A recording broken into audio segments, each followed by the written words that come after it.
Locked On Eagles, your daily Philadelphia Eagles podcast. Part of the Locked On Podcast Network, your team every day.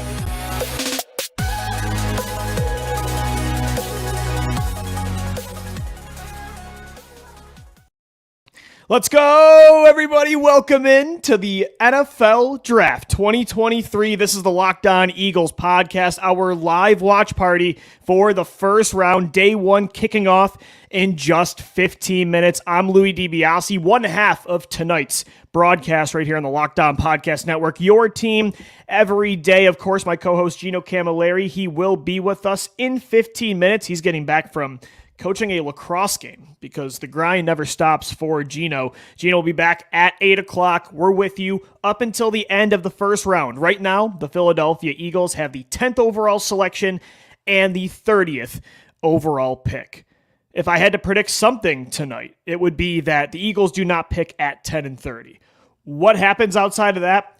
Your guess is as good as mine. We have James Palmer of NFL Network making like 500 reports over the last 2 days about the Eagles love Bijan Robinson. The Eagles want to move up for Paris Johnson. The Eagles might try to move up for Jalen Carter. The Eagles really like Nolan Smith. They might stay at 10 and take him. The Eagles might trade down. Hey, they have the 30th overall pick too. They're working the phones like, yes, this is what Howie Roseman does, and this is what most NFL teams do. They prepare for every single scenario.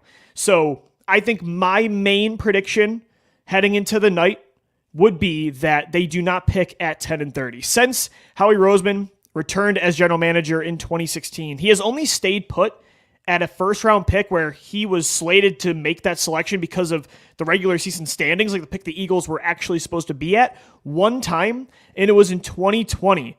Back when they selected Jalen Reagor, and that did not work out. So Howie probably saw that and said, never again. I'm a trader. I'm Trader Howie. It's what I do. I'm going to move up. I'm going to move down. I'm going to move up in future drafts.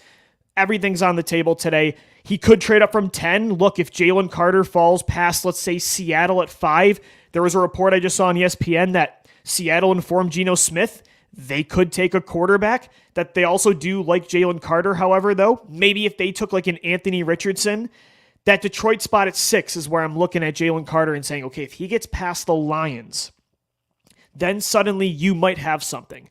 With the Raiders at 7, maybe the Falcons at 8 who want to trade down and say, we'll still take Bijan Robinson at 10.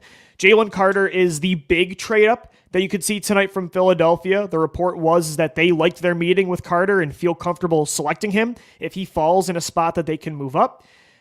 They also could trade up for Paris Johnson. I think it's very possible that the Eagles try to get just one spot ahead of the Chicago Bears, who are picking at 9, and they could really use an offensive lineman to protect Justin Fields.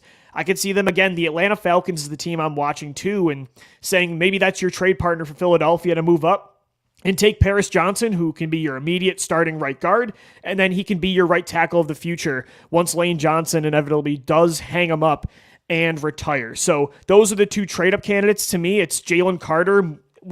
For that, you got to get into the top 7, and then maybe there's a small trade up for Paris Johnson. Those are the two trade up scenarios to me that you could see tonight at 10. You could also see, though, let's say Jalen Carter goes at 5 to Seattle, or he goes to Detroit, and there's just nothing how he can do about it. And let's say Paris Johnson goes 9. Could he sit tight at 10 and take Peter Skoronski or Nolan Smith?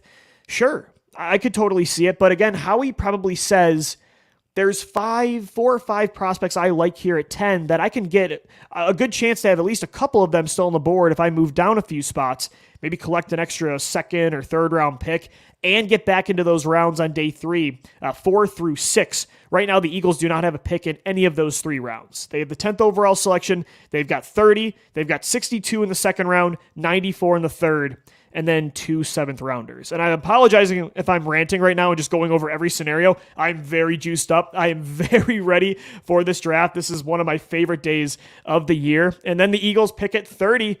And I don't know. I mean, what they do at 30, it's very dependent upon what they do at 10. Like if they move up for Jalen Carter or Paris Johnson, I really think Howie's trying to get out of that 30th spot, collect some extra picks on day 2 and day 3. Maybe he trades for a veteran, Budda Baker. I don't know, Kevin Byard. Maybe they try to get a starting safety with that 30th pick or their second rounder. They could trade, let's say they move down from 10 and say, we'll take Nolan Smith or Kalijah Cansey or Brian Branch or Joey Porter Jr. I don't know who it is on defense. We'll take him at 13 through 15. Maybe you trade up then from 30. Maybe you take Nolan Smith at 13 or 14 and then you say, whoa, Brian Branch fell inside the bottom 20. Let's move up and get a safety. Or, whoa, Emmanuel Forbes, we like him. We're not scared of him being 180 pounds in water. He's got the best ball skills of any cornerback in this draft. Let's move up for Emmanuel Forbes. Or, I don't know, let's move up for Cody Mauch from North Dakota State. I don't know what's going to happen tonight. Nobody does, but that is the beauty of the NFL draft. And that's why I love those reports of, the Eagles, they like this guy, they like this guy, they like this guy. It's like, okay, sure, if you lay out every single scenario, I guess you're going to be right. But, we've all been doing that for the last 3 months. So it's going to be a wild night, and not just from an Eagles perspective, but you also look at just the top 5 is going to be chaos. We know, at least we have a good feeling that Bryce Young is going to be the first overall pick with the Carolina Panthers. After that, though, that Houston pick is going to be nuts. The report on ESPN I saw about an hour ago was that the likelihood is they take the best defensive player. I don't know if that's Carter for them, Will Anderson, or Tyree Wilson, the Texas Tech edge. They do that and then try to trade up with that 12th pick for a quarterback, which is a good spot maybe for Philadelphia to trade down to, right? 2 spots, still have a good chance at like a Nolan Smith or Peter Skoronski. Houston moves up for a quarterback. Or they take CJ Stroud, who right now is the betting favorite, and then all bets are off because Arizona's been talking with Tennessee. The Titans could potentially move up from 11 to 3 to take their quarterback. That's what we should be rooting for. Is I feel good about, even if Houston does take a defensive player, that all 4 of these quarterback prospects are going to go inside the top 7, which is going to push some of these other position prospects down in a range where Philly can maybe trade up or have a guy slip to 10 that they didn't think could. So even if Houston doesn't take a quarterback, if they don't, I think that 3rd pick's going to be a QB. And then I think at 4, the Colts are guaranteed to take a quarterback. So to me, you can take it to the bank that 3 quarterback prospects, I'm not sure who and to which team. That's, again, the fun of this. I think 3 quarterbacks you can guarantee are going inside the top 4. And maybe 4 if Houston's smart. And to me, if I'm Houston, I am totally learning my lesson from last year when a Hail Mary cost them the first overall pick. And apparently they wanted Bryce Young and tried to trade up with Chicago before they made a deal with Carolina. I'm learning that lesson and saying I'm not banking on getting Caleb Williams next year. I'm at the 2nd overall pick right now. I got to strike while the fire's hot is the right saying, and select a quarterback because you never know, even though Houston's roster looks terrible, you can't guarantee you're going to get the first overall pick, even in the NFL where there's no lottery. So Houston should be smart and take one at 2. If they don't, though, I still believe all 4 guys go inside the top 7 because 3 are going inside the top 4, and then Seattle could take one at 5. I think the Las Vegas Raiders could take one at 7, and then who knows, maybe the Tennessee Titans try to trade back in, or one of those teams caught in that quarterback purgatory in the middle of the first round, the New England Patriots, the Washington Commanders, maybe even the Minnesota Vikings or the Tampa Bay Buccaneers. There's a lot of options. There's going to be a lot of uncertainty today, but I can't wait for it. The live show doing this through the draft has been one of the most fun nights over the last 5 years because Gino's reactions are always just ridiculous in the best way possible. 2019, we get him screaming at the top of his lungs because the Eagles passed on DK Metcalf to take J.J. Arcega-Whiteside, but he was screaming at the top of his lungs in a positive way. Me freaking out the next year because the Eagles took Jalen Hurts in the 2nd round, not being a fan of that pick, or the day before, me jumping for joy because they took Jalen Reagor over Justin Jefferson, which is absolutely embarrassing. Or, last year we totally freaked out when they traded for A.J. Brown. Last year was electric. I'm not sure if they're going to be able to top last year, right? I mean, you had everything. You traded down with the Saints and collected a first in the following draft, which is this year. You trade up for Jordan Davis, so you got to move down, you got to move up, and then you traded for a star veteran in A.J. Brown, and I thought they might trade for a receiver. A.J. Brown was not one of the guys on my radar, so last year was electric. This year is going to be fun. Howie could do multiple trades tonight, but I don't know if anything is going to top the 2022 draft, right? I mean, outside of maybe them taking Carson Wentz in 2016, and you have that euphoric feeling of, oh my gosh, we have a franchise quarterback. This is incredible. Outside of 2016, I don't think I've had such a positive, exciting first night of the draft that wasn't 2022. 2021 was fun trading up for Devontae Smith. 2020 was electric, unfortunately, that they took Jalen Reagor, but nothing was as euphoric as last year, 2022. So everybody, make sure you come in to the live stream on YouTube. We're also available if you want to watch us on Twitter. We posted the show at Locked on Birds. Again, Gino should be with me in just about 5 minutes, but I was too juiced up to not come on here and talk to you guys for at least 15 minutes before the draft and just get all these thoughts that are just cluttering my brain right now out. I'm ready. I love speculation season. I love mock draft Monday. I love going through every scenario you can think of. It's part of why I love doing this podcast 5 days a week. It gives me a platform to just rant every day and talk about everything I can think of. But I am ready for some results right now. I don't know about you guys, but I do have a little fatigue. Even though the Eagles offseason was shorter than everybody else's because we lost in the Super Bowl, it does definitely weigh on you when you're just constantly thinking about this kind of stuff for sure. But everybody, thanks for tuning in to the show. We're 4 minutes away from the start of the 2023 NFL Draft. We will be with you all throughout the night. The Eagles right now at 10 overall and at 30. I want to get into Bijan Robinson real quick before this thing really kicks off, because that's the elephant in the room. There's reports that the Eagles, the interest with Bijan Robinson is real, right? We've, for months now, we've been speculating, would they do it, right? It's like the last missing piece for 2023 for the short-term window. Bijan Robinson's an elite, some people say generational running back prospect. I don't know if he's generational, but he's definitely a blue chip prospect for sure, regardless of position.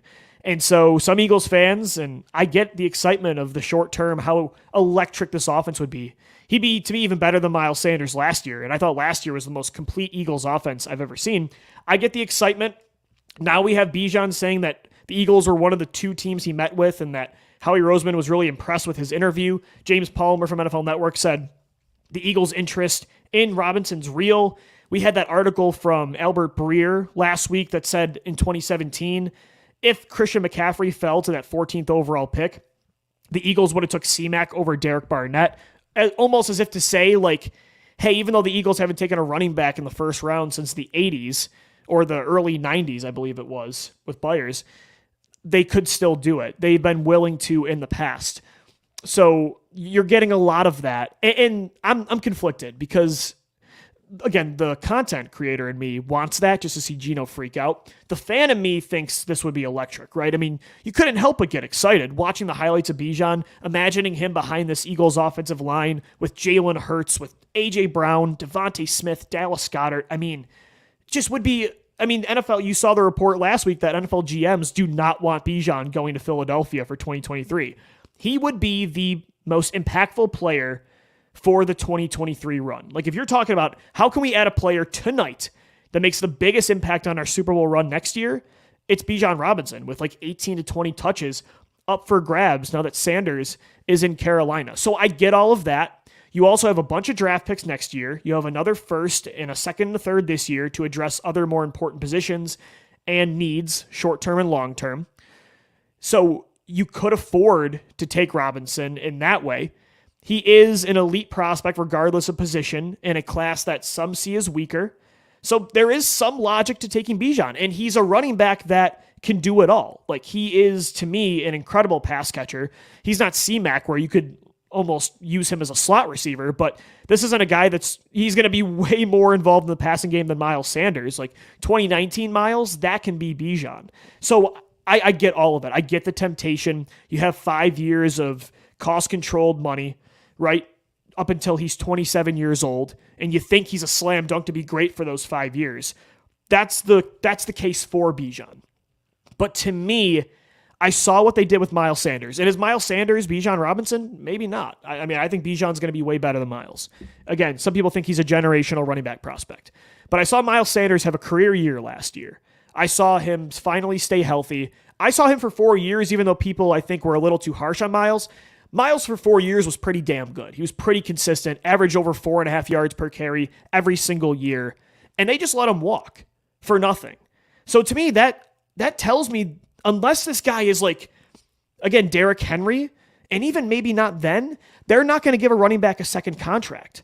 So I do not want to take a player in the first 2 rounds, let alone the 10th overall pick, that I don't think has any shot of getting that second deal or has any shot of being a 10-plus year player for this franchise like Fletcher Cox has been, Lane Johnson, Brandon Graham. I think Devontae Smith will be. To me, if I'm taking a guy at 10th overall, yes, I want him to be a blue chip prospect that's elite, but at the same time, I want to make sure that there's a chance he's a long-term player.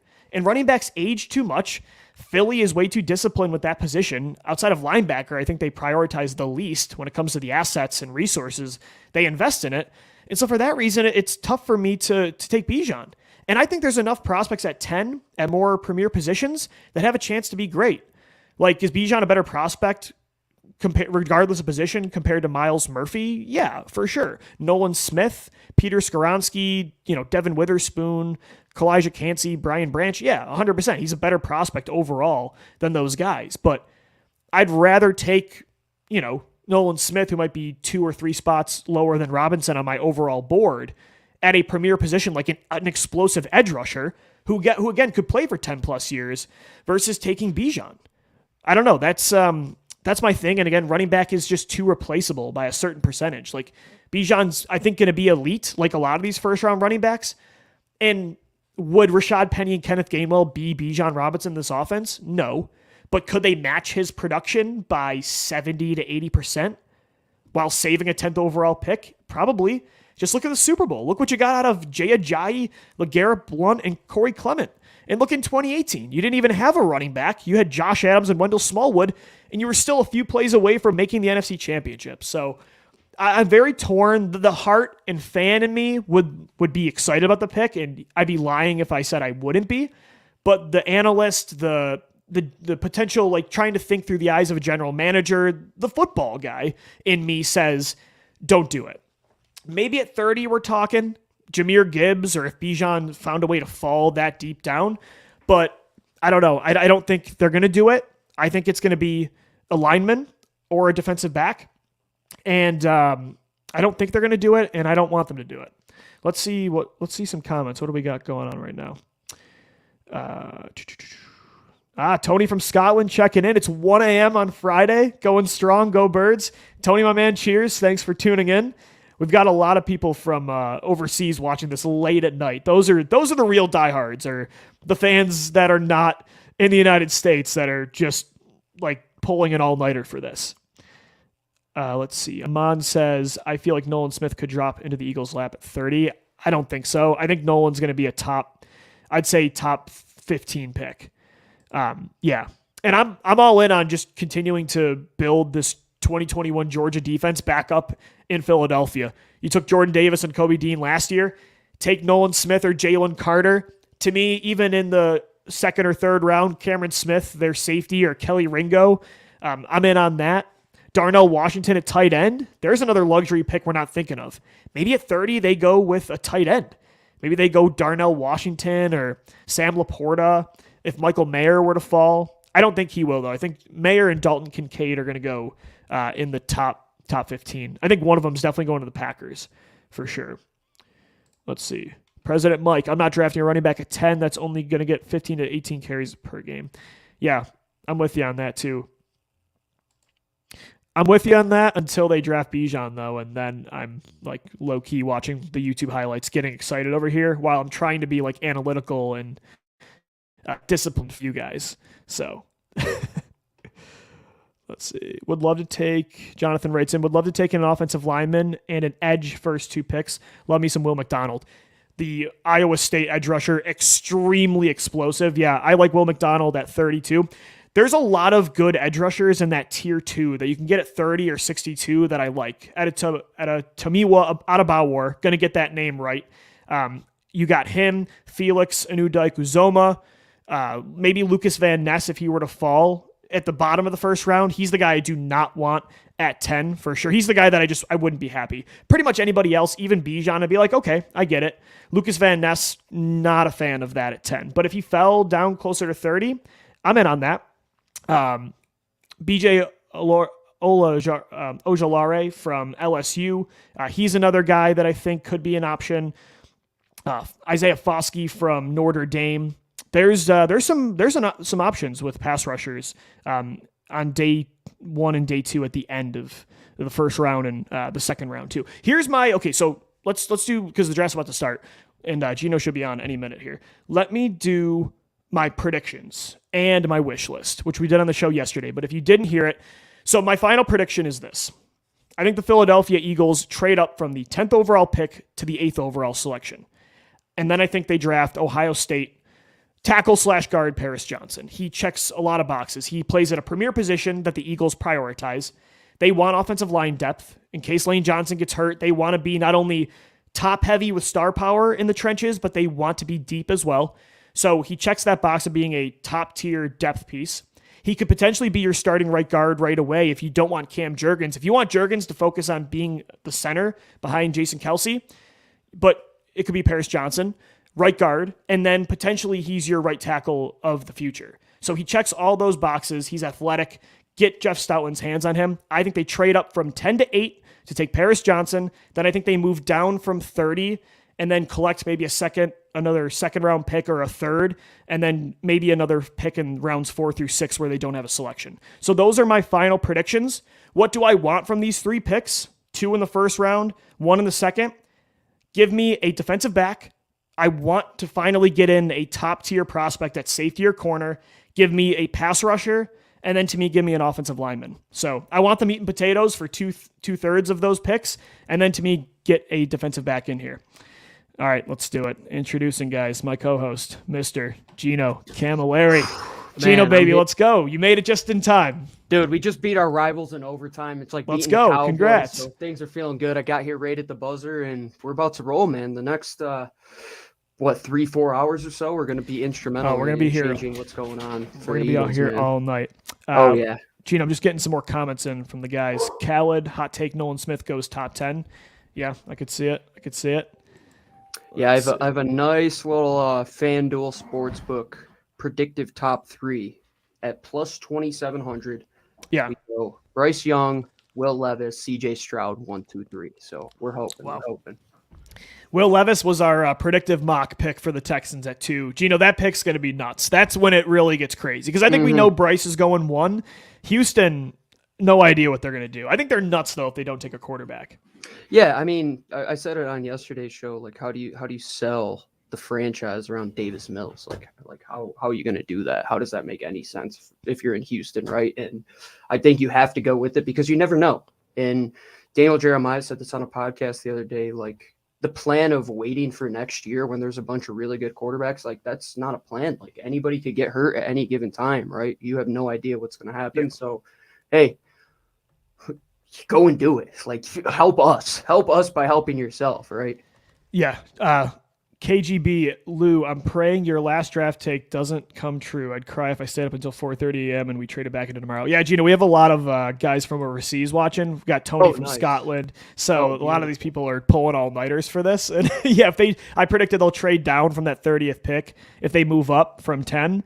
And I think some people wouldn't be happy about that for sure. But I could see how we doing it.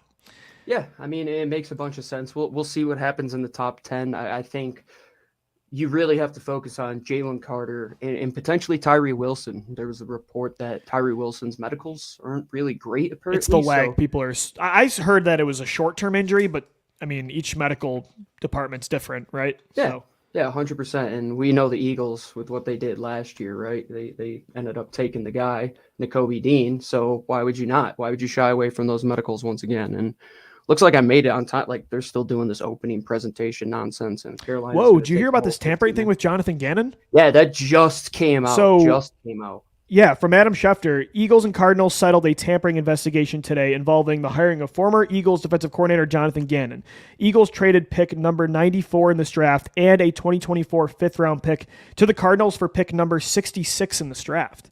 Wait, whoa. Hang on. Yeah. Say it again. So the Eagles just got they just moved up from the 94th overall pick in the third round to the 66th overall pick in is that the second round still? 66 would be. Or is that the top of the third? Let's see a draft tracker. Now so the Eagles gave up number 94 and the 2024 fifth rounder for pick 66. So they just moved up. Almost like 30 spots. Like that. Jonathan Gannon owed us something. Jonathan He Gannon, owed us baby. something. There it is. Dollar store Andrew Tate. Dollar store Andrew Tate. Finally, That's what something I'm good calling. comes from him. Yeah. Yeah, man. Let's get this draft tracker up here because we got to see what these picks are. All right, ESPN.com draft tracker. What are you watching NFL Network or? I've got ESPN up. Okay, yeah, we'll have to. Oh kinda yeah, figure let's that do out some once rules again. here for our family in the chat, for our Birds family in the chat. No tipping picks, all right? Yeah, Because I'm please not don't. going to do the Twitter thing where the pick. I know the draft. They milk this and they normally use up all the time. But to me, that's part of the fun of the draft is seeing Goodell come to the podium, not knowing who the pick's going to be. That's where Yeah, the raw please do. reactions come. So please do not tip picks in the chat. I remember when I they already saw tipped who ruined trading the up for Andre game. Dillard, and I was pissed. Yeah, I know. Seriously. All right, what is the best draft tracker here? So 66 is in the third round. Yeah, dude, that's a pretty good move. You moved up almost 30 spots, and For a all you fifth. do you lose a fifth next year, but you're going to get all those comp picks back. That for 30 So that means spots, you have that's awesome. Means Because you have now 7 like picks next Yeah.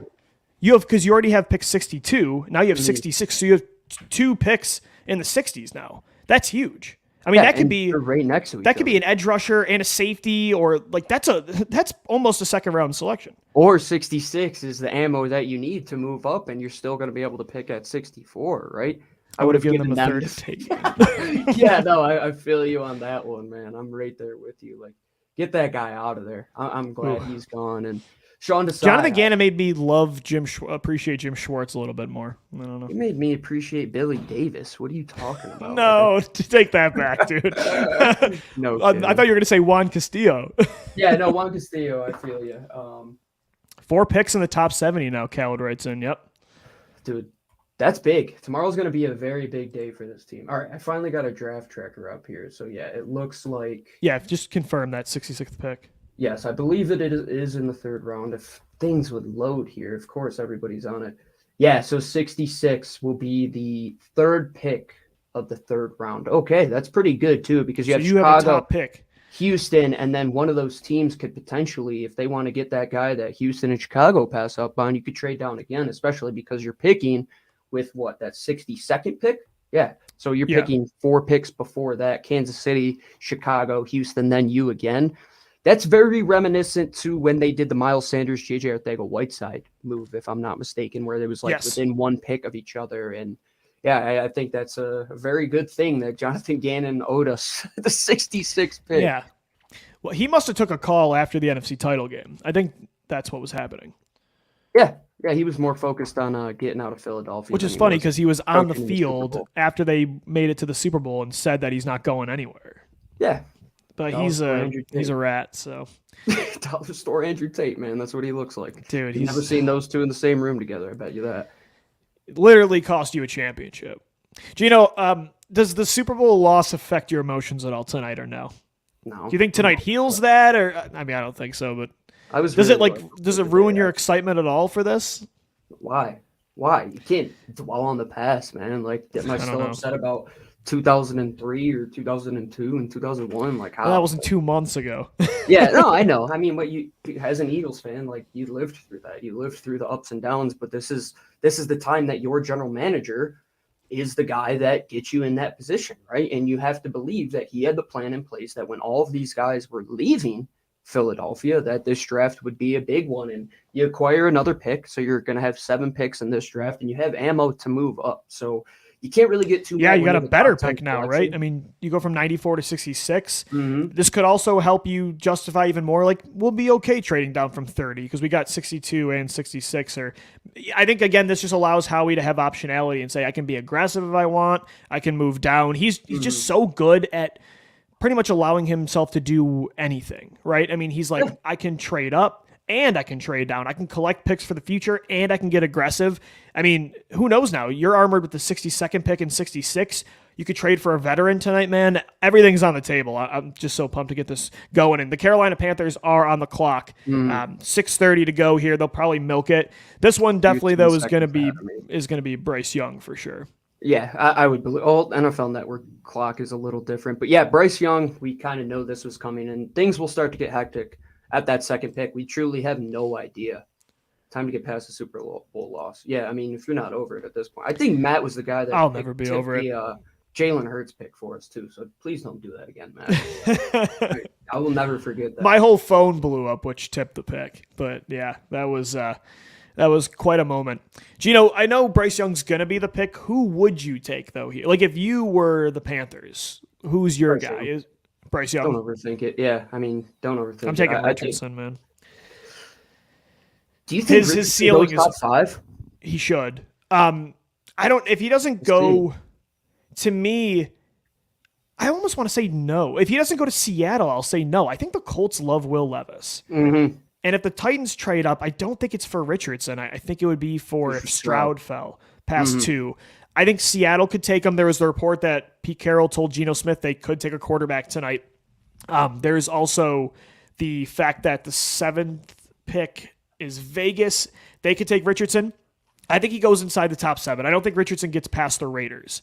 But top 5, I don't know, man. It's tough. I don't know what the Cardinals are going to do with that pick at 3, and we still have to see what Houston does for sure. But Houston's the ultimate wrench in everything. Yeah, it'll change it because if they take Stroud, then I don't know if Tennessee wants to move up, and then do the Cardinals just sit tight and take Will Anderson, and then who knows Paris what Johnson, Indianapolis maybe? does. Like is Paris Johnson that pick where it's like, yeah, we kind of saw that coming, but it's a little early to take him at 3. Gino, what's right? the WTF pick in the top 10? The one in the top 10, or maybe just or give me one in the first round. Like what's the Dexter Lawrence or Daniel, any of the 2019 picks, like the Cleveland Farrell selection. That was a wild draft. Out pretty well. I mean, like what if Lucas Van Ness went like in the top 5? Like that'd be pretty weird. I mean, with the Tyree Wilson medicals, who knows? Who is the person spreading the Tyree Wilson medical news? And probably the Eagles. Probably Howie Roseman, right? Yeah, just like he did with the Kobe Dean. Yep, 100%. Like, oh, the medicals checked out for us, so I don't really know. That's big though, moving up from 94 to 66. Wow. Yeah, and that gives you a lot of versatility too, man. Like you want to pop up and get another 2nd round pick. Like you could trade up just a few spots to jump and get that guy, and you could also move back. That opens up a lot of things. I mean, within the last 20 minutes or so, that changes our whole approach over what we were talking about the last 3 months or so, because they didn't trade any picks up until this point. And then all of a sudden you're moving nearly 30 spots for nothing, for a 5th round pick next year because the Cardinals GM tampered with Jonathan Gannon. You could have got Jonathan Gannon tomorrow if you wanted. What's funny too is that Gannon, so this was from Jeff McClain who just tweeted, Jonathan Gannon had said when he was hired that he did not know about the Cardinals' interest until Howie Roseman informed him of their interview request just after the Super Bowl. What a liar, man. I mean, he lied about the media saying that they wanted him fired. He's lying about this tampering. Man, Arizona's just a tire fire right now. Dollar store Andrew Tate. That's what. Like, could you imagine saying Jonathan Gannon and Kyler Murray are going to be the ones that hoist a Lombardi trophy for this team? No. I mean, my God. There was a quote a couple of years ago from Jim Harbaugh about Ryan Day at Ohio State about being born on third base. Like, dude, this guy Jonathan Gannon was born all the way around on almost an inside the park home run and ran backwards. Like, he had the best defense in Eagles history, and he cost them a Super Bowl. And now you're going to go to Arizona, which is like a couple players away from being maybe the best XFL team at this point. And I have no problems taking shots at Arizona because you went with that guy. Is he walking up to the podium? Not yet. Is he for you? Am I behind? No, the pick is in right now. No, the pick's in. All right, we'll time it up on the first one. I go NFL Network. I got sick of ESPN after a while. Saturday's good. Matt Miller. Yeah, I just go breaking down all the later guys. Yeah. Let's see what we got from Matt here. Would Jahmyr Gibbs be a lead back, or would the Eagles go in with a committee? I mean, a lead back in 2023 is kind of a loaded question because there's, outside of Derrick Henry, there's nobody that's like a lead back anymore. Like Kenneth Gainwell would still play, so would Rashad Penny. But yeah, again, if you get a guy like Bijan or Gibbs that can do it all, it makes you less, enthused, or just encouraged to put out like a Kenneth Gainwell in third down. Like with Miles Sanders, it was because he didn't, catch the football. But if you have a guy that can do it all like that, yeah, he's going to play a lot of drives on every down. All right, here we go. First pick. All right, he's walking up to the podium. All right, beautiful. We'll mute it.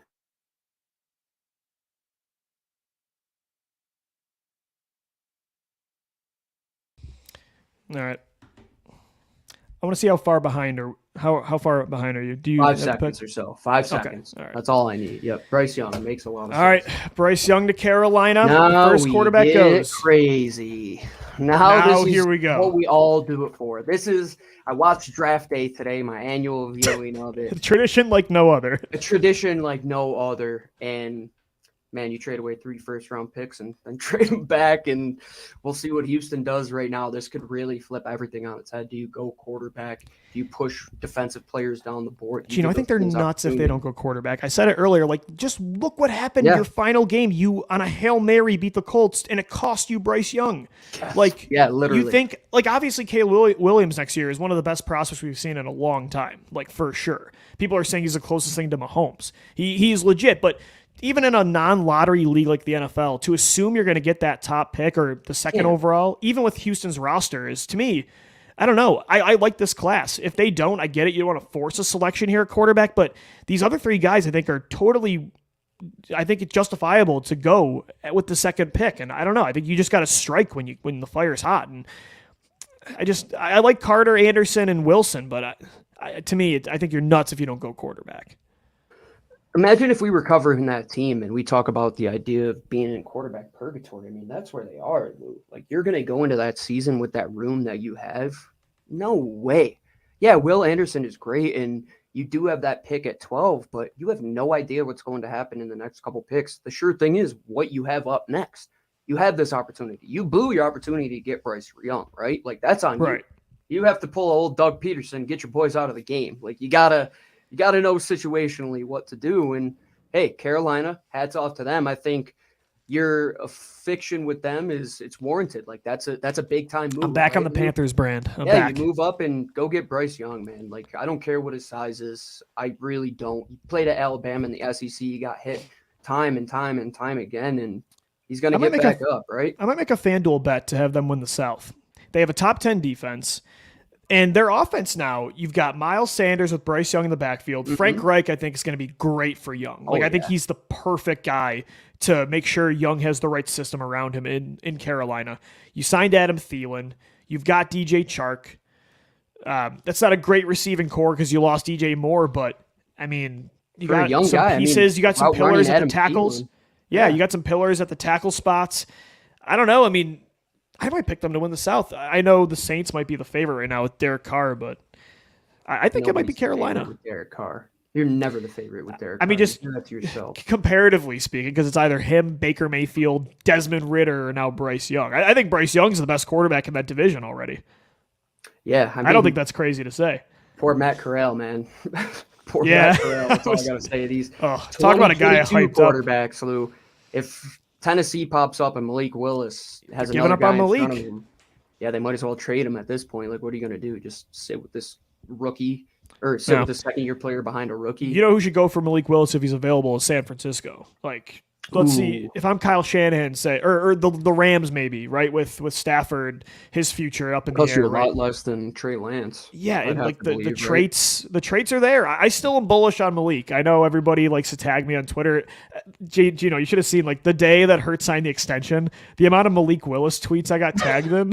It was just, and I'll take it on the chin, man. Like, but I still believe in the kid. But yeah, I'm with you. I think. That 2022 class outside of Kenny Pickett, it's crazy that Ritter's going to get a shot probably to start the whole year. But outside of him and Pickett, Bijan at 8, yeah, you would have to believe so, right? And is that let's say like Gino, if Bijan doesn't go to Philly or Atlanta's probably the favorite, right? Outside of them, it's tough to find a spot. The entire league is so disciplined now at running back. I mean, just look at the movement around the league lately. I mean, Dalvin Cook might be out of Minnesota. Joe Mixon might be out of Cincinnati. I mean, the Panthers signed McCaffrey to an extension, traded him, a year and a half later? I mean, it's the state of the league is nuts. Austin Eckler is so mad that the Chargers won't pay him, even though nobody will. It's I don't know where Bijan's going to go. And what you're going to have to pay a first-round running back, like it's ridiculous. And Willis never got a fair chance. Imagine if he had A.J. Brown there, right? Yeah, he's playing under center, throwing once every 40 snaps with garbage weapons and not utilizing his speed and mobility. Yeah, I'm with you there. But yeah, Gino, I don't know, like Bijan, maybe New England, man, I don't know. The Chargers, maybe? I think if he Baltimore? falls to Buffalo, Yeah. that's scary. Like the rest of the AFC East, like might want to plan to try and take that Yeah. option I like their away from trio, them. though. They got James Cook, Damian Harris, and Naeem Hines. Even them, I'm like, Oh, I I don't forgot know. they if- brought in Damian Harris too. Yeah, What it's if- tough because like, Yeah, I what's don't going to know. be the cost on a Delvin Cook if you wanted to get him, or let's say a Joe Mixon is a bit Like, I'd rather have Dalvin on a prove it deal when the Vikings inevitably cut him than spend a 10 on Bijan. I don't know. Yeah, no, I agree with you. Is the pick in on your screen? Yes, it is. This is All this right. is the fun one. I'm excited. It's got to be Will Levis. That's my. I don't prediction. think. I think it's going to be. I don't know what pass rusher it is though. There's been a lot of talk about doubting Will Anderson. So, but then like you said, there's the Tyree Wilson injury concerns. Then of course we know the concerns with Jalen Carter.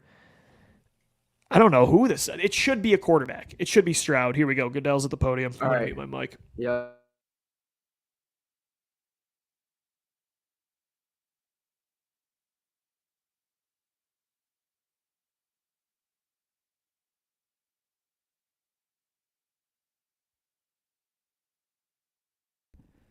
Big.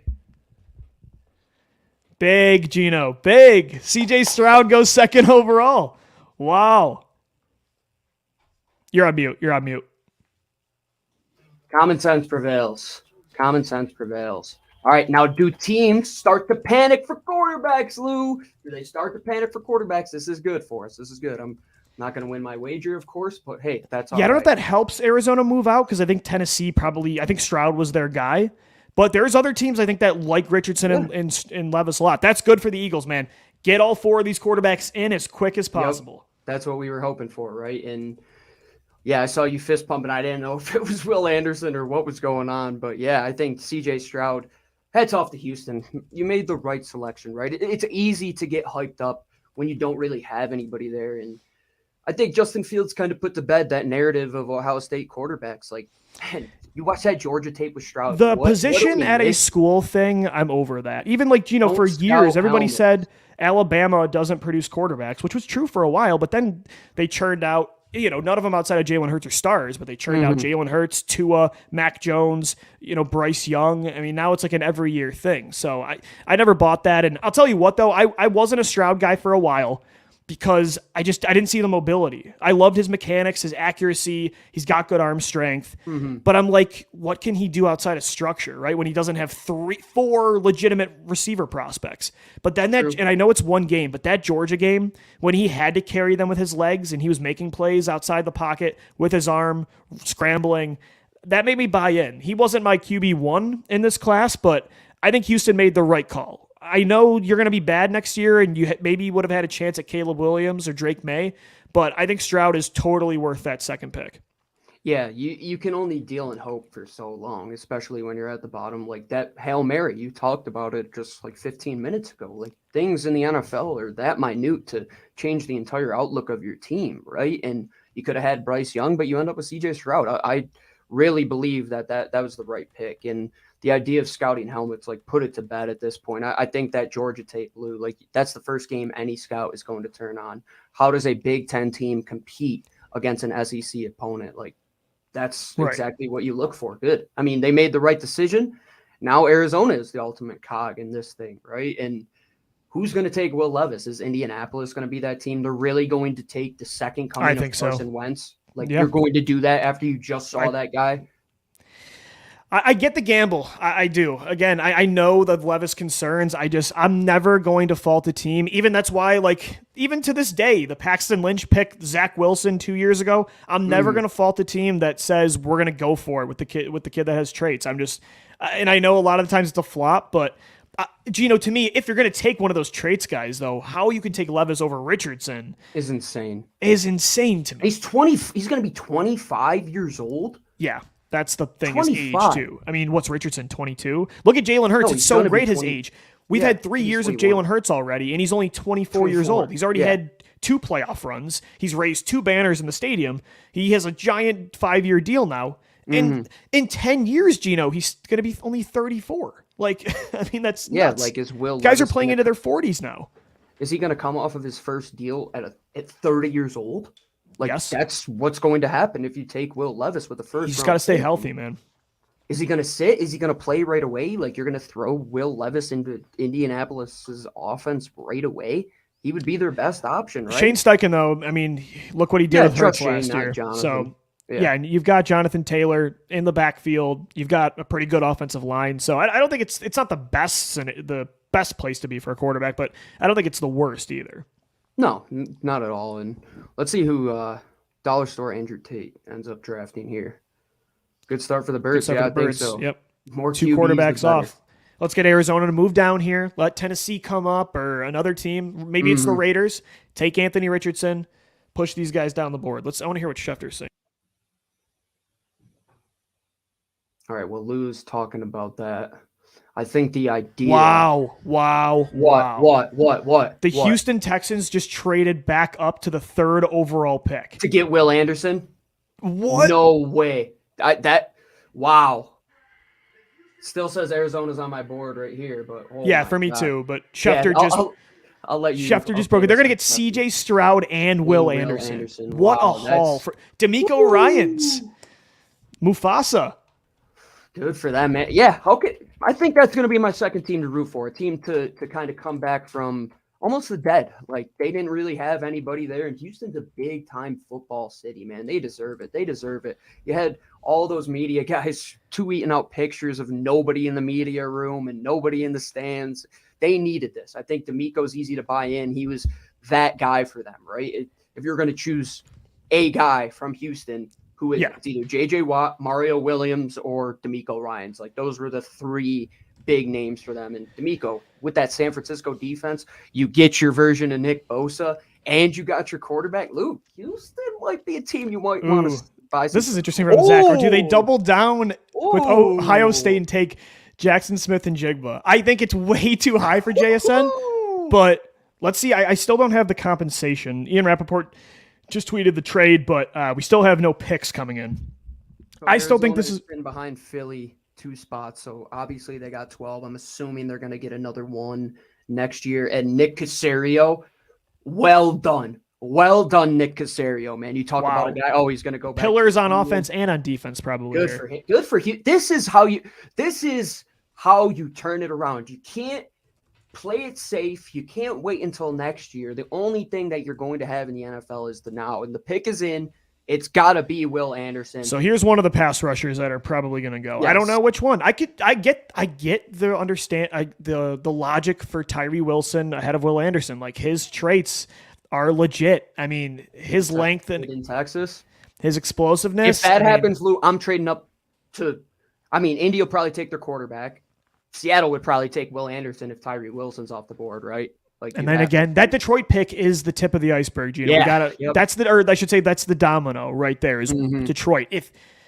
But even though it's going to be tough to trade with the Raiders at 7, because I think they're going to want a quarterback. So I think 8 is maybe the spot. If the Eagles are going to trade up, that's the spot I'd predict they move up. I don't know which player it would be, if it's Paris Johnson or Jalen Carter, but Gino, I also heard that the Lions really like Devin Witherspoon. I could see them taking a quarterback. There's always a pick where, like, it's going to be this guy, and you're like, whoa. So yeah, you just traded Jeffrey Okudah for a bag of rocks, and I mean, Christian Gonzalez would probably be that guy. Yeah, Houston finally seems like they have a plan, and face orange biting nails. That's funny. The thing that we always preach on this show is, like, don't just walk through like a foggy street with no idea. Like, you got to have a headlight taking you through the mountain, like trying to figure it out. Like, after 2020, we were saying, what is the plan? Like, how are we going to get out of this thing? And you saw it slowly develop and develop and develop. And all of a sudden you're back in the Super Bowl just a couple years later. All right, Gino, I have the compensation. Wait, hold on. Let's hear the pick first. All right. Goodell's at the podium. Don't like move your hands or anything. I don't.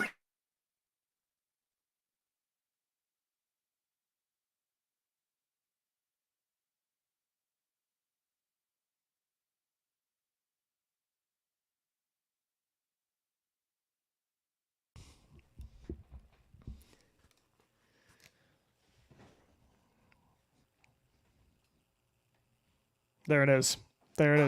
Will Anderson. Will Anderson and CJ Stroud, man. Wow. They had their cake and ate it too. So they traded. I have the picks here. Adam Schefter tweets, the Cardinals get the 12th overall pick and 33. They get a first rounder in 2024 and a third rounder. Wow, that's a lot for a defensive prospect. That's not quarterback trade up, but close to it. And then the Texans get pick 3 and then 105. Oh, sorry, I turned my volume up.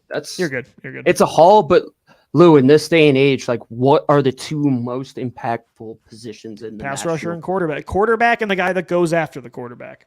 Yeah, I mean, why was everybody saying after that San Francisco game that, yeah, if they have a capable quarterback, their team is still in it? Because their defense played out of their freaking minds. Yeah. And you want to build a team with DeMeco Ryans, who has had that MO, is one of those play callers with multiple pass rushing options. Dude, good for them. I'm happy for you. It's like, a good trade for the Cardinals though too, right? I mean, you still have a top 15 pick at 12. Mm-hmm. You get an extra first rounder next year and a third.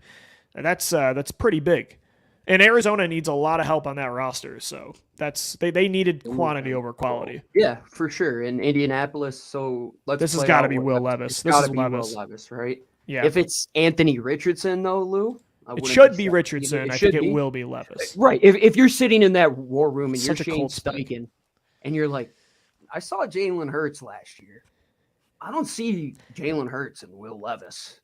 I see Anthony Richardson and Jalen Hurts being very similar. You're talking about lack of completion percentage. You have the traits. I mean, Anthony Richardson has more traits than Jalen does, right? If you're reaching for that ceiling, I'm not going to bank on a guy who really didn't go over 200 plus yards many times in his career. And I know that was a knock on Josh Allen that I had, but Josh Allen had crazy measurables, crazy traits, and he was. I mean, Levis does too. He can throw 65 yards on his knees. He's way older than Josh Allen was. I mean, Josh Allen looked like a baby coming out of Wyoming. Yeah, the age part's a concern. I love this tweet from somebody on Twitter here. Caleb Williams and Marvin Harrison Jr., Arizona Cardinals, 2024 collision course. Yeah, no kidding. I mean, good start for them. Hopefully Jonathan Gannon or Dollar Store Andrew Tate doesn't mess it up. But good on Will Anderson. I feel good for him. Yeah, that's a quote right there. And your boy, Lou, Lamar. We didn't even get to talk about that. Damn Baltimore, right. Jalen Hurts was the highest paid player in NFL history for like a second. Lamar gets over $260 million total, $185 fully guaranteed, $52 a year, $1 million more than Hurts APY. Good for him. Good for Lamar, man. He stuck to his guns. He's like, you're going to get me a receiver. I'm going to demand a trade. You're going to get me some help, and you're going to get me my money. Like, props. Lamar Jackson, they want him to play running back or receiver. What does he do? He wins an MVP as one of the most efficient pocket passers we've seen in a season. Now everybody's like, oh, he needs an agent, right? He's not worth all this money. Nobody wants him to an offer sheet. Mm-hmm. Boom. Look at what Baltimore does. Lamar says, I want out. The Ravens were desperate. They got him OBJ and the bag. So good for Lamar, man. And I'm glad he's not in the NFC. I was scared he was going to go to like San Fran, Detroit, or Washington. I do not want to root against Lamar. My favorite athlete that has never been an Eagle. So yeah, right. Ooh, all right. Colts pick is in. Gino, I think this is Levis. That's going to be big for the Eagles, too. Let's get these quarterbacks off the board. And I want it to be Levis, too, Gino, because I think Seattle would want Richardson. And that's big. To get Seattle to not take a pass rusher would be big for the Eagles. Because then, let's say even one of them goes to Detroit. Richardson's off the board for the Raiders. You try to trade with Vegas like I did in that mock special with Locked On. Can you imagine if that exact trade happens? That bill with Seattle, like, I mean, very perfect, similar to Gino. Like, Gino's got that freaking unbelievable arm strength. Like, if you're going to take that away from him, that's like his best asset. And what a guy to sit behind on a bridge deal. Somebody that has been in this situation on the other side of it. And I think Anthony Richardson would be a perfect fit there. I think Pete Carroll would love his personality. You always hear about AR just being an upstanding human being. And I think that's a great pick for them. We're going to see what the Indianapolis Colts do for our guy, Shane Steichen. Hopefully he can turn things around pretty quickly there. I think he's set up a little bit better than we're rooting a lot for Steichen. We are not rooting for Gannon. No, we're team AFC. We're rooting for Indy all day. And it's easy to root for Indy outside of the Frank Reich thing, but they took Carson Wentz off our hands and gave us first round pick. And I love that, man. Like, could you imagine a world where they didn't get rid of Carson Wentz? Like where we would be right now? I don't know. If they still get Devontae, what if they still get Devontae and AJ Brown though? Maybe he comes back. Who knows? Philly wanted him back though. That's all I'm gonna say. So we got lucky too. We can credit Howie for all this, but we can't forget what they actually wanted to do. Yeah, make sure you put that in your book when you get. I will. I absolutely will. Let's see. Colts pick is in. Please also know, and I know, but for our viewers that are just coming into the watch party, please do not tip picks in the chat. I'm trying to get you guys up on the screen, but me and Gino are going to go the old-fashioned way, and we want to be surprised at the podium. So that's the best part about it, right? Like I was on Twitter and just refreshing. I'm like, no, I can't do this. I got to get back into the swing of things. Can't do that. Somebody's going to tweet the pick, and all right, here we go. Podium. Mute, no reaction.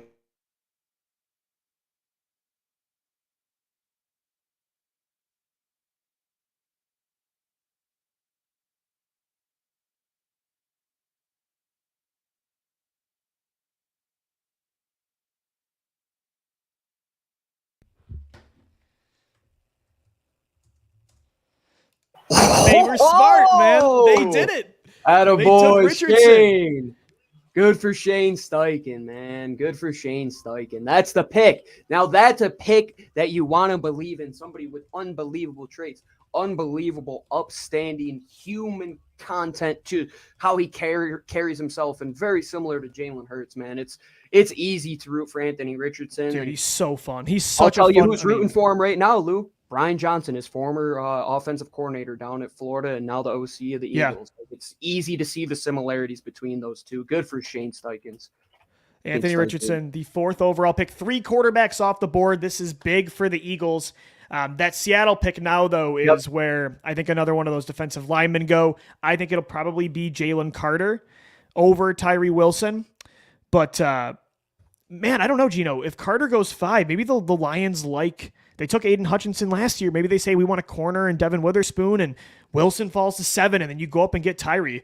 I know the Eagles were at multiple Texas Tech games. Like some top guys in the front office were at Texas Tech games watching Tyree Wilson. So, man, Richardson is really fun, though, Gino. Like, I don't know how you watch some of the quarterbacks that have become stars over the years and say we won't take the risk of that. I mean, I don't even know if there is a risk, because even when he's developing, quote unquote, as a passer, even though I think he's much more advanced in the pocket than people give him credit for, like while he's developing, you can do a 2021 Jalen Hurts style offense where you just use his elite athleticism. I mean, this kid was generational, even like at the combine, like he was like the best tester ever at this position.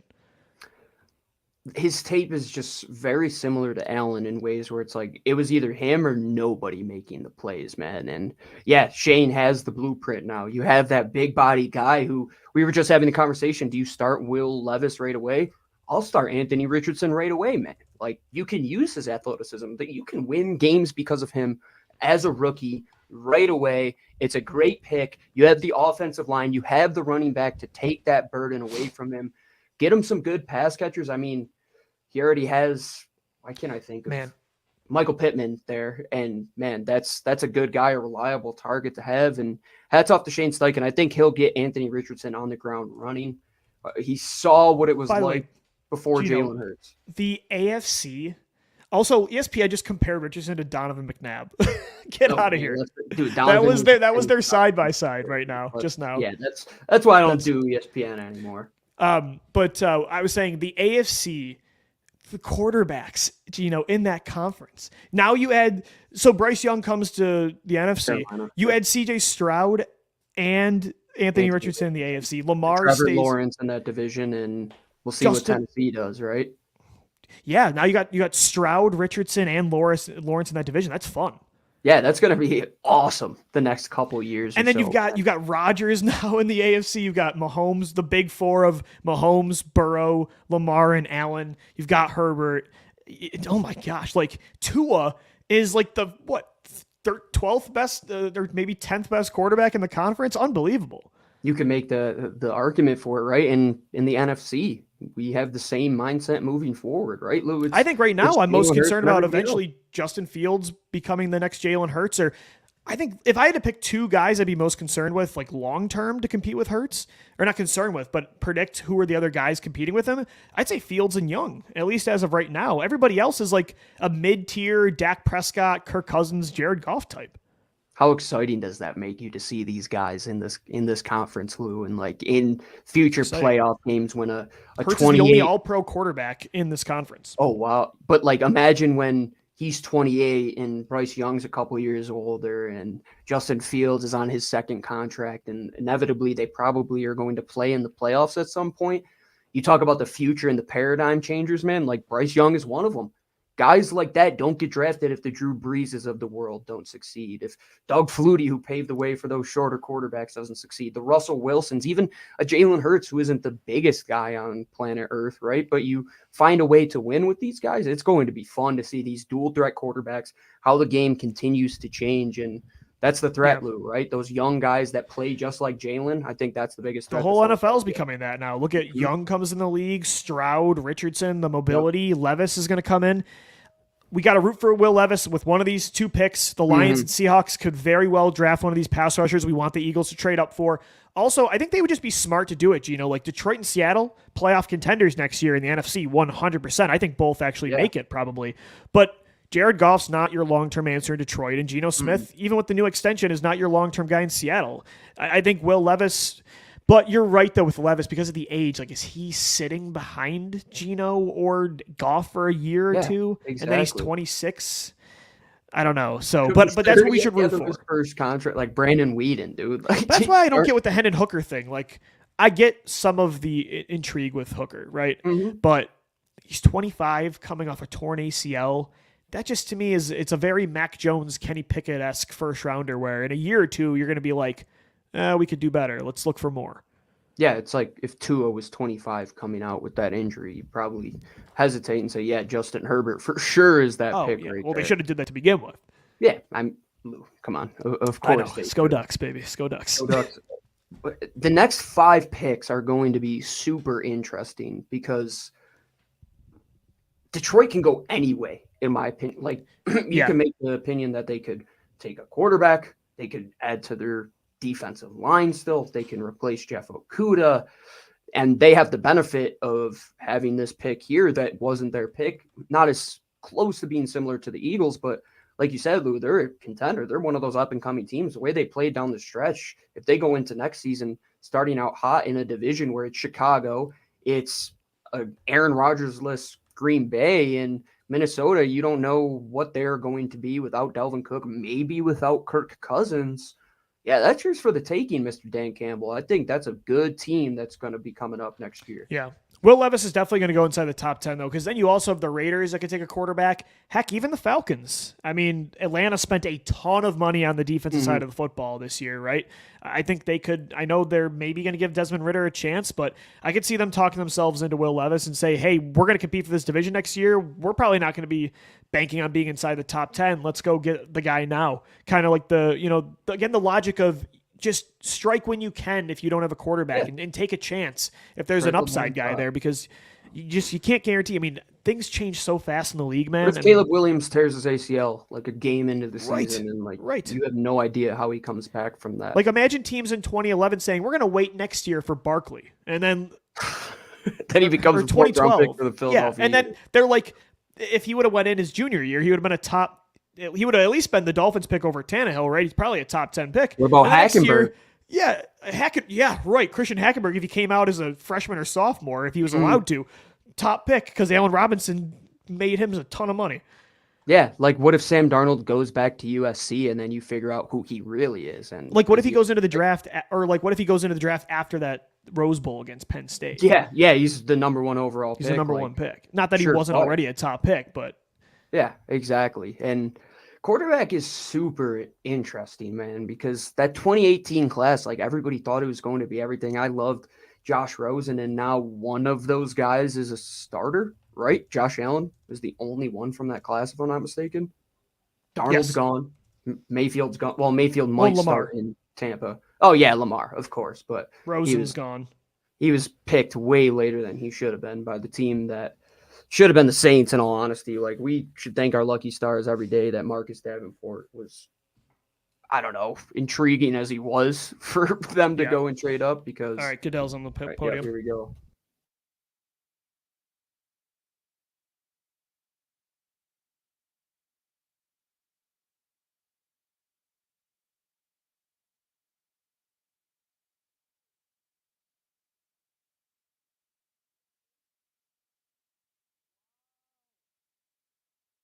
Wow, there it is. There's our shocker pick.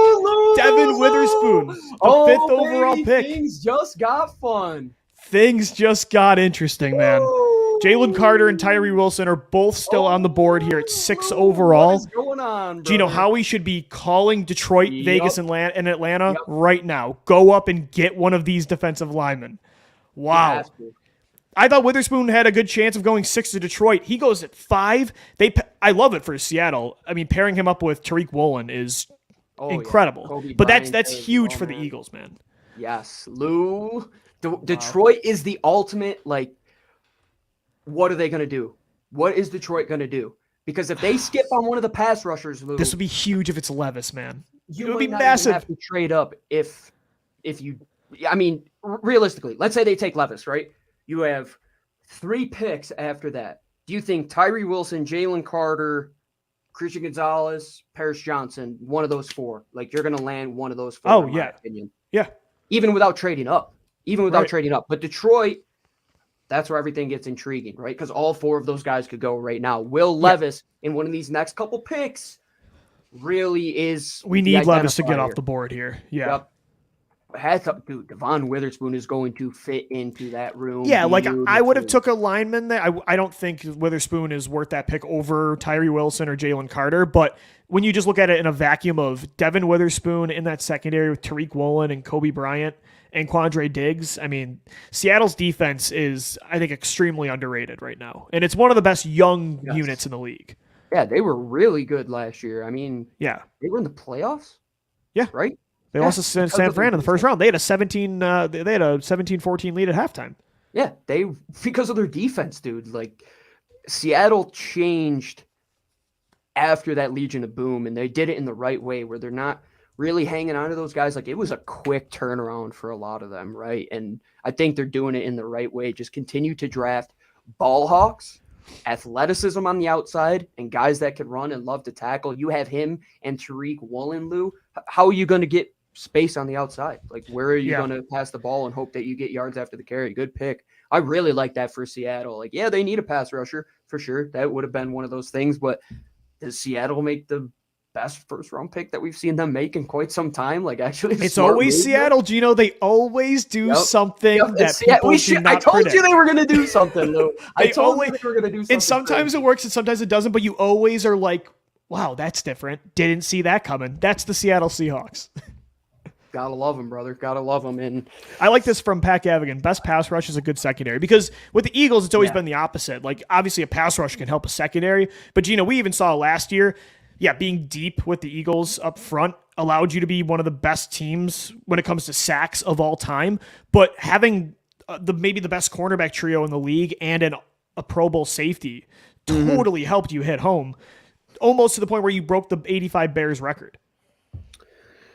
And that's why I'm like, Christian Gonzalez would be an awesome pick. But if those pass rushers are there, like, it's going to be hard to pass up. Is Paris Johnson that guy too? I mean, why is Las Vegas not taking Paris Johnson? Why is Atlanta not taking Paris Johnson? Why is Chicago not taking Paris Johnson? And at the same time, why aren't all of them taking a pass rusher? Why aren't they all taking cornerbacks as well? Those 3 teams can do anything as well. And Detroit really is the wrench. We keep saying each pick is a wrench, and we're just throwing them at the machine right now, man. With that Witherspoon this is going pick. well for the Eagles so far, man. Unlike 2019, Lou, where it was like, oh, here's another or pass 2014, rusher. Where just nothing fell their way. Rusher.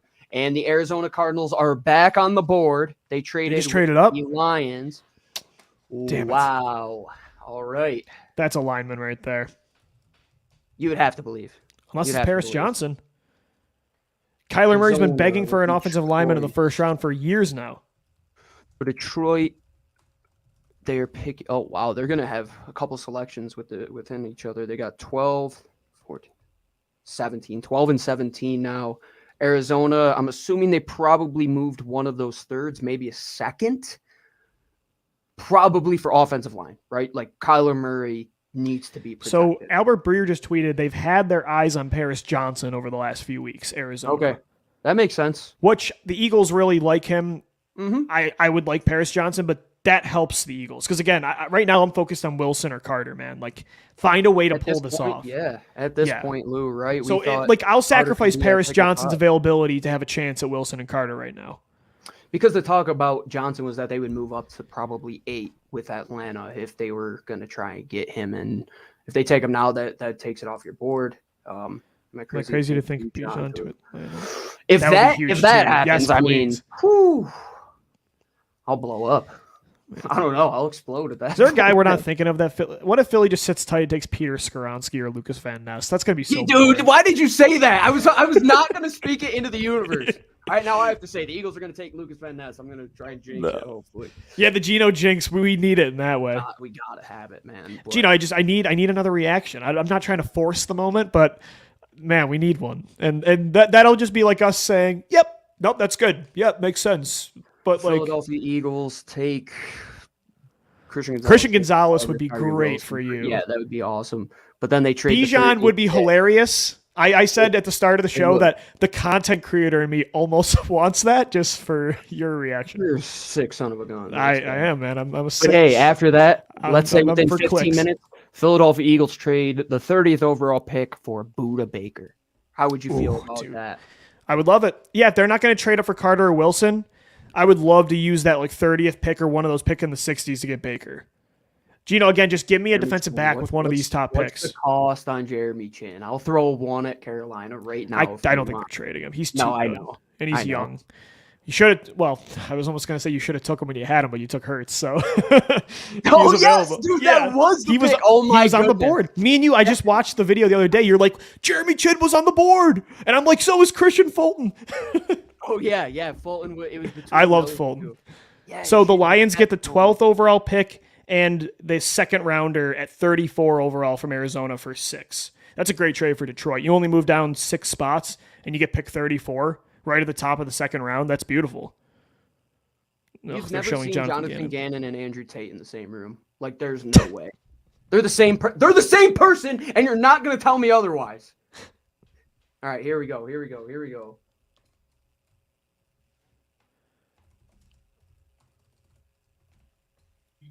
Oh my goodness, look at all those Chiefs fans there. That is pretty nuts.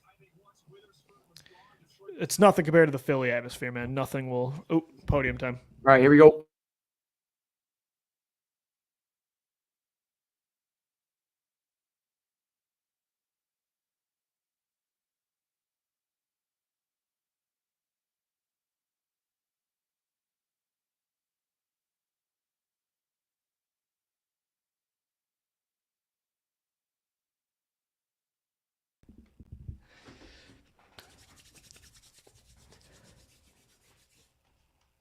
Let's go. Let's go, Geno. We have a chance. Oh, my God. Get up, Howie. Use the phones. Call up Vegas and Atlanta. Why? People are scared of Carter off the field, and they're scared of Wilson's knee. But why do you need to trade up, I'm saying? Like, they're going to fall to you right now. Skronsky should be one of the picks for one of these 3 teams, in my opinion. Wow. I think Jackson Smith and Jigba could potentially go to Chicago. Green Bay might even jump Chicago to try and get JSN. And that's why I'm telling you all the idea of Bijan Robinson is crazy, because if this exact scenario happens and these guys are sitting on the board, in no planet is Howie Roseman saying I'm taking that running back. And if it does happen, I might smash this computer tonight. I like this comment from Amon. Fletcher Cox would be a great influence for Carter. Yeah, I mean, that's the thing. Like, you're coming... If Jalen Carter's going to succeed somewhere, it's in Philadelphia. I mean, the culture here is incredible. Not just because of the veteran leaders and the coaching staff and just from top to bottom, but, the young players they have, too. I mean, look at the culture setters that are under the age of 25. I mean, Jalen Hurts, Devontae Smith, A.J. Brown, Jordan Mailata, Landon Dickerson, like the workers, and Jordan Davis and Nakobe Dean. If Carter is going to come somewhere and Jordan Davis and Nakobe Dean, who were the 2 captains on that Georgia team, right? I mean, if he's going to come somewhere and thrive and become a professional, it really is in Philly. That's why I get the report of them feeling comfortable. They have the support system that it could pay off incredibly. But no, let's take Bijan Robinson at 10. Come on. Kyler Murray finally gets his protection. What was that year that they kept mocking corners to the Eagles, and we were just saying, 2019. They kept taking Greedy Williams, funny enough, who is now with the Greedy, Eagles. Yes, that's Yeah, right. and we said, no, you have Darby, Mills, Zool, Sid, LeBlanc, and Maddox. You have 6 guys. Figure it out which one can be the guy, and not a single one Not does. one is on the team, dude. They had every right to think corner because not a single guy panned out. Yeah. Well, I mean, my boy Zool's actually been the best one of all of them since, but yeah, Sidney Jones. I digress. Like 4.8 downfield. It's just a sad sight to see Sidney Yeah. Jones out there these days, man. But hey, wouldn't it be great to get Christian Gonzalez there too? yes, we did. The Eagles, so for people just tuning in, if you didn't hear about the Cardinals-Eagles swap, it had to do with Jonathan Gannon's tampering with Arizona to become the head coach. So Philly got the 66th overall pick right at the top of the 3rd round in exchange for their 94th pick in the 3rd round. So they moved up almost 30 spots, 28 spots there, and then the Eagles also gave them a 5th rounder in 2024. So if you didn't hear that news, the Eagles did move up in the 3rd round because of that Gannon tampering story. They could get Jonathan Gannon tomorrow if they wanted to. Like, nobody was banging the table like, we got to get JG. Got to go get him. It was Arizona. Or So no. on brand for Arizona to be the one that wanted him. Yeah. Yeah, it makes a lot of sense. Just send him out to the desert. He could go golf a bunch of times with all his vests that he wears and everything. And I'm glad he's not here, Lou. Like, Sean Desai, if he gets one of these guys, he's got to be the happiest guy inside the NovaCare complex. Could this be Christian Gonzalez at 7? The Raiders secondary is Putrid. It is terrible. Yeah. Like, In they that at least division, have too, Max like, Crosby we need and Chandler somebody. Jones up front. So you have pieces on the defensive line. They have nothing in the secondary. So if Seago or Gonzo goes here, That's so then 8. So you just need the Bears or Falcons, just one of them, to not take Carter or Wilson, or try to trade up with Atlanta. I man, cannot how believe bad these is guys are Tyree falling. Wilson's knee. If the Eagles take Tyree Wilson, it's 100% Howard Yeah. Roseman. That's it. If Like, Philly there's no doubt passes about on him, though, that'll be telling because I think they love the Right. player. it. Oh, I mean, how can you not, dude? How Yeah. can you not? Just I mean, unbelievable traits, man. people. And will I think overthink he's it. more explosive and he's more of an athlete than Will Anderson. When it comes to like the bend, I think Tyree Wilson has him over that. That's why people were like in the conversation in overthink season say maybe we should. The take Raiders him need over. everything. Yeah, they do need everything. I mean, you need a quarterback too, brother. This has offensive line written all over it. Can you Will imagine if this is Skoronski? Levis, Lou. Ooh.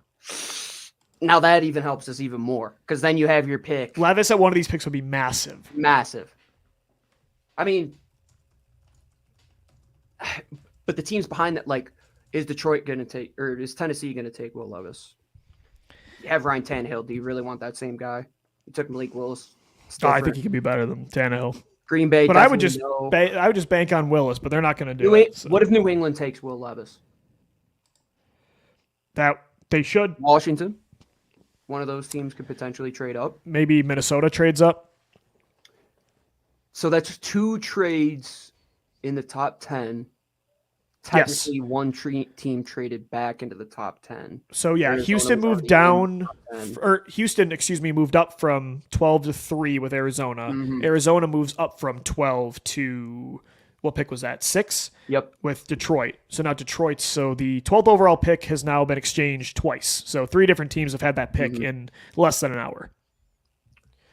Vegas's pick is in.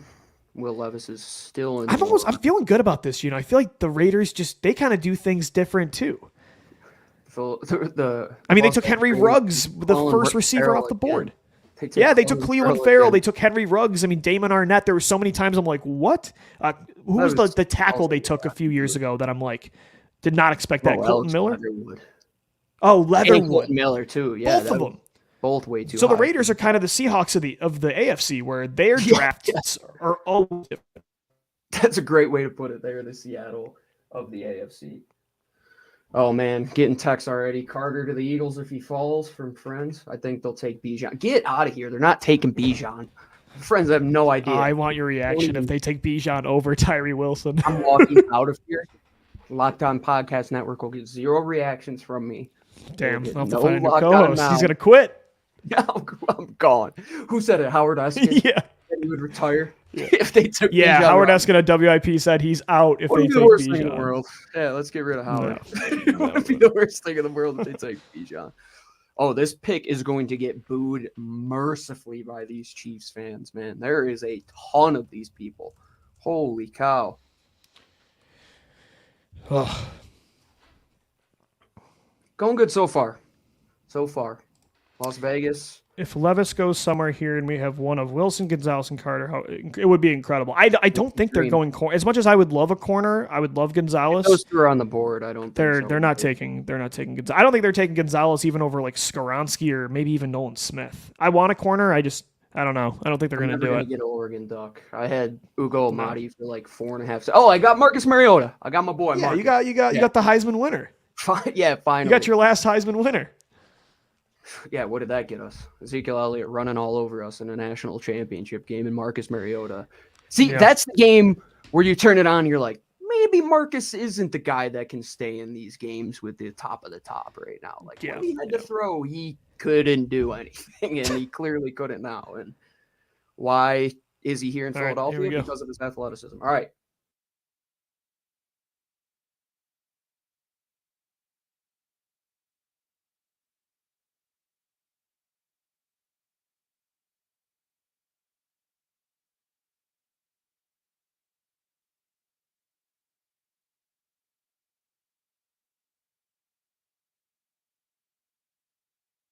Damn it. Yeah, there's one. I mean, he was going to go top 7. Yeah, you'd have to believe so. All right, call up Atlanta. Let's go. Get Jalen Carter. But he's a Georgia boy, though. Does this make too much sense for the Falcons? Pair him up with Calais Campbell, who's a great leader. Damn it, I'm not feeling good now. So you think if those two come off the board in Philadelphia? Okay, yeah, let's talk hypothetical. Carter is not available here. He goes to Atlanta. I think it's Nolan Smith or a trade down. Because I think Chicago's taking Peter Skoronski. You think? Keep him in Chicago? I think that's smart. Because if you're trading up here, it's not for Skoronski, right? It's for Carter if you're Philly. Yeah. So if you're sitting at 10 and you're letting the Bears make that pick, I think they're taking Skoronski, which means you either take Nolan, Gonzalez, or you move down. And then you believe that when you move down that Nolan Smith won't be one of those picks, and that's your hope. And does Atlanta taking Bijan? Oh, that would be great. Just want to give you guys a shout out. Your pod is entertaining and definitely go to. Oh, thank you. Subscribe. You should. Don't let their looks deceive you. Yeah, I hate looking at myself in these camera every single day. Italians, baby. Yeah, I mean, just like Nick Sirianni. Yeah, thanks, man. We really appreciate that. Yeah, Western New York Italians. We're not the best to look at, that's for sure. Hey, speak for yourself. No, man, appreciate that and appreciate everybody tuning in. It's been a great offseason, man. It's been a just incredible ride. This past year, man, it's just been unbelievable.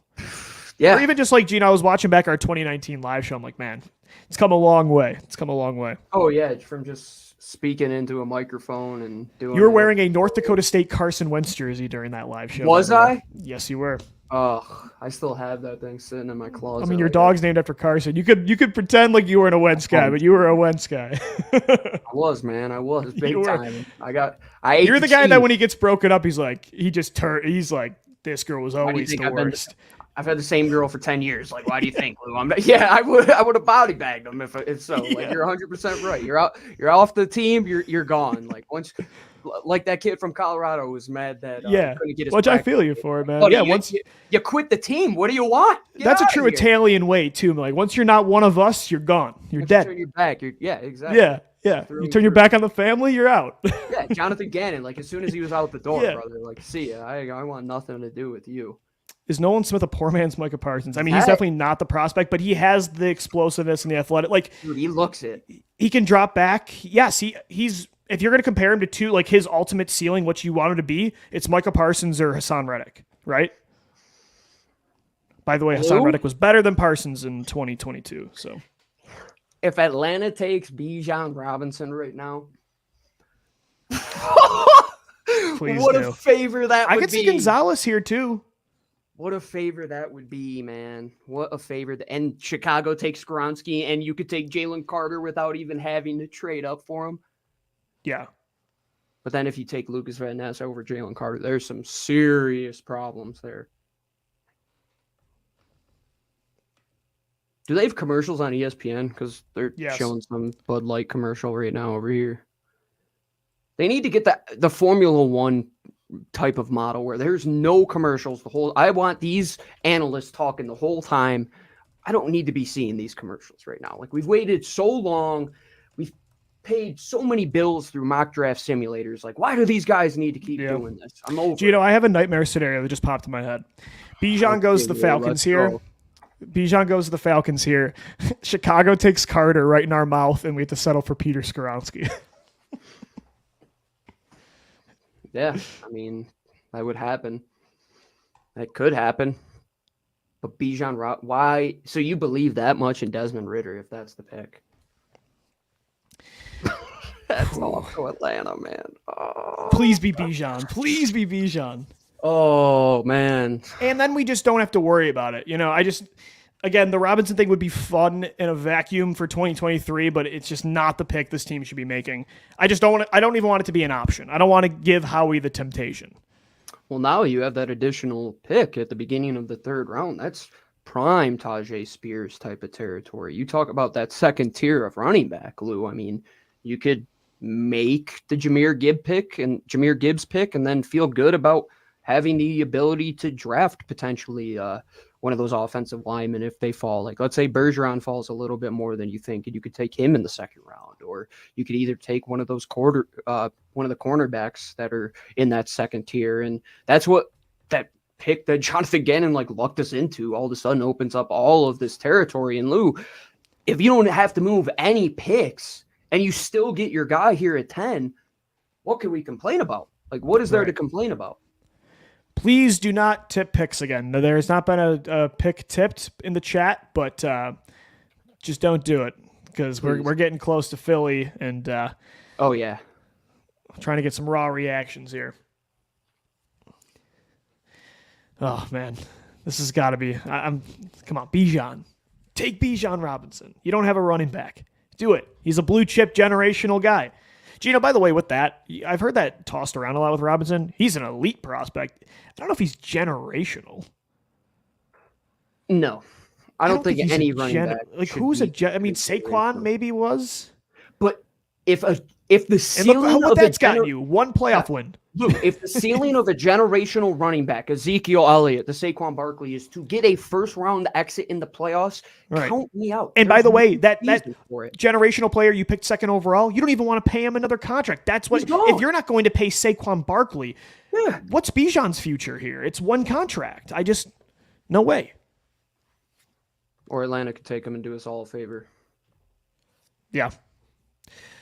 I need this to be Bijan. Chicago takes Skoronski. Take the local kid. Take JSN. Can you imagine if Jalen Carter just falls right in the Eagles' lap at 10? Right into your lap. All right, Goodell's headed to the podium. I think they're doing they might take a second here. It's the theatrics. I get why reporters say screw it. I'm going to tweet it because it does get annoying for sure. Oh, yeah. But there's just no fun in just hitting refresh and it's like, Falcons, take this guy. I don't know. That's how the NBA one is. That's so lame. Woj. All right, here we go. Yep. Yeah, right.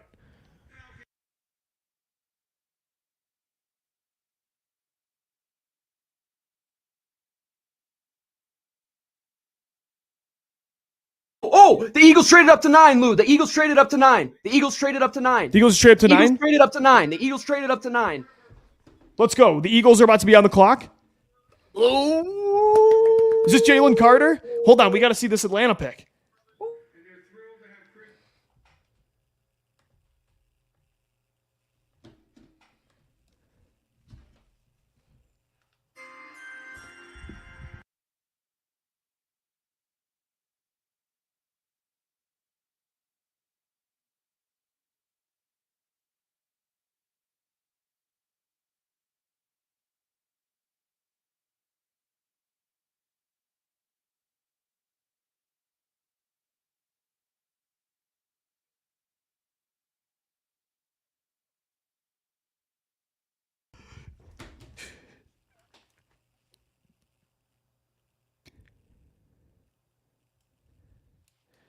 Bijan Robinson is an Atlanta Falcon.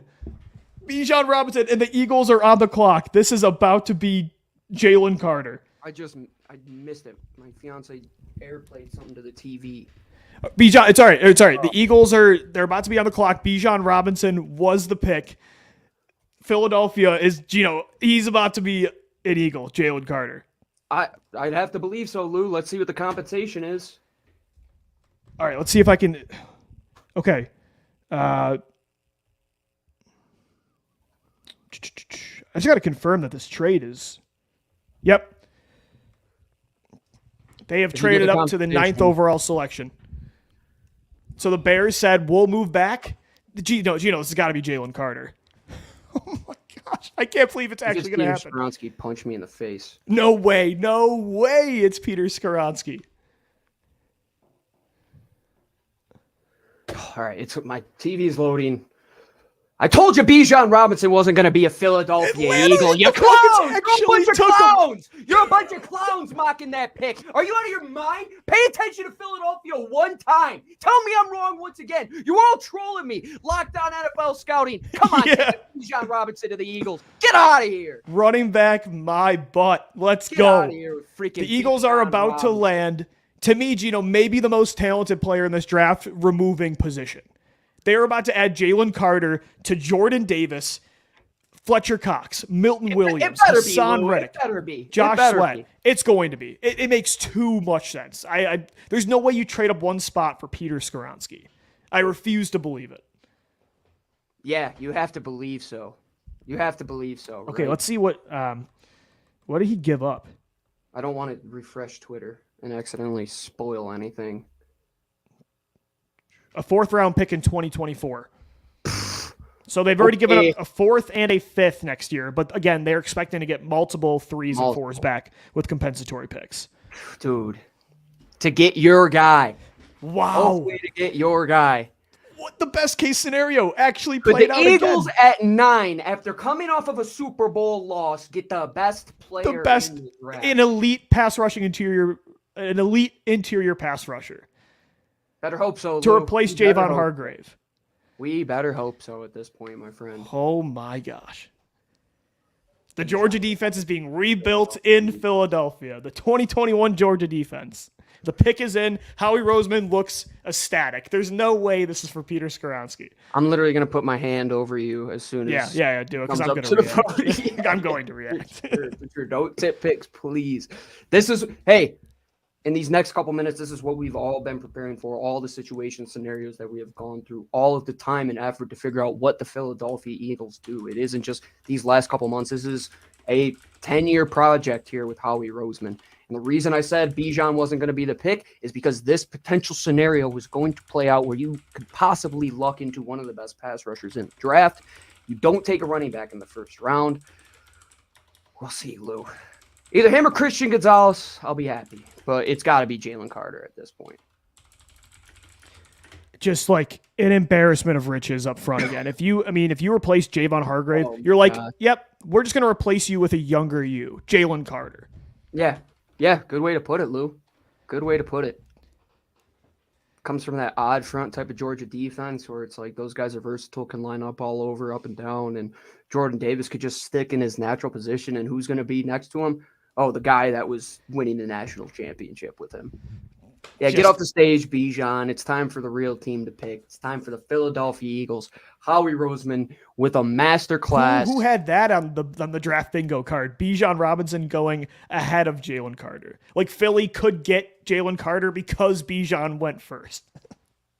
Yeah, we'll see when Atlanta plays them, and you got all those run-stuffing guys there Oh that my are going to gosh, take dude. away Bijan Robinson. And And you only give up a future they seem to be 4 happy. Yeah, for one they seem to spot. be happy, and Chicago should have just stayed there and took Carter, man. I know, I get it though. They want to protect Justin Fields. Like I totally. Yeah, you're get going to it. be able to get Skoronsky for sure. That would have to be the pick, right?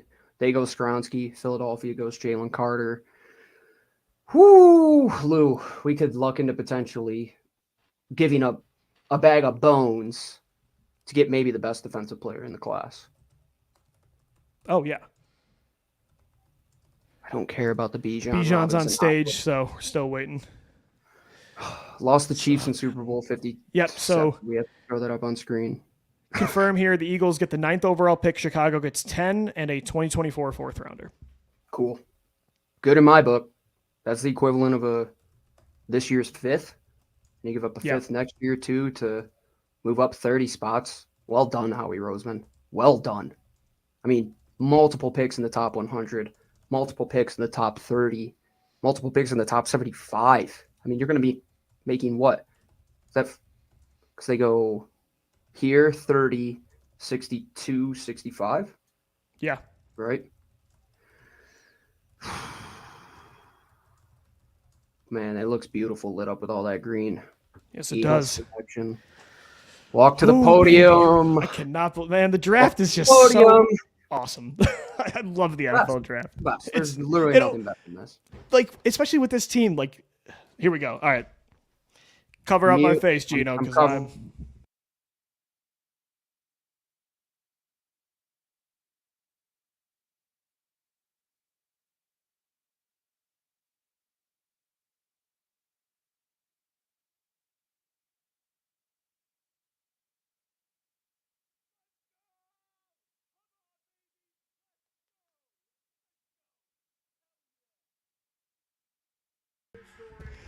Let's go, baby. Jalen Carter is a Philadelphia Eagle. The NFL just let an elite pass rushing DT fall in our lap.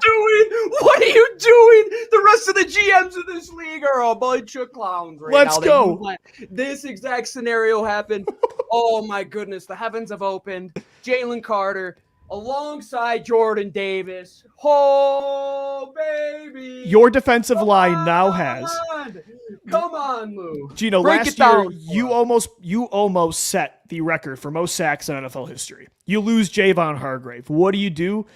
You keep Brandon Graham and Fletcher Cox. You have Hassan Reddick and Josh Sweat. You have Jordan Davis and Milton Williams. And you bring in, I know the concerns off the field, but you just brought in, to me, the most talented player. Like, you remove quarterbacks from this, I think this is the most talented player in this draft class. And again, there are concerns for sure. Carter right now is very emotional, crying as he goes to the podium, which is that's cool to see.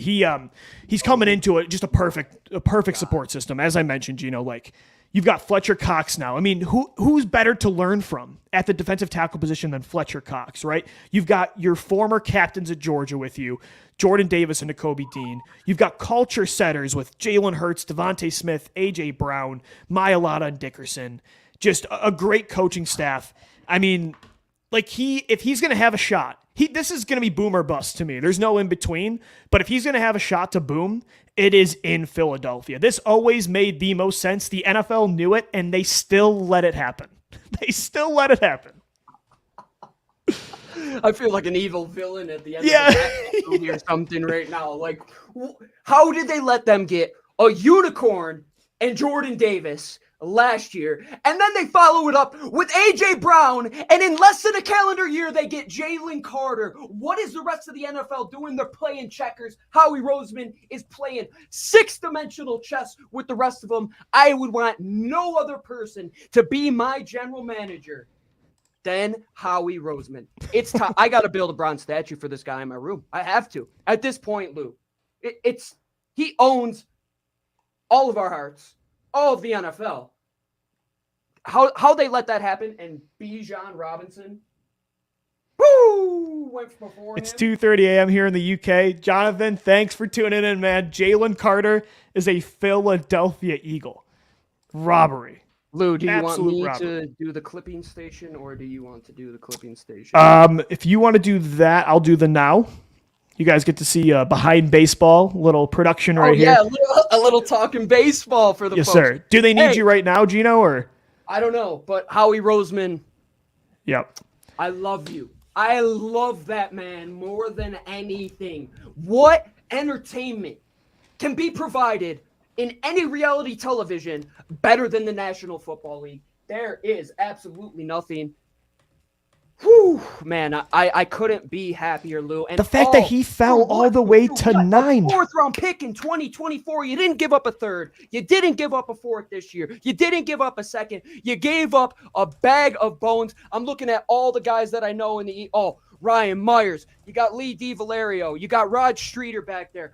Oh my goodness, all of these scouts, hats off to them. Nick Sirianni, Howie Roseman, Jeffrey Lurie, the trio, the trinity, the best three in the sport, in any sport. Find somebody that's doing it better than those three. Follow up a Super Bowl season with getting Jalen Carter. Oh my gosh, Lou. Come on. Once again, he does it. They're crushing it. The last look, there were some bad draft classes for years. It felt like this team just could not get it right.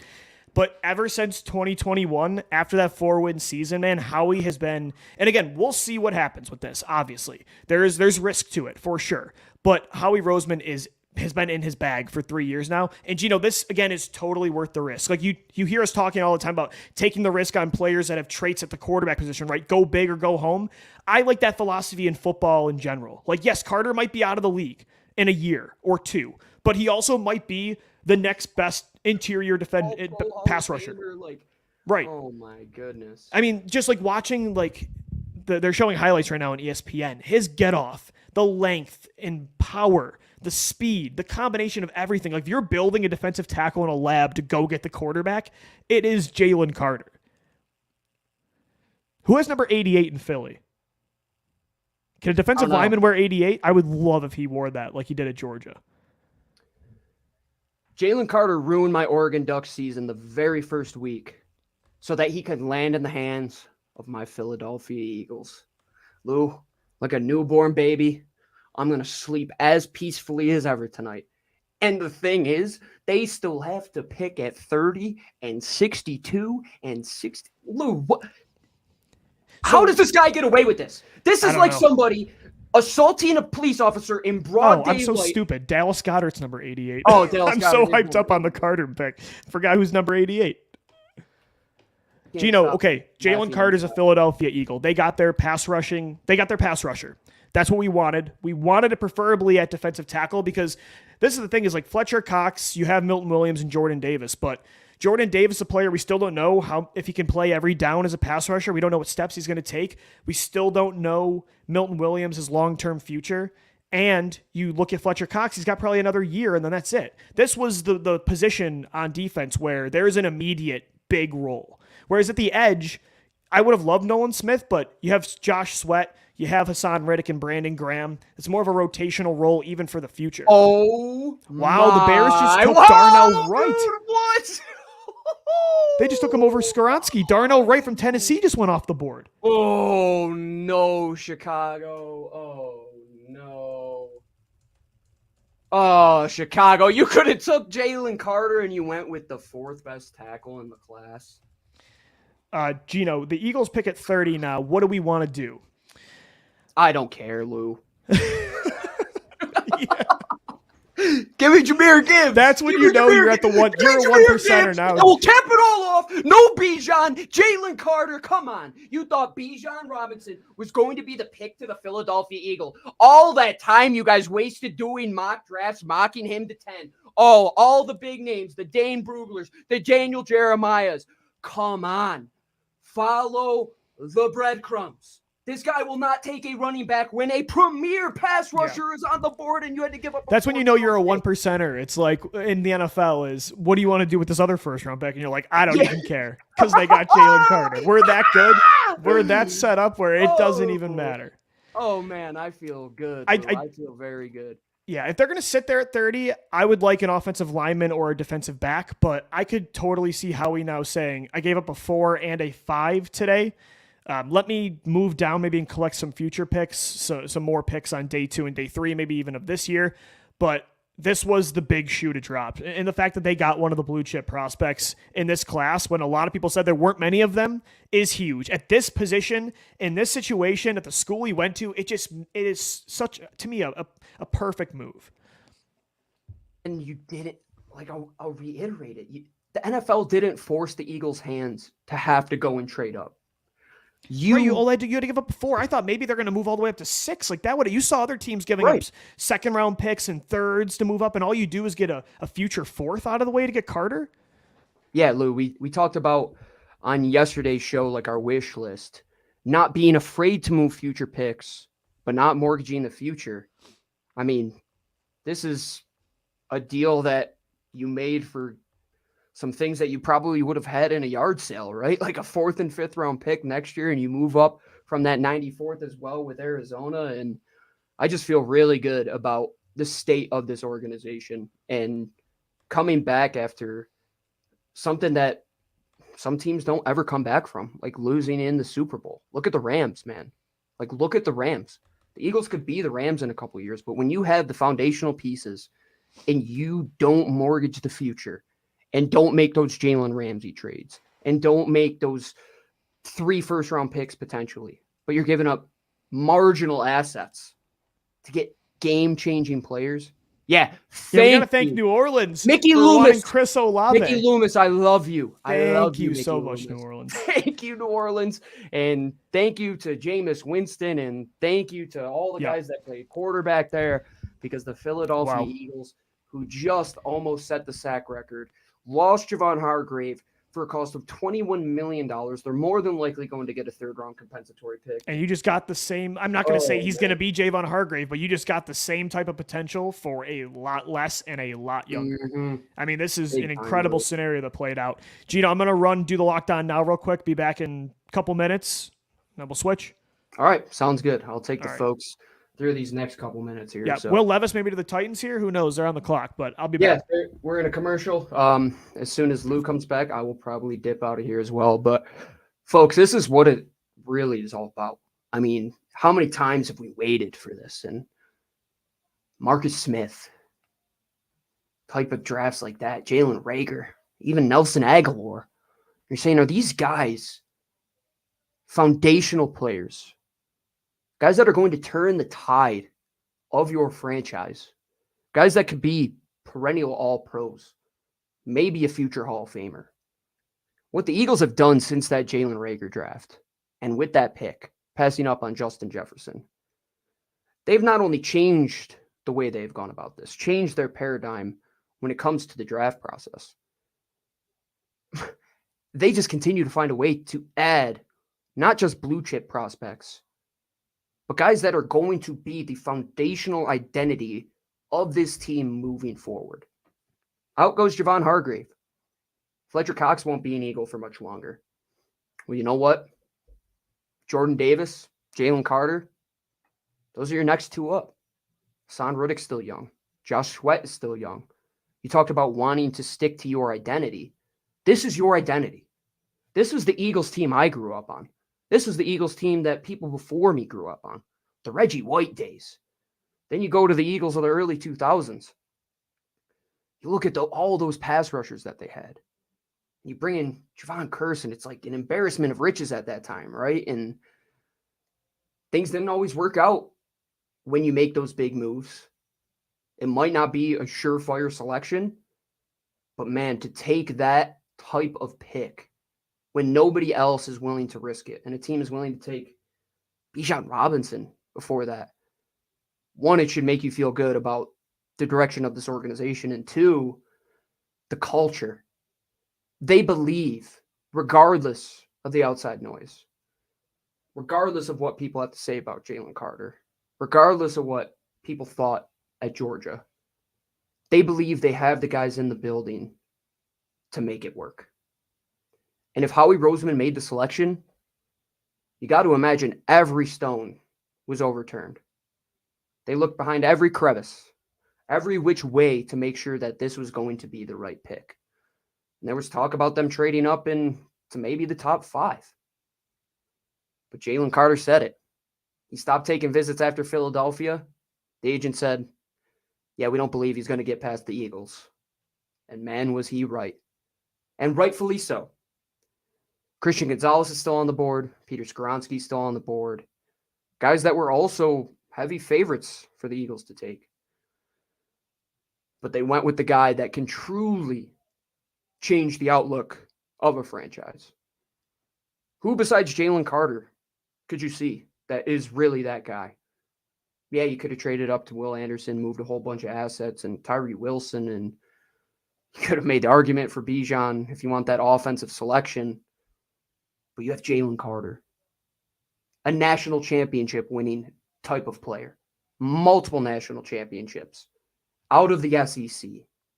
Talk about that paradigm change.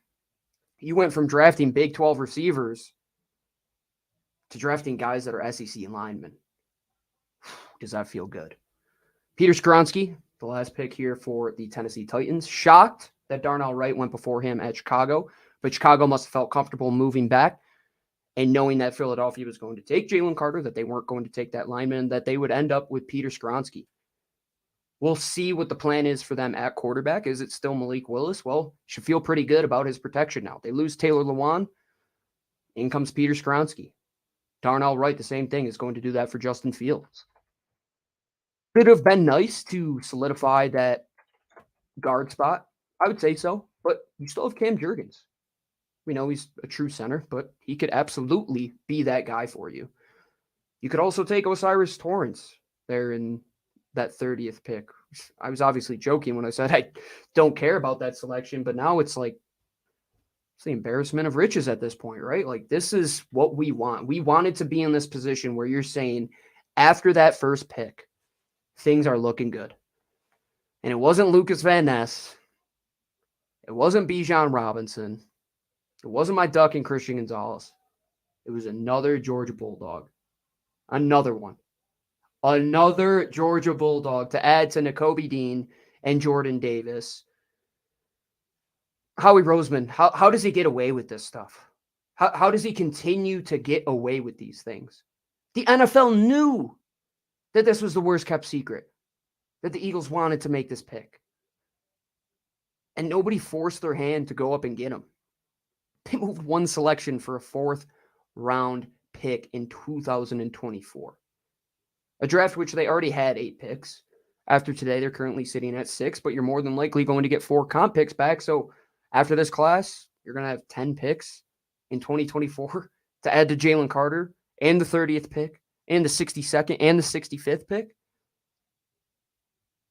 I don't know how you write better reality television than this, especially in Philadelphia. Howie Roseman, this guy, after he retires from being a general manager, which I hope isn't for a very long time, should go into script writing. How do you script this? How do you script that the Philadelphia Eagles make a selection in Jalen Hurts just a couple years ago, coming off of the back of Carson Wentz when we all thought that he could potentially be that franchise quarterback? You make a couple bad picks in Jalen Reagor over Justin Jefferson, and things are really looking down for you. And then all of a sudden, Jalen Hurts comes in, and the team buys in, and he continues to make these moves that are like, how does he get James Bradbury for basically nothing? And he got Chauncey Gardner-Johnson for a bag of chips, and now he has Jalen Carter and all of these guys, these Jordan Davises, and oh my God, Lou! They just took Jahmyr Gibbs! 2 running backs just went inside the top 12. What? And they have David Montgomery, and they have DeAndre Swift, and you take Gibbs at 12? I have to go do this thing with Allie real quick, but I love that just happened. All right, I'll be back. All right. Damn. All right, guys. Sorry, we're doing a few different lockdown things, so we're taking turns. But, man, Jahmyr Gibbs just went 12th overall to the Detroit Lions. There's been some crazy – I mean, we knew it was going to happen with this draft, but some WTF picks. I mean, Jahmyr Gibbs goes Bijan Robinson. Who made that bet, that both running backs would go inside the top 15, inside the top 12? I guess teams are – look – again, this is what I get about running back is you don't want to invest a lot at the running back position. But if you're going to, it's got to be a player like Bijan or Gibbs where they're just complete do-it-all weapons, right? I mean, they can be 3-down backs. They can catch, 60 balls in a year. Jazz, the Lions are going to win the North. Yeah, I mean, I could see it for sure. I don't get the logic with them. I mean, I know you don't pick for need always, but you have David Montgomery and DeAndre Swift. I think that's a really good 1-2 punch at running back. To take Jahmyr Gibbs at 12, I don't even know if I would have liked him for the Eagles at 30. That's a crazy pick. The Packers are on the clock here. This has got to be JSN, right? Get Jordan Love some help, Jackson Smith and Jigba with Christian Watson. Gibbs helps in 3 ways. Yeah, no, he definitely does. Like, He is a weapon, not just a running back. And that used to be my logic when I wanted a running back for the Eagles back in like 2019. You're getting a do-it-all player. You're less predictable too on offense when you had Blunt come out and then Sproles, it's like, okay, we know when it's obvious passing situations. So there are some benefits, again, to having that kind of player for sure. But I just think there's a better chance. There's always a good chance you could find that player for a lot cheaper in later rounds, through like low-tier trading, free agency. So you can get that player without having to make a first overall selection. Swift out of Detroit. He might be now. I mean, you sign David Montgomery and you draft Gibbs with that first pick at 12. Yeah, probably. I would say so.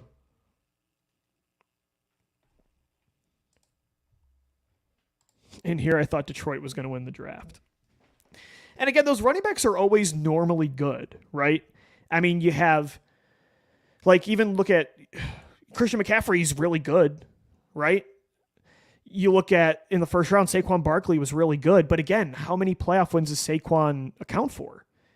Even last year, was Saquon the reason you won that playoff game against Minnesota? Not really. And they don't even want to pay him a new contract extension. The Tennessee Titans with Derrick Henry.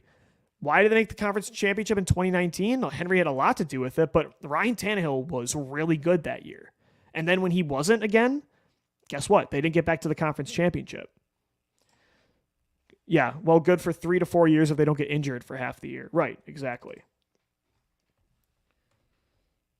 Wow. Jalen Carter is a Philadelphia Eagle. This is absolutely incredible. I mean, I really thought we were going to have to settle for, not talking ourselves into an offensive lineman, but I thought that was going to be the pick. I thought Carter, there was a chance he could fall, and Tyree Wilson too, but not fall far enough. The fact that he got to 9 and all you had to do was give up a 4th rounder, just every year, it gets better and better every year.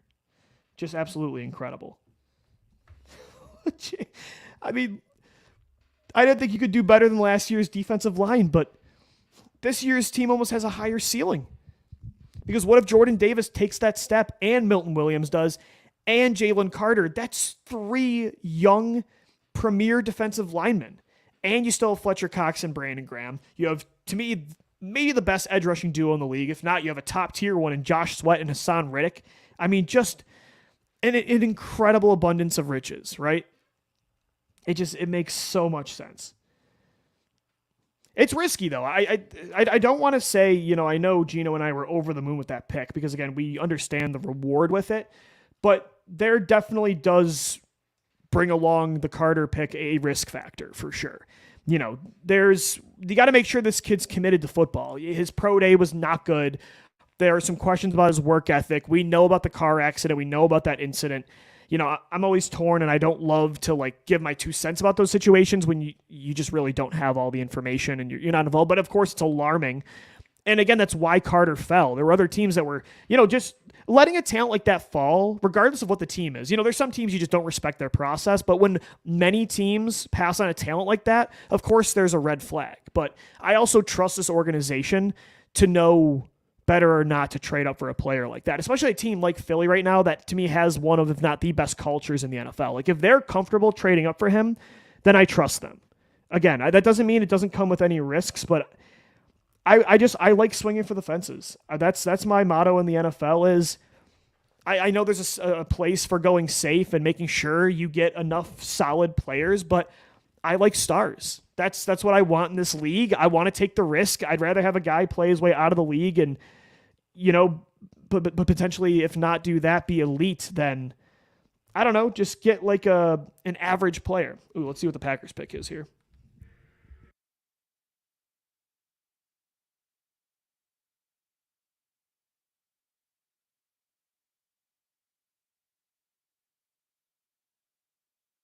What? The Green Bay Packers just took Lucas Van Ness. They just did what I thought Philadelphia. I was kind of scared Philadelphia was going to do. Man, they hate drafting weapons in the first round. They hate it. Lucas Van Ness to the Packers. Wow. And don't get me wrong with Lucas Van Ness. Kid's got a lot of talent, right? And I like that he can play both inside and out, defensive tackle and edge rusher. But at the same time, to me, like he's got one move right now and it's a bull rush. And I don't know, like there's sometimes versatility is a good thing, but when you're like, when you play both and you have question marks like he does, it's like, okay, I don't know if I want you on the edge full time or on the inside. So you're always going to be a role playing like tweener.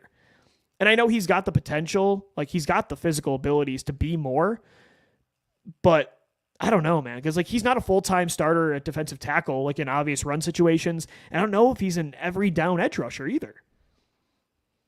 The Packers, man. Again, some teams just like this is what they do. The Seahawks, the Raiders, the Packers, they're very predictable in a way. And so is Philadelphia to a degree.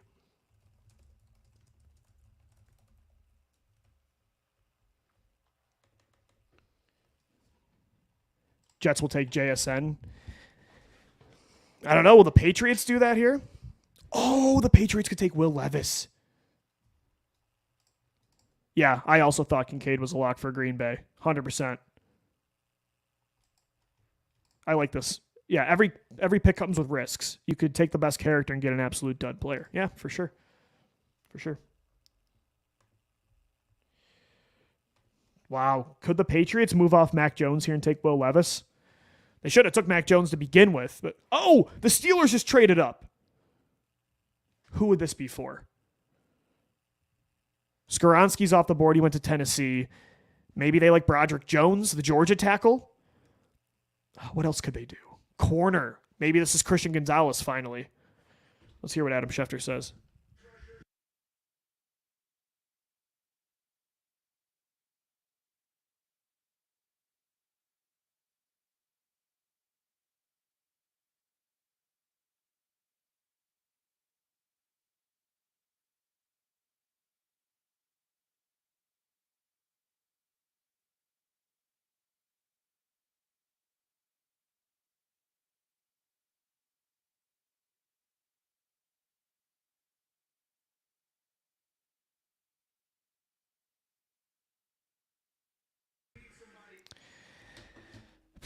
Booger McFarland wants me to take an edge rusher here. Nolan Smith.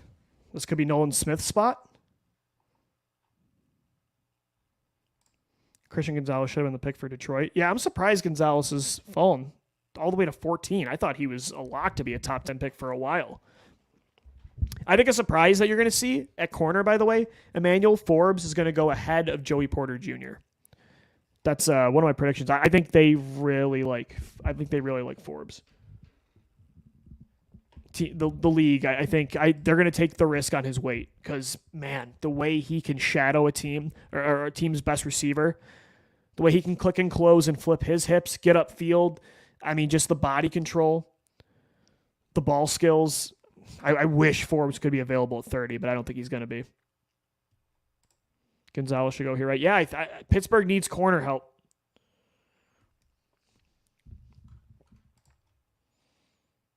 Well, New England moved out, but yeah, JSN's still on the board. The Jets would make a lot of sense, right? Allen Lazard, Garrett Wilson, JSN, get 2/3 of that great Ohio State receiving core in 2021 with those two and Olave. Then you've got your fourth guys, Mecole Hardman, and you got Corey Davis still.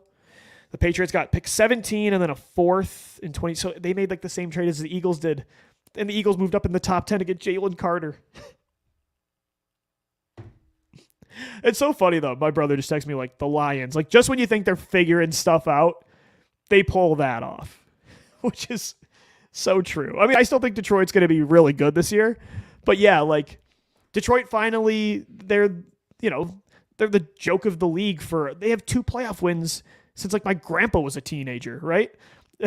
Like, since the 50s. And now they're finally putting it together, right? And they probably should have made the playoffs last year, but they take a running back at 12. Wow, that pick was crazy. I mean, like the Devin Witherspoon pick was surprising. So was Paris Johnson. And Bijan going 8 to the Falcons that was the team that made the most sense inside the top 10. But to go ahead of like Jalen Carter was crazy to me. But no pick to me so far has been as surprising as Gibbs. No pick has been as surprising as Gibbs. Joey Porter would make so much sense, right? I mean, Joey Porter Jr. going to the Pittsburgh Steelers.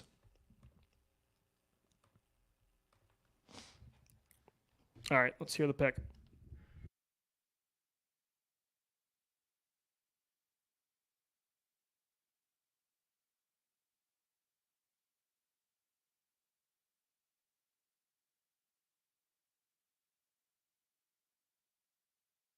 Yeah, that was my first inclination was Broderick Jones, the Georgia tackle. Just goes off the board here. So now a lot of tackles going. Paris Johnson, the first one off the board. Then you had Darnell Wright, surprisingly, went. That was definitely a surprise pick to Chicago at 10 after trading down with the Eagles. You've got Peter Skoronski that went at 11 to Tennessee. Broderick Jones here at 14 to the Steelers. A run of linemen going. Will one fall to the Eagles at 30? I would like an offensive line. So what I want the Eagles to do next, again, I would really like a defensive back or an offensive lineman. But if you want to go now with the luxury pick of like a tight end, like if you want to go Darnell Washington, I'm kind of good with that. What does everybody in the chat right now? What does everybody want? This next Eagles pick. You want to trade down? You want to trade up? What position you want?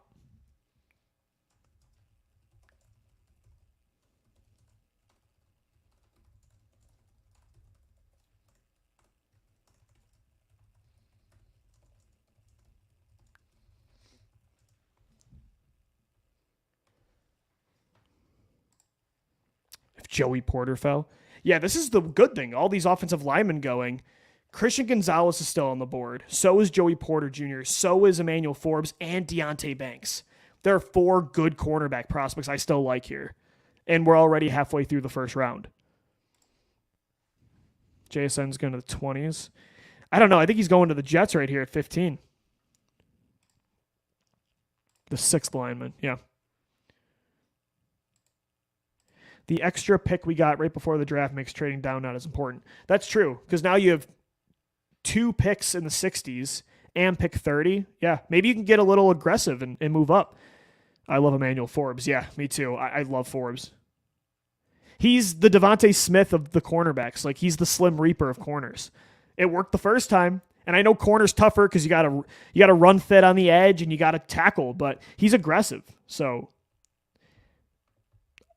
I think he's got the right mentality. And again, I'd rather have my corner strengths be about covering receivers than about the run game.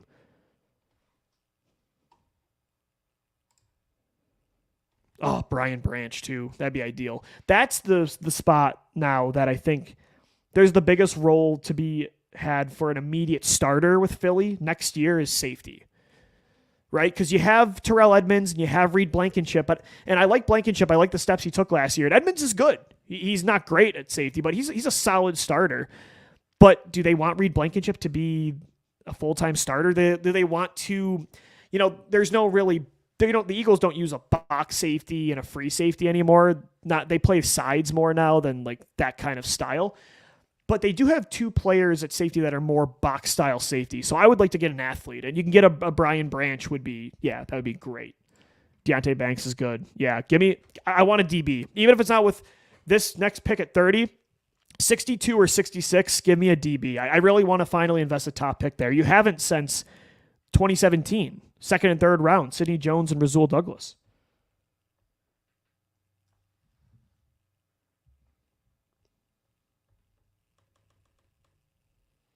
We got a report on DeAndre Hopkins here.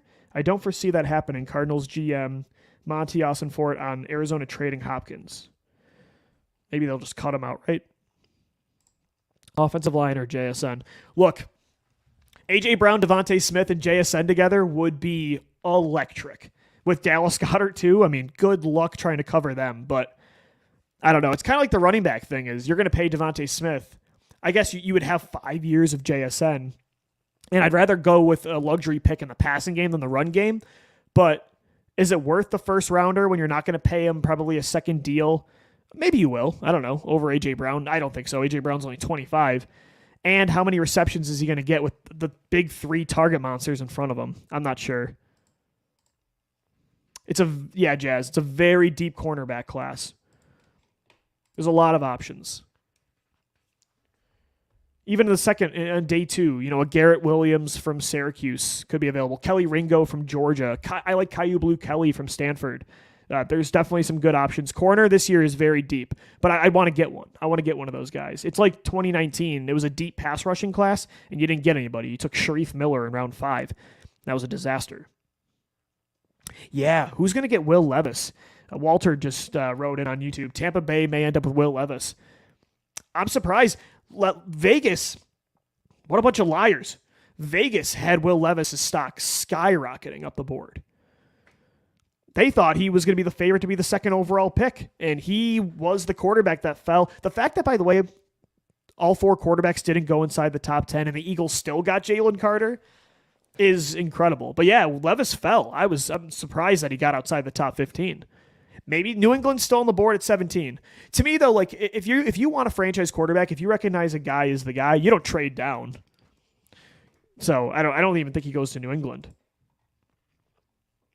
Jazz wants a right guard. Yeah, I could see that too. Osiris Torrance. I would like a guy that could be a tackle and a guard. I'm nervous if Lane Johnson goes down like he normally does. Who plays tackle next year? I don't want to rely on Jack Driscoll in a playoff run. I'm telling you, Cody Mauch from North Dakota State. I watched this kid at the Senior Bowl. He is smart as hell. Very well spoken. I saw him in one-on-ones line up in 11-on-11s at guard, at center, at tackle, and he looked as good in one spot as he did the other. I think Jeff Stoutland would love that guy. Cody Mauch from remember that name, from North Dakota State. I think he's going to go higher than we think, especially with the run on offensive linemen going. He might go inside the top 20 or inside the top 25. Yep, Tyler knows. Cody Mauch, the man. Nolan Smith's still available. Let's keep going with the Georgia defense. Let's move up for Nolan Smith now. Could you imagine?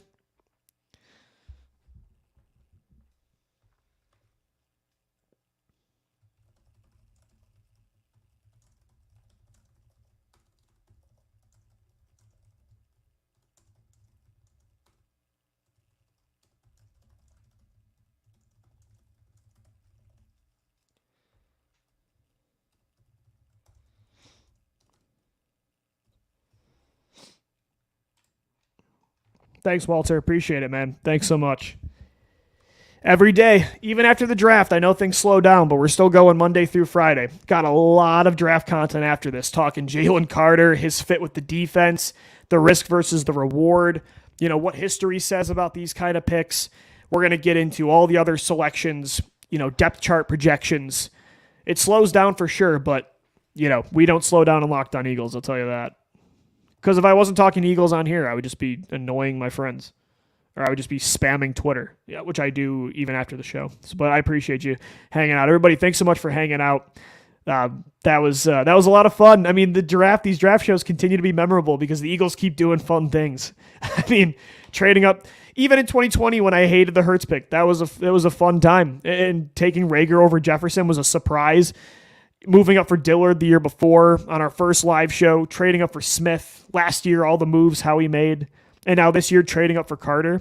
Yet again, Howie Roseman does not stay put in his pick that he was originally slated, although that wasn't even his pick, it was the Saints pick, but he traded up again. Howie Roseman, again, since 2016, has only stayed put in his original pick that the Eagles had based on regular season standings one time. It was in 2020 when they took Jalen Reagor. Since that, 2016, you traded up twice for Carson Wentz.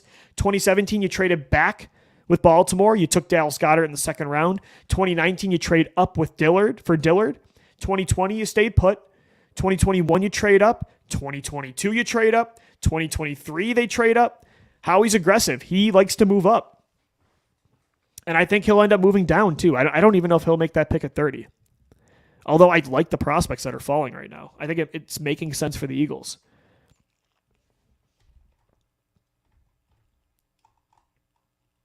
Zay Flowers. Again, same logic with JSN. I like Flowers a lot, though.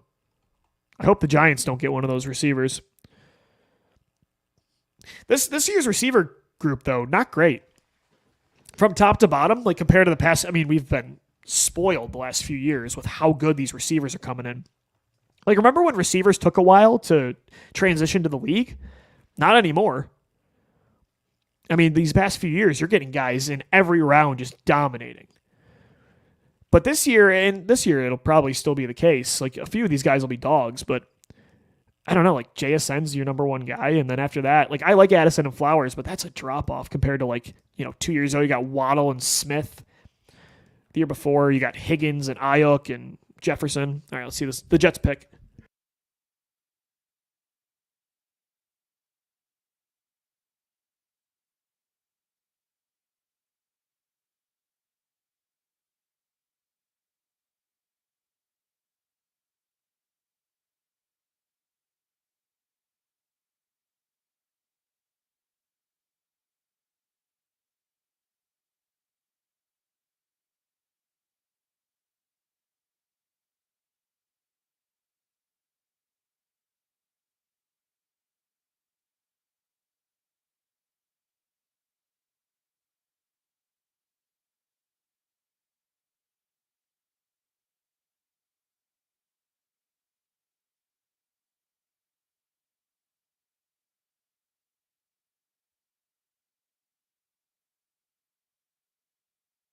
They really drag out these picks.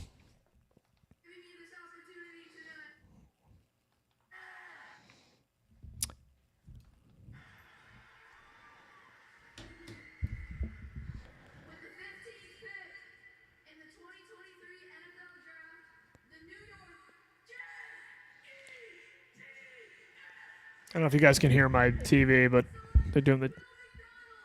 What? Wow. Will McDonald just went 15th overall over Nolan Smith. These guys are going higher than I thought. I mean, holy cow. Will McDonald, I thought, was going to be an option at 30 for the Eagles. He is explosive. Like, I completely get it. But, Gino, I don't know if you just saw Will... Back in the New York groove. Will McDonald, are you kidding me? There's been some crazy picks, man. We were right. People's boards are very different than everybody else's. We knew that was going to happen. Very different, my friend. And let's move up and get Nolan Smith. What do you say? I was telling everybody before, like, let's just keep building the Georgia defense. Like, let's run it back, man. Just build the whole thing. Yeah, let's recap. I'm going to have some food here and try not to get it into the microphone. But let's recap what has happened since Philadelphia has taken Jalen Carter, because I didn't expect that this is the way that it could have gone at all, Lou. I mean, Jahmyr Gibbs at 12, Darnell Wright over Peter Skronsky. Yeah. JSN still on the board. Lucas Van Ness to Green Bay. Lucas Van Ness, I mean, dude. Incredible. I mean, even I think Witherspoon going to Seattle. I mean, there's been some. Gonzalez is still on the board, my friend. Bijan at 8. Yeah, Gibbs. I mean, this has been a crazy. I mean, we knew it was coming, but yeah, I had to wait for Peter to join because he did the behind the scenes, and he was not very happy with Lucas Van Ness being the pick for the Green Bay Packers. He said the Packers just refused to draft weapons in the first round. He said they just refused. I had to wait and watch the Packers ruin my life, which is a great quote, my friend, because I couldn't imagine being a fan of that team. Walter writes in, if Chicago was going to take a lineman, why did the Eagles trade up for one spot to get Jalen Carter when we could have had him without trading? Because they probably just wanted to guarantee that another team didn't trade up with Chicago. Mm-hmm. You know, I think that's exactly just the logic is let's just, hey, we'll give up a 2024 fourth. We're going to get all these comp picks back anyway. Let's just move up and guarantee we get Carter. Like the fact that he fell to 9, let's not play with our food. Let's just get our guy. Yeah, let's not play with our food, literally, as I'm playing with my food right now. But what's the draft day dinner, Gino? My fiance works with a bunch of individuals from the Middle East, so I got some good Persian food here. Oh, hell yeah. Let's go. Oh, yeah. Got some let's go. Beef and saffron rice, man. They got some beautiful good food. And Washington is up next. Where's Will Levis going to go? Pittsburgh, Lou. We didn't talk about that. They took Broderick Jones. Yeah. So Will Levis is still on the board. Tampa Bay might make a lot of sense at this point. Mm-hmm. New England moved down. I don't think you're taking Levis after moving down a pick. If you want a quarterback, you're staying where you are. But, Gino, I was saying before, too, like we talked about maybe Nolan Smith for the Eagles, but look at all the defensive backs still available. Devin Witherspoon went, but Christian Gonzalez is still available. You've got Emmanuel Forbes. You've got Joey Porter Jr. You have Deonte Banks. So you still have 4 of the top 5 cornerback prospects available and Brian Branch. Like, what do they even do at that point? Because the way that it's falling and the way that the board went, teams are reaching for those pass rushers at this point, right? Like Will McDonald, I know he's good. I'm a big fan of him. I mean, he has exactly what we talk about all the time.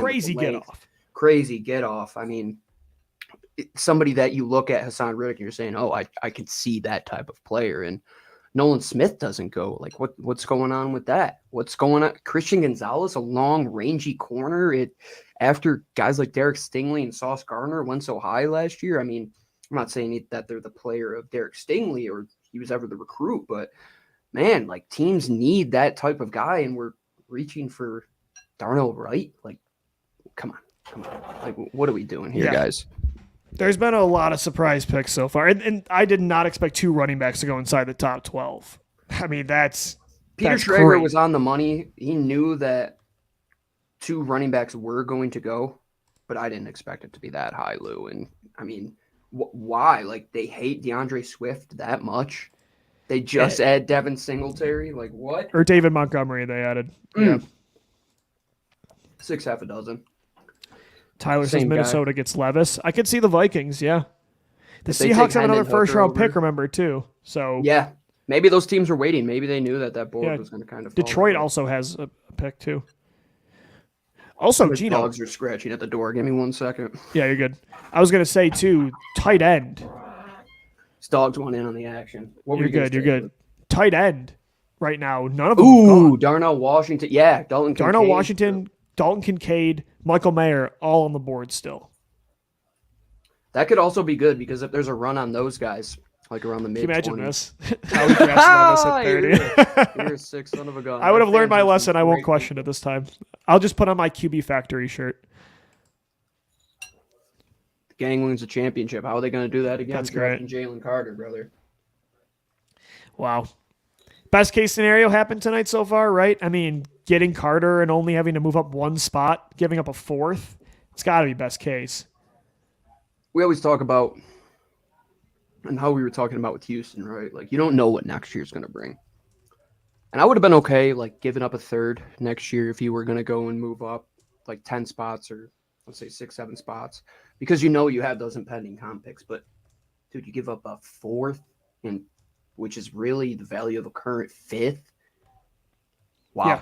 Like, I don't get how this guy continues to do it. And, Lou, how evident was it? Like, how much more evidence did they need that Jalen Carter was the guy that the Eagles so badly wanted? Like, nobody Right. pressed the Eagles' hand about it. Like, nobody forced them, and they got their guy. Washington up here. Damn it.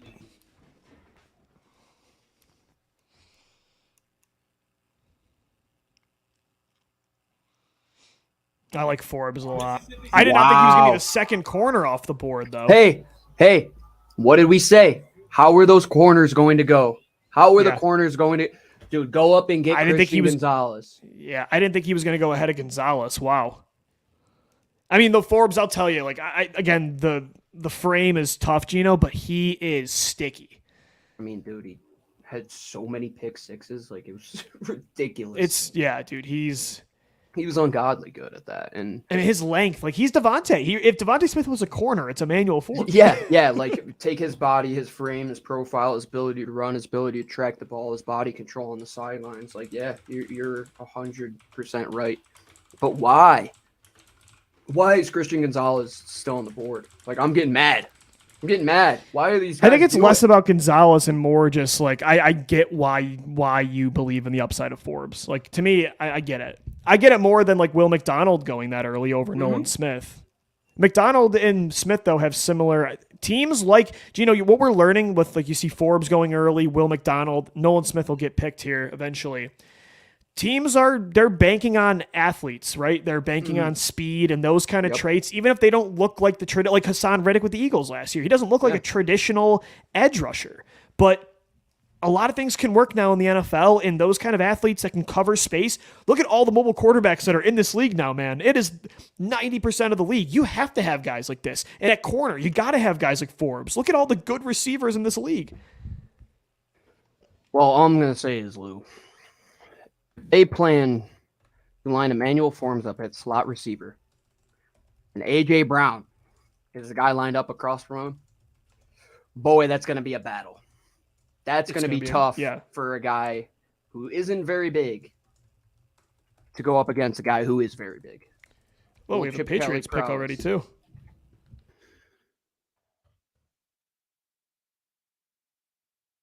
Ah, man, here we go.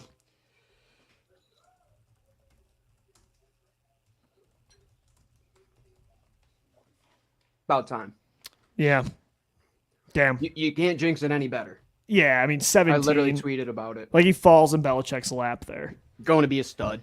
Ugh. Like, he found Yeah, the he's going to be J.C. great Jackson there. replacement. Here comes the run on corner. I could see Detroit taking one now, too, right? I thought they were a spot for Witherspoon at 6. Like, I wouldn't be surprised if they take Banks right here. All right, we got to see who's on the board here.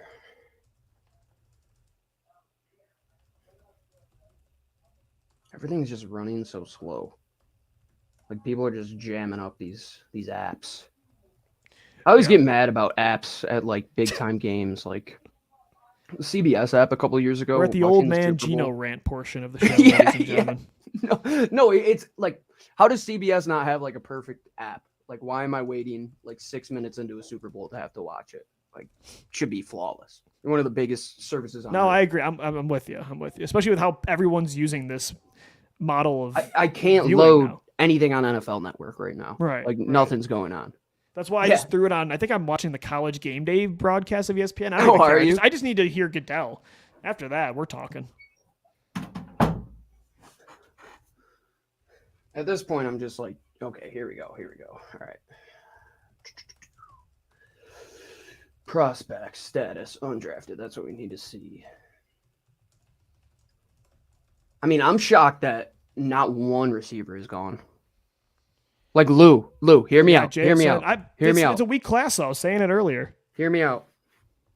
Zay Flowers at 30. Yeah, I had a few suggestions there. I don't know, though, Gino. It's kind of the same thing with Bijan. It's like, I'm not going to pay him that next contract. How many touches a game is he going to get with those top three monsters in targets? Fair. So I don't know. I mean, look, it would be incredible, though. Like, you go empty set and you have A.J. Brown, Devontae Smith, Zay Flowers, Dallas Goedert. I mean, it would be fun for sure. What about?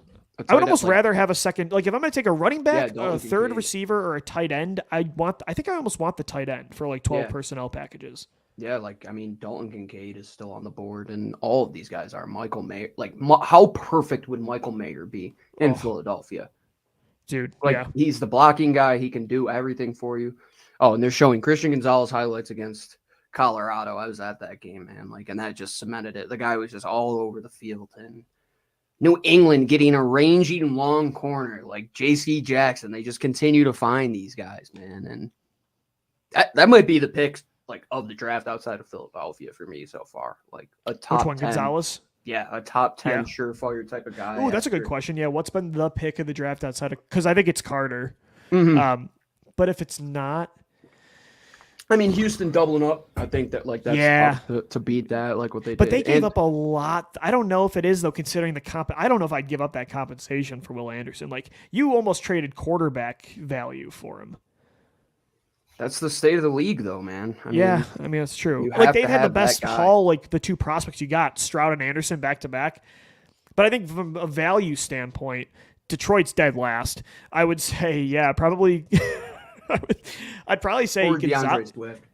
Yeah, I'm with you. It actually would probably be Gonzalez to the Patriots. Skoronski to the Titans at 11 is good too. Mm-hmm. Yeah, That's especially the because fact they that didn't they have got to him to move. fall in their lap is Mhm. they needed that pick. Yeah, Lucas Van Ness like makes sense Yeah, for Green Bay, but he's so similar to the Rashawn Gary, and Rashawn Gary Yeah. is like already really good. Yeah, Jay Hassan to. Oh man, if he went to the Chargers, I would feel good. they for need to get Justin dude. Herbert some help, man, for sure. Is Like, if this they don't draft take a going ton- fast, or am I crazy? Yeah, the two picks, the Patriots and Commanders picks went in like a 3-minute span. Good. Yeah, sorry to cut you off there. I'm like, Oh, you're looking at good. The clock. You're I'm good. like, this is crazy fast right now. And we will break down after first round what happens. Yes, to the thank you. Eagles. Yep. So Of we're going course. to be doing a podcast right after. So you got us live for 4+ hours tonight. You've got Twitter coverage, YouTube videos. Just uploaded some Jalen Carter takes. Make sure you subscribe to our YouTube channel if you're not already. If you're watching this on Twitter, head over to YouTube as well. And then, yeah, we've got a recorded podcast recapping this first round on all podcast platforms right after for you. Articles from Fox 43. Gino hopped on with the Locked On fam earlier, so I'll hop on for the next pick. It's a fun night, man. We've got a lot of coverage.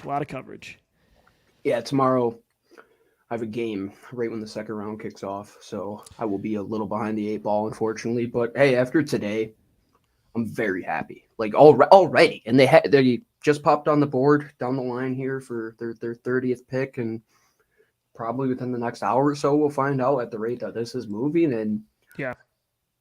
Brian So Branch would be Oh. pretty. That might be my favorite pick. Now that Forbes and Gonzalez are gone, like if I had a dream player for me right now, Brian Branch. If Joey Porter Jr. is there, I think Or the Joey Porter 30th Jr., selection, yeah. man. Like, yeah, maybe he isn't worth that top 15 to 20 selection, but yeah, man, imagine that. Like, you're sitting there in prime territory. Like, you go down the list. I mean, both of those receivers are there. Joey Porter Jr., Miles Murphy, I'm shocked, has not been taken yet. He's got to be coming up sometime soon. Oh, yeah. Kalijah Miles Murphy's Kancey. still on the board. I mean, Yeah, Osiris Kancey. Torrance is going to be taken at some point. So, Yeah. Gino, I think Cody Mock, we talked about it on the show earlier this week, he's going to go higher than I thought. I mean, the run on linemen is going. if you're ever going to bet over at FanDuel Sportsbook, always place a wager on over when it comes to offensive linemen in the yeah, NFL draft. that's a good bet. Always. Because teams will always reach on them. You never know Yeah. what they prefer. All these guys right? I playing mean, different type of offenses. Like, what's your cup of tea? Like, Darnell Wright is a lot different than a guy like Well, and Peter it's hard to Skoronski. project too, Gino. I mean, we were laughing at Houston. We traded up for Dillard, and they took Titus Howard, but Howard was the better player. Yeah, right? Yeah, he is. He's had a better career so far. Oh, that's right. Tennessee did sign Andre Dillard, who most likely will play guard. So, yeah, you have two, like, swing guard / tackle type of guys to be your replacement for Yeah. Taylor Lewan. Interesting. Yeah, looks like our viewers definitely want Branch. I'm not even going to talk about safeties because, hey, Yeah, I know. doesn't go my you're way. Scarred. I'm scarred, man. I'm scarred. There's no reason for me I'm to thinking talk more about it. 62 or 66 for that. Antonio Johnson, Jair Brown. Does Seattle want to trade down from 20? The Eagles want to trade up one more time for Branch or Porter Jr. or Nolan Smith? Dude, I don't think you have to trade up for a safety. like Nolan Smith, maybe. you got your pass rusher, right? Like you got Jalen Carter, but oh my gosh, could you imagine being like 10 deep, where your big four on the edge is Reddick, Sweat, Graham, and Nolan Smith, and then inside you have Cox, Carter, Davis, and Milton? Like, get out of here. Oh, and Contavious Street's like your 11th man.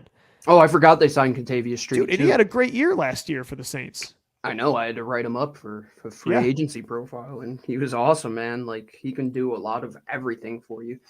Tank Ooh, Dell I tomorrow. love Tank Ooh, Dell. okay. I love Okay. Tank So the Dell. idea of Zay Flowers, I'll take Tank Dell, brother. I'll take him with a second round pick. Tank Dell's going to be one of those guys you're like, how did he not go ahead of some of these other receivers? Yeah. Like, no, I'll for take sure. him over Quentin Johnson, man. Detroit. Let's see what they're Yeah, gonna do. let's see. Let's see.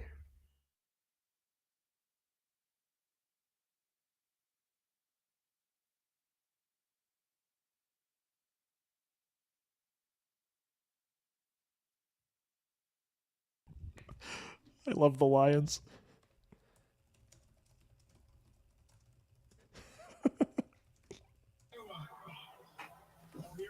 What, dude? I mean, I This like draft is Jack on- Campbell, but This draft what is on is crack.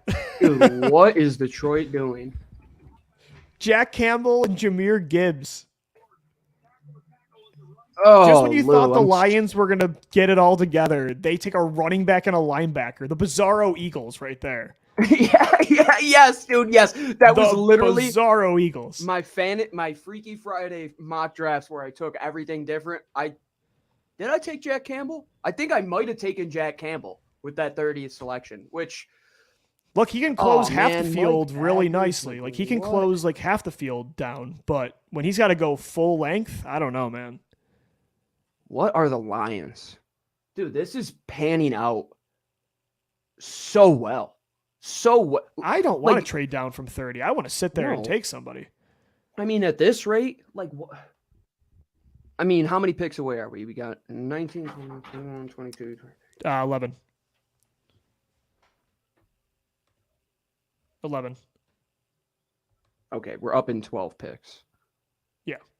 Okay, so there's 11 out of Brian Branch, Luke Musgrave, Dalton Kincaid, Zay Flowers, Michael Mayer, JSN, Keon White, Miles Murphy, say his name, Lou. Adatomiwa Adabawar. Wait, say it again? Adatomiwa Adabawar. Adatomiwa. Okay, I had my Rochester long Aditomiwa. Yeah, That could be the pick, Lou. What would you feel about that, man? Like just a 4 I don't know. AI I'm type kind of guy? out on unless it's like Nolan Smith. I'm kind of good on pass rushers now. Like I think we're good. I want an offensive lineman or a defensive back. That's kind of my focus right now. Osiris Torrance, bro. Osiris Torrance might Yeah, be that I pick. would really like Torrance. Don't be shocked about Matthew Bergeron. I just saw a couple things about that, but what are the Lions? I would hate to be covering the Lions tonight, Lou. Dude, yeah. Linebackers in the first round are not great. Dude, Campbell's range too. I don't know, man. Like, I don't know. Will Levis to Tampa makes a lot of sense here. Yeah. So he might not go. Like, he might not go. Levis? If he doesn't go to Tampa, I don't think Seattle would take him. Like, you already would have take him? Geno. Like, you already have Geno, who's like the same guy. Minnesota, maybe. Jacksonville, Minnesota no. might New York, be. no. Dallas, no. Buffalo, no. Cincy, no. New Could a Orleans, team no. trade back in? Like, maybe That's we were talking about the Eagles moving down from 30 because the Yeah. team might want Hendon Hooker. Ooh, there's a bet you should take on FanDuel right now. Hooker to go What? ahead of Levis. Oh, yeah. Yes. There was one, it was like pairing, like two teams selecting guys, and it was like the odds of Minnesota taking Hendon Hooker and the Eagles I love this. taking From Bijan Ahmad. Robinson. Eagles got more value in the third round last year than both of Detroit's first round picks. Yeah, Nakobe Dean is a better player than Jack Campbell, and you got him in the third round. Damn right he is. Dude, yes. Whoever just said that, That great was pick. Ahmad. Shout out to Ahmad. Yes. All right, here we go.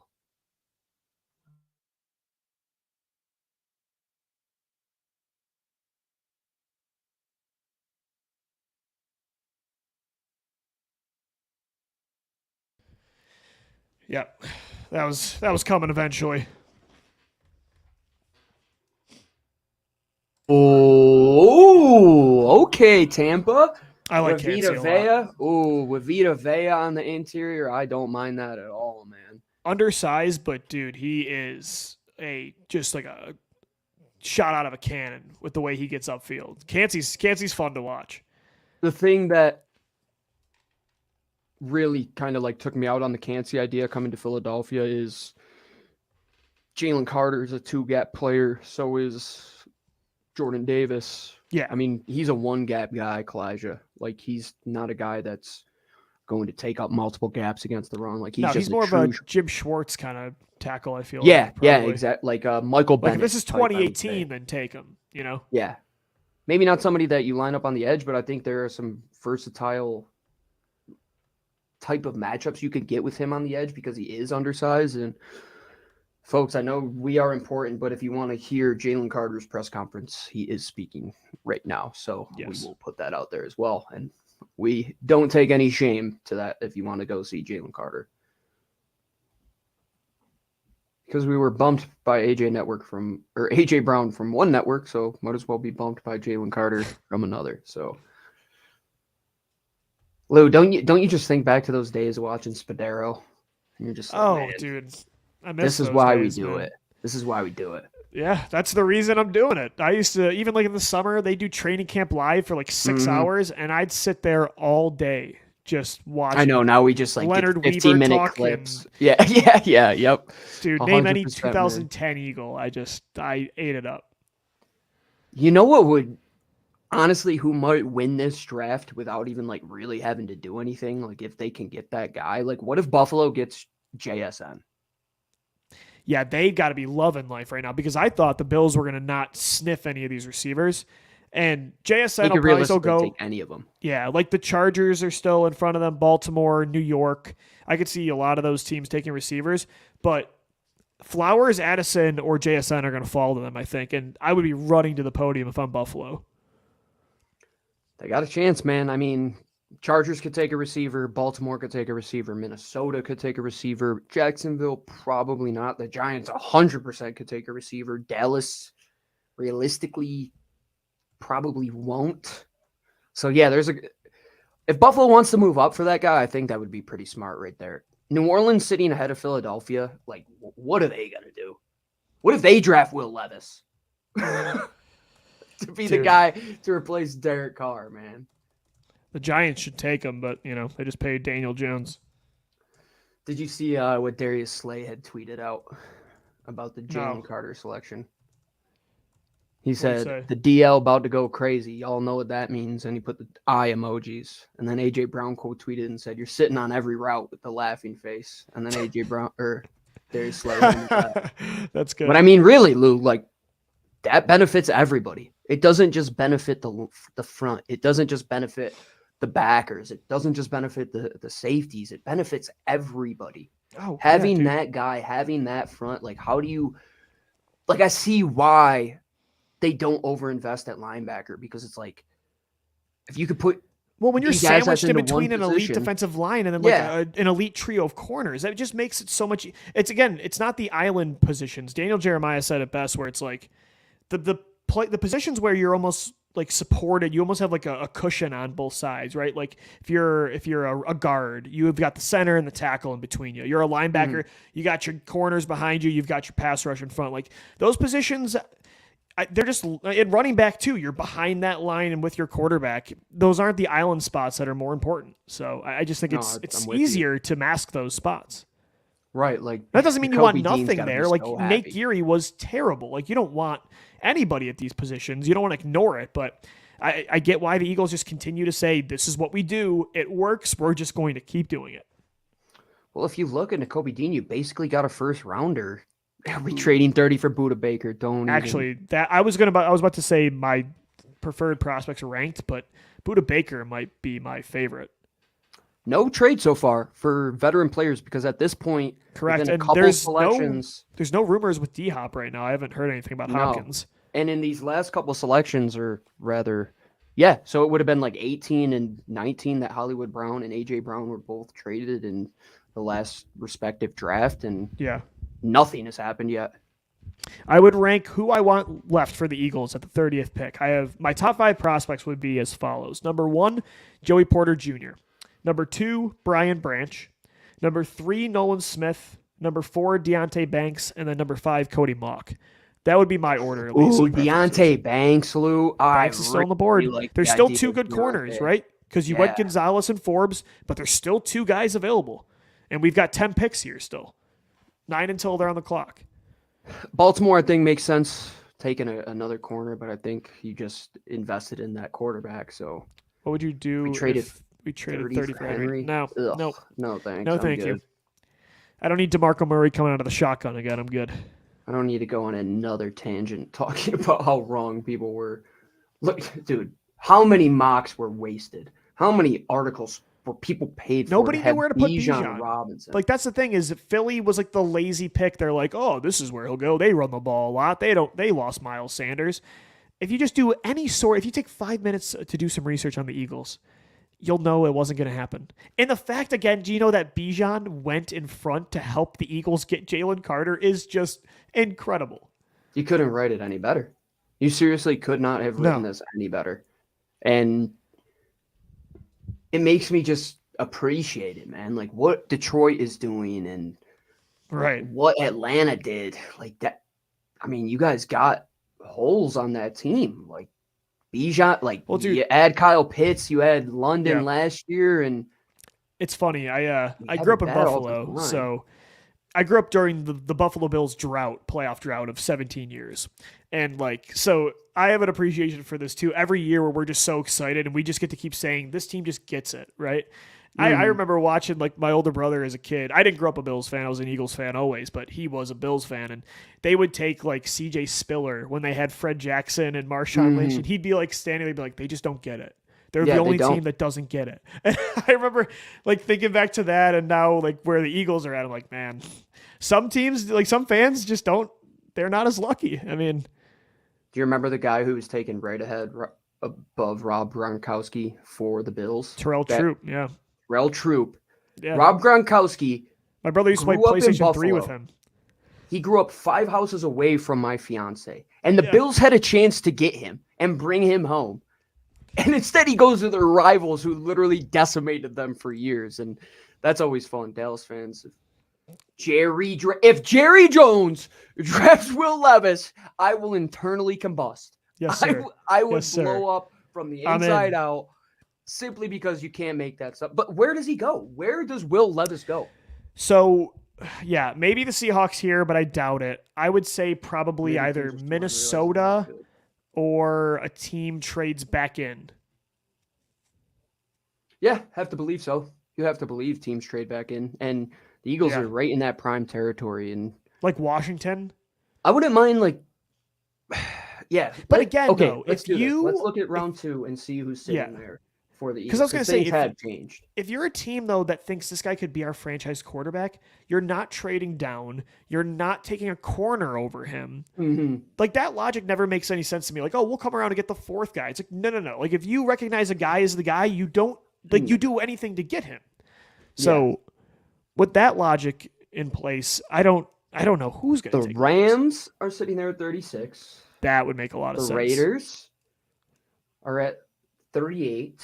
I'm surprised Tampa. I would have took him if I I would was say Tampa. either of those two teams, like 36 or 38, I would be okay trading back a couple of selections. And Seattle is on the clock, and now they got some thing that's going to take like 6 minutes here to get the pick in. And I'm like, should I just refresh Twitter at this point to find out? Yeah, I normally do like Yeah.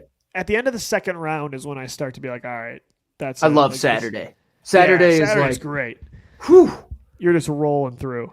If you're an addict of guys that just continue to tweet out stuff, I'll be one of them on Saturday.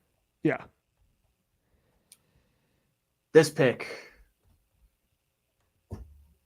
might blow your mind, Lou. I accidentally just saw who it was. No, that's okay. Just tell me. Got 3 initials. This is JSN? What? Seattle? That's a good trio, though, man. Yeah, man. DK Metcalf, Tyler Lockett, and Yeah. JSN? Woo! Damn. They're building around Geno. Geno Smith, Kenneth I like Walker, Seattle. DK Metcalf, Tyler Lockett, JSN, Noah Yeah. Fant.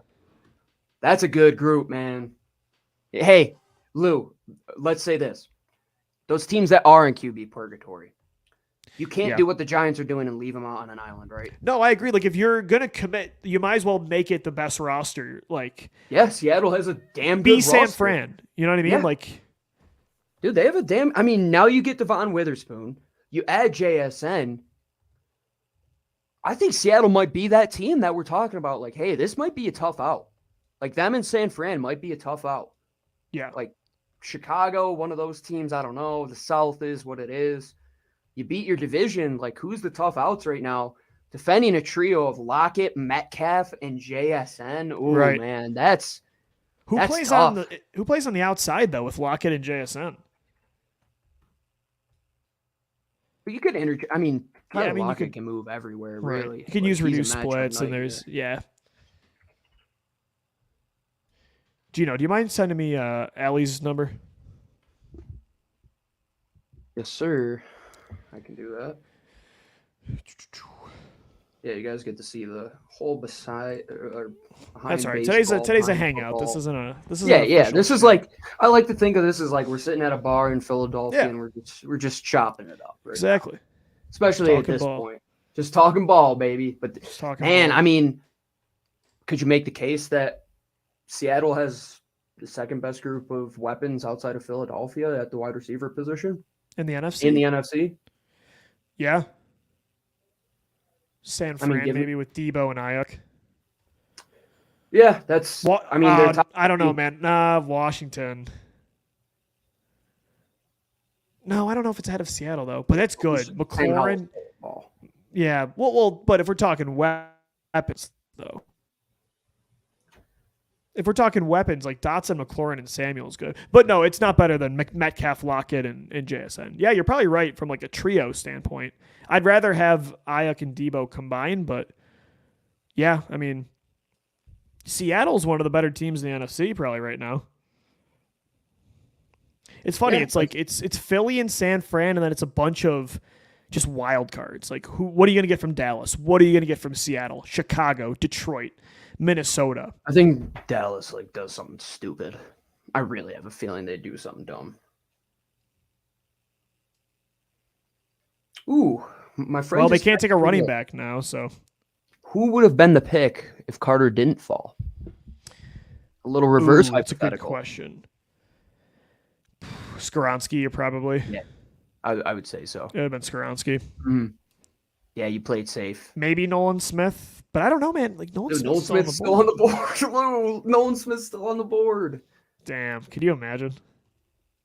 I mean, I know you have other needs, but that's your bread and butter, man. Like, how easy of a transition would it be for Sean Desai to go up and get that? Okay, I know we don't like saying, like, oh, wait till next year, but, dude, Detroit trading up for Jameson Williams, not having the ability to take JSN when they could have taken JSN, and just, like, all those teams that traded up last year to get their receivers, and JSN's there at 20 this year, man. Like, Yeah. I know Olave is good. Don't get me wrong. I know Jameson Williams is good. Like, JSN at 20 is a value pick. Yeah. That's a value selection. I like what Seattle's building, man. I mean, yeah. Who's another outside of San Fran? Like, who's the tough out for Philadelphia? At what point do you feel comfortable moving up for Nolan Smith, if at all? I don't know, man. I might be okay just standing pat and letting whoever falls fall. I think there's because if there, I hope there's a run on receivers now that goes, Gino. That would be huge. Like if you can get some weapons to go, tight end and receivers, that'd be big for the Eagles. Want to give a shout out to Nick Gurr, big fan of the channel. Nick, happy birthday, brother. Your present from Locked On Eagles is Jalen Carter. So enjoy, my man. Enjoy. Yeah, thanks for being a fan of the show. We really appreciate you. I always say without the people listening, we're just two idiots talking into a microphone about the Philadelphia Eagles. But man, I love it. Like I love hopping on these airwaves and talking about this every year. We're almost 3 hours into this thing, and I could talk for another 5 about this team. Like if they did that 2-night format where you get a couple rounds in the first day, like I could be doing that right now, man. That'd be fun. But tomorrow's going to be awesome. And bringing it back to that edge conversation, Lou, like, I mean, your boy Uzama out of Kansas State is sitting there. Ojulari, Foskey. I'll wait till tomorrow. Why would you if trade I'm being up? honest. Yeah, like why would you trade up? I think one of these DBs are going to fall. Joey Porter Jr. might be there. Like let's get a run on receivers going here. Let's get Addison to go, Flowers. Let's get Michael Mayer. Let's get Will Levis. Let's get Kincaid. To that point in the draft where that should happen, and the picks like Jack. Can you imagine if you come away with like Jalen Carter and Joey Porter Jr. or Brian Branch? I mean, even Deontay 2 guys I thought would be Banks, top 15 picks. I think you make out if you get Deontay Banks as well, man. Like I think that is a great pick.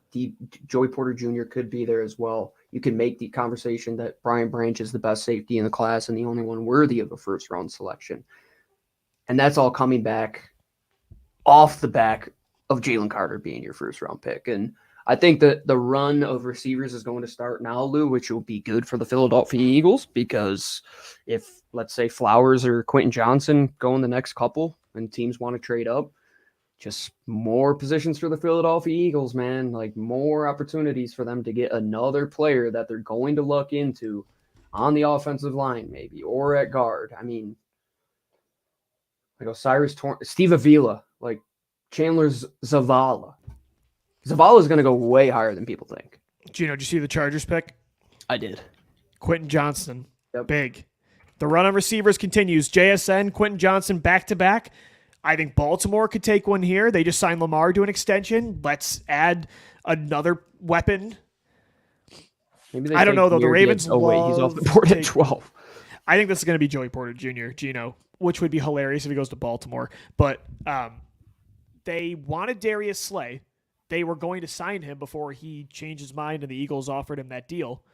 So the Ravens are probably in the corner market. This might be where Banks that makes so much sense, right? The Maryland kid goes to Baltimore. Deontay Banks. Yeah, that would make a load of sense, man. Him and didn't I say that on the show the other day? Like it'd be a perfect compliment to Marlon Humphrey on the opposite side, who's big, athletic, long, physical, and then you get Deontay Banks, who's just the TCU curse. Yeah, man, count me out. I don't know if that's I feel bad for Justin, but I was like, I don't want to look at a TCU player. Get that out of my face. Poor Justin Herbert has like all the arm strength in the world, but he has nobody to separate downfield.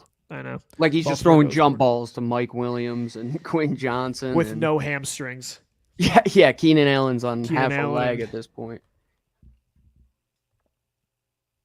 Man, there are some good defensive prospects on the board for the Eagles right now. I might say let's wait for a lineman tomorrow too. I want DB. I know they're probably gonna not do it and break my heart here, but I would love a DB right now. I think tight end. I think they might luck into the best tight end in the draft, Lou.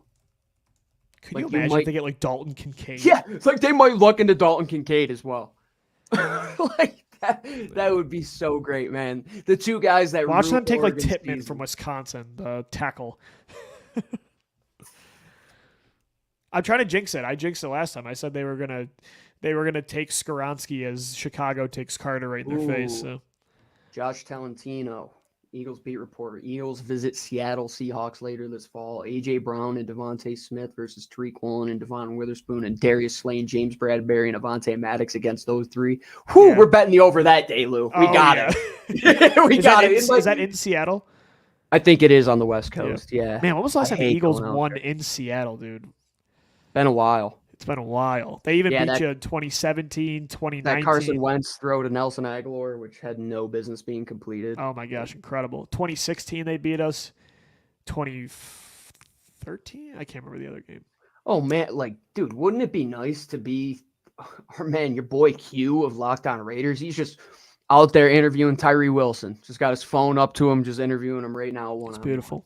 That's the thing about the Locked On Podcast Network, folks. If you're sick of those talking heads and ESPN, which I'm glad I didn't watch ESPN, Lou, because apparently Jalen Carter, all they talked about was his off-field stuff, and the NFL Network just showed his highlights. Like, man, I get it. I get why you have to talk about it. I just like, Gino. It's a weird. It's just like it's a gray area that I'm not really like comfortable like getting into that much because I just don't know enough about the situation. You know what I mean? It's like, unless you're talking to this kid and like, you know, all the details of like these stories, I just don't like formulating an opinion about that kind of stuff. And that's what I was saying. But like when you were on the other show was, yeah, like it's concerning when many teams, even if you don't trust like a certain team's process, when multiple teams pass on a talent like that, like of course there's a red flag. We know there's a risk with this pick, but if Philadelphia is willing to trade up for them, considering the culture they have right now, I trust them. If they trust that it can work to the point where they'll trade a pick to move up and get him,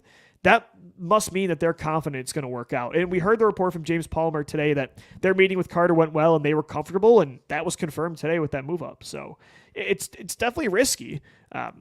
But again, I like taking swings. Oh, sorry. I was just reading something on the Avalanche with Valerie Nichushkin. I also have that to worry about too. Like, guy just left the team. Like, culture, man, it's a big thing. Culture is a big thing. Look at the 2015 Eagles, man. If I've learned one thing, it's like just trust the guy who's gotten it right. And Howie Roseman has gotten it right. And I know I was like one of the few. Like, I remember being at that Bills game, Lou, that we were at in 2019. People like, fire Howie. They're Philadelphia. Hey, yo, let's fire Howie Roseman. Yo, let's get him out of here. I'm done eating my Augies and watching Howie Roseman mess up the house. Is that your Delco accent? Yeah, I'm working on the Delco accent, but Fletcher and Graham will put him in line. Yeah, that's like, again, you have just your quarterback support system. He walks into the room, he shakes the quarterback's hand, who just got paid $51 million. You're going to be the outlier if you're the head case. Like the other 20-year-olds on this team, they act like they're 35. So you're going to be the problem. And it's not going to fly here. It's just not going to fly. Jalen Carter said that they're workers, man. They are always moving the goalposts. Like Jalen Carter getting lazy and complacent, it's not going to fly. So you're going to know really quick if this pick was boom or bust. Yeah, I mean, great way to put it, man. Like very quickly. Like you're either all in or you're all out in Philadelphia at this point. And it's like there isn't the divide between quarterbacks and the nonsense in the media. Like it's a very sound group that has Jason Kelce is there at the first day of OTAs, snatch squatting like 350 pounds. Yeah. And he's about to retire. Like, he doesn't 31 years old. He doesn't need to be at OTAs. And oh man. What happened? No, is that's what it is. Baltimore always puts last year's draft up on the board, and I always make this mistake. I'm like, are they just? Oh, you thought that was their board? Yeah, I thought that was their draft board. Do you remember like Jerry Jones last year? like took his whole binder and like showed the everybody, and Stephen Jones was like, no, don't do that. Baltimore is in right now, Lou. I think at the end of the day, it's Deonte Banks. Could be another receiver. Zay Flowers makes a boatload of sense. Boston College up to Baltimore ain't that too far. What kind of sense is that? But it ain't too far of a drive. I think it makes a lot of sense. You lose Hollywood Brown, very similar type of player. Yeah. Two guys went off the board that you believe you might have had with JSN, Quentin Johnston. Gino, by the way, makes a lot of sense. Yes, sir. The Carter pick continues the Wentz trade because they traded. Oh, we have to do that. We have to do the show. This maybe in May we'll do it. The 16th pick from the Colts was moved with the Saints. Or hold on, let me make sure this is right. The first round pick acquired from the Colts ended up being 16th overall. Roseman packaged that pick plus the Eagles' first rounder at 19 to the Saints for their first in 2022, which was 18, and the Saints' first in 2023, which just was used to move up to get Jalen Carter. So now, for Carson Wentz, the Eagles have gotten A.J. Brown, Devontae Smith, Jalen Carter, and Jordan Davis. Tweet it, Lou. Tweet it. Man, talk about getting off the Titanic and building an even bigger boat that survives any Is it the iceberg. best recovery in the history of sports from ever? Like a failed franchise quarterback? Let's see the Baltimore pick. I bet you it's Zay Flowers. I just have a feeling. Just makes a lot of sense. Yep. Was I right? It was Zay Flowers. Hey! The run-on receiver continues, man. Yes. Baltimore, props. They figured their shit out. They figured it out, Gino. Good for him. Now Lamar Jackson has Mark Andrews, Zay Flowers, OBJ, Rashad Bateman. I mean, they finally smartened up. That's a good core, man. Good for Lamar. Like, Baltimore went from like the precipice of just completely folding as a franchise. In my opinion, like, how do you lose that guy and like expect people to buy in? And within a couple of weeks, OBJ signs. You get Zay Flowers, who by some might be the best receiver in the class when it comes to route running. You might not like his size, his frame, but man, at Boston College, he had nothing. Nobody. I mean, he had Phil Dracovic throwing him the ball, but outside of that, there was nobody in that BC room besides Zay Flowers. They won and lost games because of Zay. Oh no, short king Zay Flowers could barely get his head above the the camera that they had him look into. I'm all about the short king receivers, man. That's a great pick. Dude, that's a good big four. Mark Andrews at tight end, OBJ, Zay Flowers, and Bateman. And Nelly is your fifth passing option.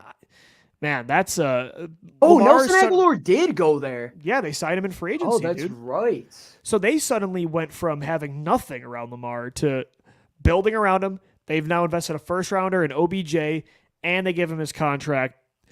I said the Ravens were screwing everything up, but their eyes definitely were widened, and they woke up. Devin Duvernay. Like last year he had to throw to Devin Duvernay and James Prochet. I mean, my God. They spent the least amount when it comes to receiver of any team over those 4 years.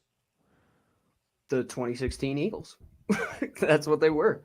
Yeah. That's what they were. And we were talking about Buffalo being in a good position. Like, now all those receivers are going. Jordan Addison for Minnesota makes a boatload of sense. After losing Adam Thielen, you need another guy. Ooh, but man, does Baltimore just continue to make like the best picks every single year in the first round? Like they normally crush it, man. Who they got? They got Kyle Hamilton last year. Hamilton, Owe too, the year before, I believe. Yes, Jason Owe as well. They just land studs, man. They got an offensive lineman, if I'm not mistaken, last year. Yeah. That could be crazy. I gotta have that last year's board behind me, man. Yeah, I'd have to take a look. Wow. But yeah, Gino, I think when you look at the haul Wentz or that the Wentz trade got them. I mean, like for a team to be in that situation and to be where they are now is just it's insane. I've never seen a bounce back like this. I mentioned this when I went and talked to Peter when I bounced out of here. Like the Eagles have only made a pick in the top 10 3 times in the last decade, you had to not have the Carson Wentz pick and you had to have the Lane Johnson pick. And that's what they got, in my opinion, Lou, right? Like, if this guy wins as well as we think he does at the line of scrimmage and he commits to this organization and he is everything we saw when we turned on the tape, you're talking about not just one of those guys that is just like a pillar. Like, he's the foundation. Like, he's the torchbearer after Fletcher Cox is gone. And he'll step in and play right away. Like, he's going to play right away. I love Kentavious Street. Don't get me wrong. But Lou, talk about the get off. Now you're going to run Jordan Davis at nose, let's say. Yeah. Then you could put any mix of Fletcher Cox, Milton Williams, Jalen Carter, mix either two of those guys. And then you got Sweat and Reddick on the outside. With Brandon Graham, by the way. That's the luck to all the teams. Yeah, with Brandon Graham being the third guy. Oh, and they get to rotate and stay fresh while your offensive linemen got to be out there every snap. Just get murdered. They just get killed every single game, man. Like, how do general managers in the National Football League allow the Eagles to get away with this? I will never understand. I'm not going to say an apology. Like, good for them, man. Good for them. Let's get another. They traded for Hawkinson, so they're not going tight end. Minnesota's going to go wide receiver or a pass rusher. You think? I mean, they did just sign Marcus Davenport, so we'll see. But they could go corner too. Yeah, they could AJ go Booth safety. They took Lewis Seen last year, and they took Andrew Booth. But Booth, I don't know how they feel about him long term. They always take corner in the first round. Jacksonville could take a corner too. The Giants, I think the good news is, I think one of these picks is going to be a weapon. Between the Jaguars, Vikings, and Giants, you're going to see an Addison pick here, maybe even Michael Mayer, Kincaid. I can't believe all those tight ends are still available. I thought at least one of them were going to, top 15. Green Bay, New York, one of those teams. Jacksonville has... by the way, somebody, it was Tyler Linderbaum. Yes, that's right. Yes, yeah, that's a great haul. Kyle Hamilton and Tyler Linderbaum, man. And Ojulari. They had 3 picks. Ojulari? From Michigan. Oh, my God, you're right. And he didn't even play. No, he was coming off a torn Achilles. That's right. Yeah, dude. Oh, my goodness. Crushes. They kill it, man. And they got Darisaw 2 years before that. And Joey Porter, Banks, Smith, or Branch. Give me one of the 4. Yeah, still all available. Dallas realistically could take a corner. Or no, they just trade. I mean, Jerry's going to be like, we got Stephon Gilmore. We ain't trading for him. Oh, they did sign Gilmore. Yeah. Gilmore was good. He played well. I could see them taking Branch. Yeah, for sure. Oh, Miles Murphy is still available too. Yes. Like, we keep mentioning Nolan Smith, but I like Miles Murphy. There are some good players, man. Jeez. That's the NFL draft, dude. But you know what's funny, though? This always happens. Like, this is what happened in 2022. It's like, wow, all of these guys fell, and then they take somebody I just did not expect at all. Even that happened in 2021. Landon Dickerson should have been on my radar, but I'm like, wow, Asante's there, Tyson Campbell's there, Jeremiah Owusu-Koramoah's there, and they didn't take any of them. So there's got to be a guy I'm not thinking of that they're like, this is our guy. The Jeremy Chin one. I forgot the guy that got away. I think that would have been a good answer for me. Jeremy Chin was the one that got away. There are a lot of players available at that spot. Even like Uche was there. He looked good for New England last year. Yeah. Josh Uche is a freak. And so is Kyle Duggar on that back end, man. But again, we can't complain. They got an MVP quarterback. So. Oh, dude, they have so much athleticism in that secondary in New England. Now Christian Gonzalez and Duggar. Like, that's pretty good. Watch Buffalo take an edge. Okay, Lou, I was going to say that to you. Yes, with all the picks, and then they go and take Brian Brise. Tippmann. Oh, that's the guy I was thinking of from Wisconsin, the tackle, Joe Tippmann. Ugh. Oh, okay. I've heard the Eagles like him, but God, at 30. No, that's early. I mean, I'd be fine with, like, you can piss him off. Again, we got Jalen Carter, so no matter what they do, I'm good. I think you're going to luck into another guy that maybe you thought was a top 15 guy. Maybe. Like, we said that these boards were going to be so much different. People are trying to manifest a Lou 2020 reaction here with Will Levis. It's not happening, people. It's not happening. By the Eagles? If the Eagles drafted Will Levis? Yeah. If that happens, y'all are trolling at this point. I mean, By the that order would of never things, that happen. means Jalen Hurts will collapse and Will Levis will take us to the Yes. Super Bowl in 3 years. Let's see what Minnesota does. They I'm just keep excited. taking Hurts and Wentz type of quarterbacks, and then it's Levis, and then they find a new Hurts after that. And the cycle continues. Will Levis ain't got any friends. You can tell you just watched Draft Day. Yeah. Oh, I mean, that's the greatest quote of any movie. I use that with Carson Wentz. Like, Carson Wentz ain't got any. That Sam Elliott gif of him on the phone talking to Kevin Costner. It's a great I mean, movie. Lou, if It's a they cult following. were to make that movie about any GM, it's Howie Roseman. Like, that's the guy. Like, yeah. oh, Like we're to do trading- something just very like unorthodox. ridiculous. and- Yeah. I love that movie too because it's like they like praise Kevin Costner, but it's like you traded away all these picks, and then you just take a guy at 1 that you could have had at like 12, Vontae and Mack, then no you matter take a what. running back, Yeah. and then you take a return specialist. Yeah. What is- Putney. But I want Gotta Putney 'cause throw I want Putney. him. Damn it! Yeah. All right, here we go, Minnesota.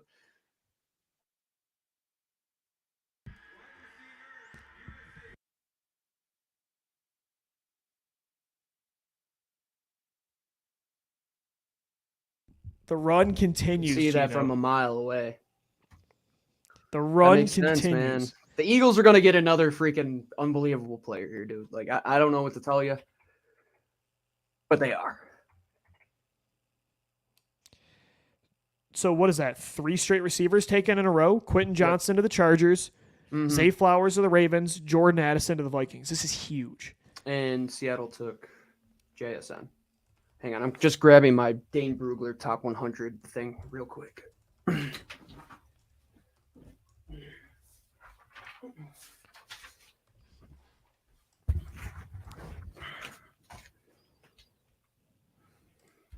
Yeah, I'm with you, Tyler. Don't trade back. No way. Not after this. I mean, there are like 4 or 5 guys that I thought were going top 15 that are available potentially. Mhm. You've got Joey Porter Jr., Deontay Banks, Brian Branch, Nolan Smith, Miles Murphy. No way am I moving down. The Jaguars have just traded the pick 24 to the To New who? York Giants. They just jumped up 1 spot. They might have been concerned somebody was trying to move up for somebody. Is it a weapon? They just traded for Darren Waller, so this can't be a tight end, right? Mm-mm. There's no other receivers left, right? JSN's gone, Johnson's gone, Flowers and Addison. The top 4 are gone. Who else is there? Gone. Tank Dell? No way.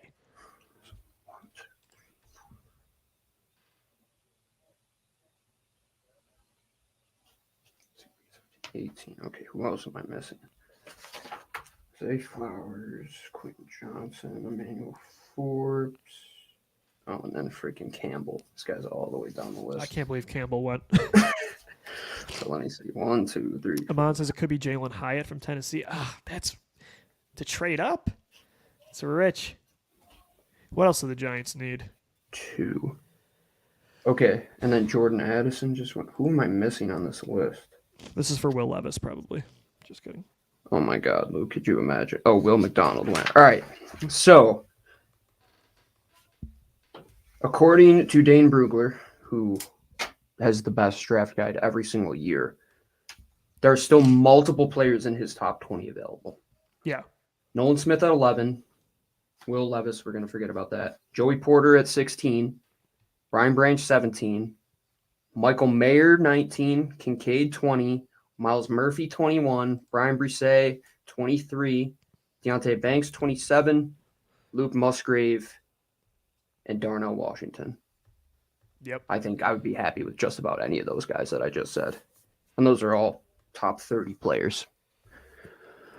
This is incredible. Please do not trade down. I want to. No, I want to see. Yeah, Stay it would be a pretty subpar ending if that were to be the way that we go out for the night, right? Yeah.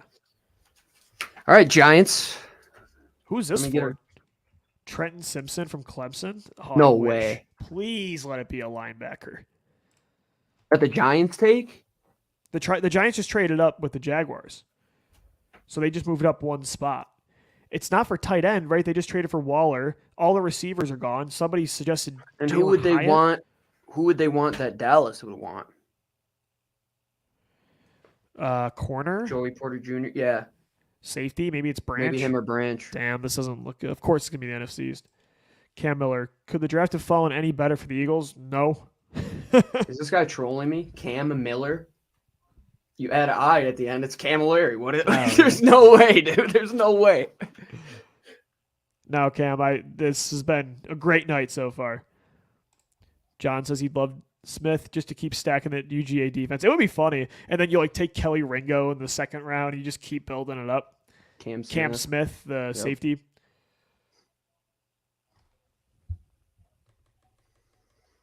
I love the idea of Darnell Washington.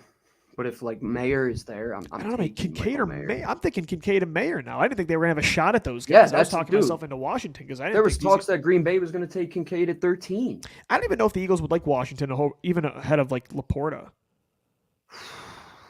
Lou. That's my guy right there, Yeah, man. it is. That's a very, Laporta? very similar pick to I think it was Schrager that said he thought Laporta could slip into the first round. And how fitting would that be that the last time the Eagles picked? Yeah, Trent After Canton from Super Locked On Bowl win. Hawkeyes told me the same thing. He's like, I think Laporta could go ahead of one of these tight ends.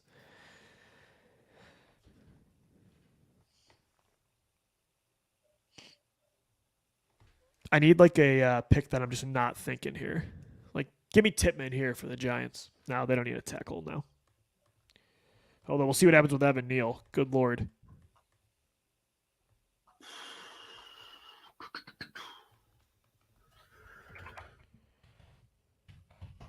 I think it'll be a defensive back. I think I'm going to stick to it. I mean, that's the only thing logically that Dallas could have needed that Jacksonville's like, okay, we can just trade back.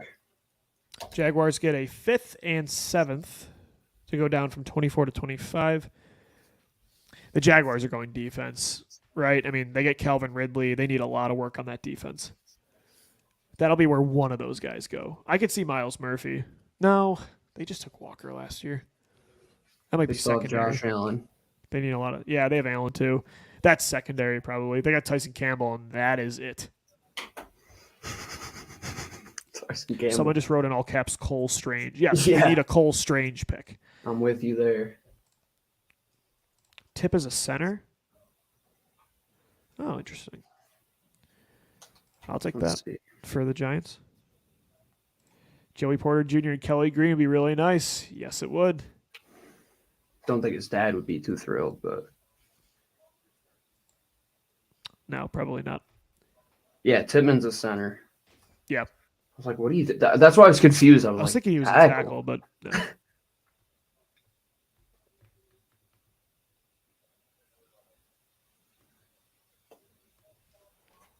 Osiris Torrance could be that pick that we've just been speaking into existence as well for this whole I time. can see that for the right? Jaguars too, by the way. Ooh, yes. Especially Yeah. Not just Or- the Florida connection, but like they need more interior linemen. I mean, Cam Robinson's suspended for Just got we don't suspended, know how yeah. long. Giants gave up more to move up one spot to 24, and the Eagles did to move up one spot to 9. You Yeah, think about five and a 7 versus a 4. All right, Cattell's at the podium. We'll see what the Giants are doing.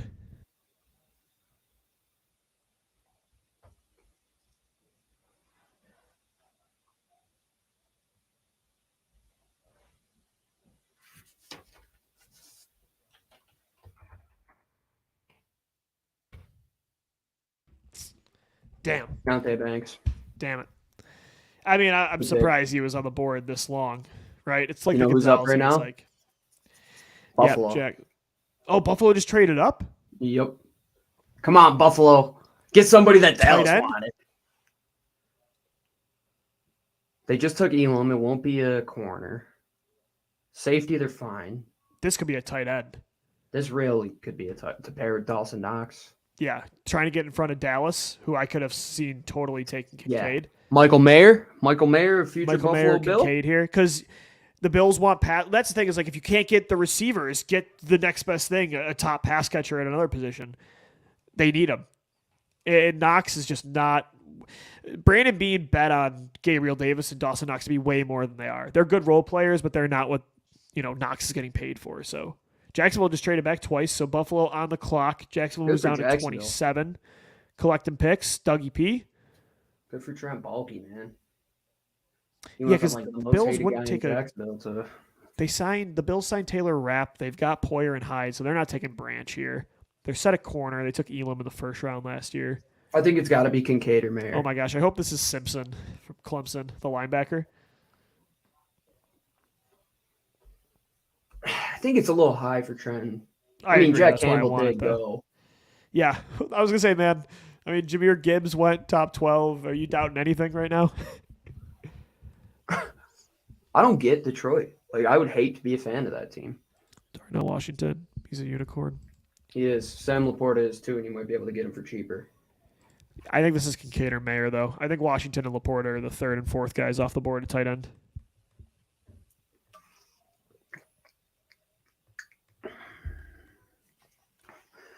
New Orleans could. Levis, man, is He's not gonna be crashing a down the first-round boards. pick. He's not going to be a first-round pick. He might not even be picked in the second round.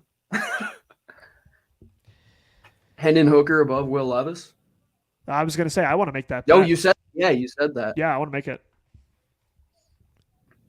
I mean, all in all, I think like we had a pretty good understanding of like the good guys in this class. Like that, yeah, there were some shocking picks in the top 15, but I mean, we were pretty spot on. I think it was pretty chalk for the most part. Just how it went was a little different. Oh, yeah. Which is exactly what we said. You know, it wasn't going to – we knew kind of what was going to happen, just the way and the order of operations. You never know. The order of operations. Lou taking us back to some Yeah. middle school algebra. Yes, sir. Ben Solak, the Eagles are going to take Will Levis and do the quarterback factory again.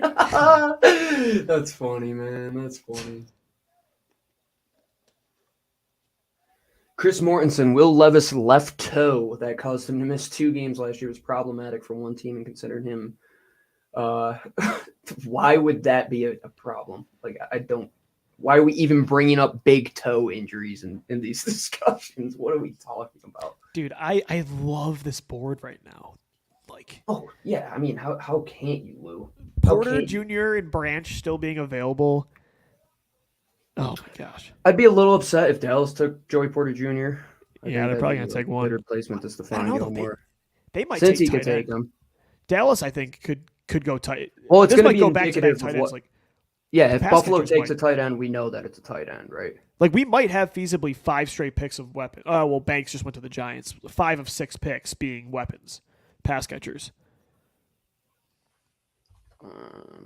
Is there any position we haven't said the Eagles could potentially take at 30 we're not thinking of? They're not going linebacker.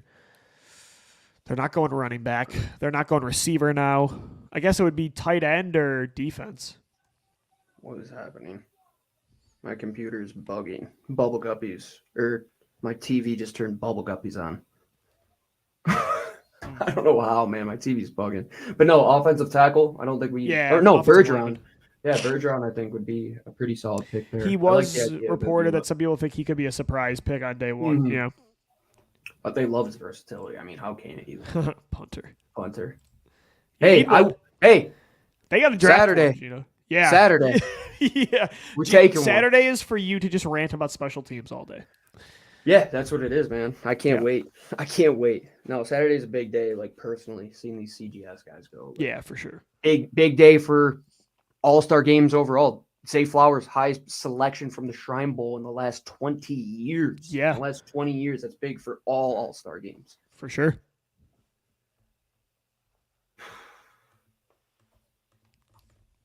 It's got to be a tight end, right? And then I would say Dallas is so. probably going to take that guy, Yeah. which would be good, Buffalo. If you imagine the Eagles going and getting Dallas Goedert when Dallas wanted Dallas Goedert. Buffalo going up and getting Dalton Kincaid when Dallas wanted Dalton Kincaid. Ooh, I love Levis that. looks distraught. Yeah, he's not going in the That's first round. tough, man. Like being the last guy in the room. Is he the last guy in the room? No, but he's Branch Who is else still is in there? there. Branch is in Nolan there. Smith? Yeah. Porter, I think, is in there. Let's see. Green room.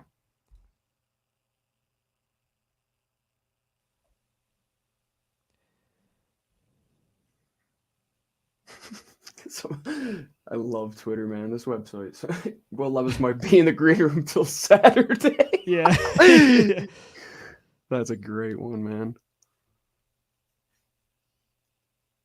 Yep. It is Dalton Kincaid to the Yep. Bills. Thank you, Buffalo. 4 of the last 5 picks, pass catchers. Big. And this was, I thought this run was going to go. I thought the Giants were going to take one. But once the receivers went, they weren't going tight end after they took Waller. Alex Clancy from Locked On Cardinals. Will Levis is Bo Callahan. Will Levis ain't got any friends. Nobody showed up to his birthday party. Well, he's eating banana stems and putting mayo in his coffees. Yeah, dude. As soon as you say you're putting mayonnaise in your coffee, I'm out on that. As a coffee aficionado, and eating bananas whole, like literally what like monkeys in the wild do. They just eat it through the Yeah. through the No, through they the hole. peel it too. Oh no, what was it? I saw I saw a video of like a bunch of goats eating bananas, and they were just Oh, eating that's it with what- like yeah, that makes- with Oh, maybe he'll be the whole greatest of thing all on. time then. Whoever Dalton Kincaid has behind him is like going through all of the teams' hats that are there. Like, yeah, they just must send out all these hats to like all these teams or like to these players, and then Oh, yeah. you send them back. Like, what do you do at that point? It's like when you lose a Super Bowl. I want to know where all those clothes go. Oh, they go out I- overseas. I tried like digging around to see if there was stuff of it. I wanted to like collect old like I wanted to see if I could find Super Bowl like the champion alternate gear. reality Super Bowls. Yeah. So I found a Falcons 2016 Super Bowl Did championship. you? So I have that, but I couldn't That's awesome. find anything else. Like I tried getting like That's an Eagles awesome. 2004, couldn't find it. Yeah, they all go overseas, so I really like that Buffalo took Dalton Kincaid over Dallas, which now, dude, I mean, you talk about another pass catcher, Dawson Knox and Kincaid. You talk about running 12. Good for Yeah. them. Good for them. Marcus Mosier over at Locked On Cowboys in all caps. No, Dalton Kincaid off the board. No. Oh, man, what a shame. damn. What a shame. Things you just hate to see. They'll probably take Michael Mayer here, I think, then. Next best thing. Kincaid's big for the Bills, though. Again, like they just had to get, obviously you want a receiver because Gabe Davis is not a wide receiver too, but getting a good pass catcher like that, Kincaid's barely a tight end when you think about it. I mean, he ruined He's not Oregon blocking. season. He ruined Oregon season. I mean, Dawson Knox doesn't really block. Like, No, well, that's what I'm saying. He's a better Knox, I think. Mhm. And all the while, Lou, And Hopkins isn't going to get Eagles traded. are You gonna had to land get a Allen. gem. The Eagles are going to land a gem. Like, I feel like we've just been waiting in line at a Disney ride after we already did all the rides, and it's just Yeah, like we did. we'll one- ride them we again. had our fast pass, and now we have to go to the back of the line. Yeah, We don't have exactly. it We're yet. just waiting for the rock and roller It's coaster. like, damn it, Yeah. I'm on Pirates of the Caribbean. This is going to take forever. Oh, did I ever tell you this story? The first time I went to Disney World, I was in 5th grade. We got Yeah. stuck on the Pirates of the Caribbean ride for 3 hours. We just heard the same loop dude. of those I robotic would have lost things my going mind. around It's better than and that. around. It's better that than like it's a small world, though, right? Oh, dude, it's just as bad. It was bad, man. Dude. It was bad. That is bad. That's brutal. Jerry Jones. Oh, Jazz Mayer. they're not too happy here. It looks like they're having some discussions in that Dallas war room right now. The war which room is looks like- like the Death Star, dude. It does. It looks evil. Like it looks like pure evil. The thing is, man, like I've met plenty of Cowboy Scouts and they're all like really good people. So it's like, Oh, damn, well, yeah, they're all really good guys. Let's see what our Bills. You're like, fans damn it! I have wish to you were a say. scumbag. Yeah, I wish you were mean. I you, wish like, I wanted to hate time- you. Damn it. Let's see how the Buffalo people feel about Kincaid.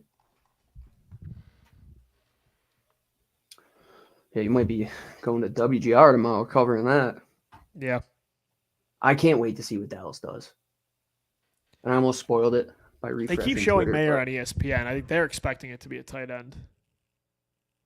Yeah, they He just gets a lost lot Dalton of Schultz, Jason Witten right? comparisons too. So They just lost Schultz, right? Yeah, he went to Houston. Houston, yeah. Yep. They need somebody. I mean, they took Trent Ferguson last year from Wisconsin. Oh, you're a Leafs fan? Oh, I feel terrible for you. But they're gonna move on though. Cam Miller. Did they win tonight? Jerry's gonna. Huh? Did they win tonight? I don't know. I didn't check. Sorry, go ahead. No, you're good. Jerry's gonna panic pick Levis. Ah, that would be hilarious. I think Murphy's a solid fit for Jacksonville. He gets some Trayvon Walker comps, so. But they, like you said, they have Josh Allen already. I don't know if they're gonna go edge. My buddy just said the Bills foiling the Cowboys for you. What is this, a crossover episode? Yeah, pretty good. By the way, every year, without fail, we hear teams don't draft for need. BPA, BPA, BPA. Do you know how many picks have been for need? They are all for need. Yeah, they're all for need. A lot of them. It's not every all. year this happens, and it's always for a need. Nobody just takes the best player available. Like, is Darnell Wright the best player on your board? No. You passed up Jalen Carter. Jalen Carter ain't better than Darnell Wright. No way. Tackle. Planet, no plane of existence. Yeah, you're right, Lou. You're right, man. Everyone's on Mount Pius. Like, this is how everybody does it, and nobody does it that way. The Bills needed a pass catcher. It was guaranteed they were going to get Josh Allen help. Yeah, you had to. Steelers needed a tackle. Guess what they took? A tackle. Let's see, Dallas. Let's see what your boys did here. It The has Ravens to be. wanted to get Lamar help. What do? They take a receiver. Michael Mayer. Jacksonville won't take a tight end. Cincinnati realistically could. New Orleans, who has any idea? Somebody tweeted Brandon Beane likes Gabriel Davis more than all of us. He does. For the Bills. Yes. Also, though, like just the way the board fell, a receiver just did not fall. I don't think those guys are worth trading up for. But although if you're only giving up an additional like 5 or 7, the Cowboys pick is in. Gino, final prediction here. I'd say Mayer. Michael Mayer. I've been pretty spot on the last 5 or 6 here. Yeah. Benjamin Solak tweeted, imagine showing this to anybody. It's picked 12 through 19. It's Gibbs at 12, Lucas Van Ness, Broderick Jones, Will McDonald, and Emmanuel Forbes. Then Jack Campbell at 18 and Kalaj. Yeah, man, you're right. Like, who would have ever thunk? This is that one when we look back and, like, who nailed the 2013 draft, and it's just Lane Johnson. Yeah, right. It's just Jalen Carter after 8. This is flying. Yeah. Like, absolutely flying. Taking away 15 minutes was the greatest thing they ever did. It was huge. Teams would milk it, dude.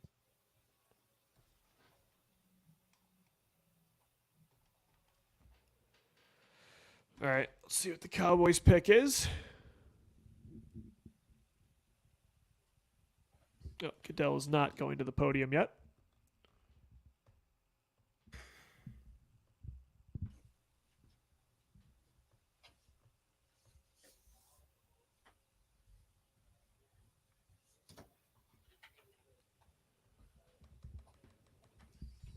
Oh, here we go.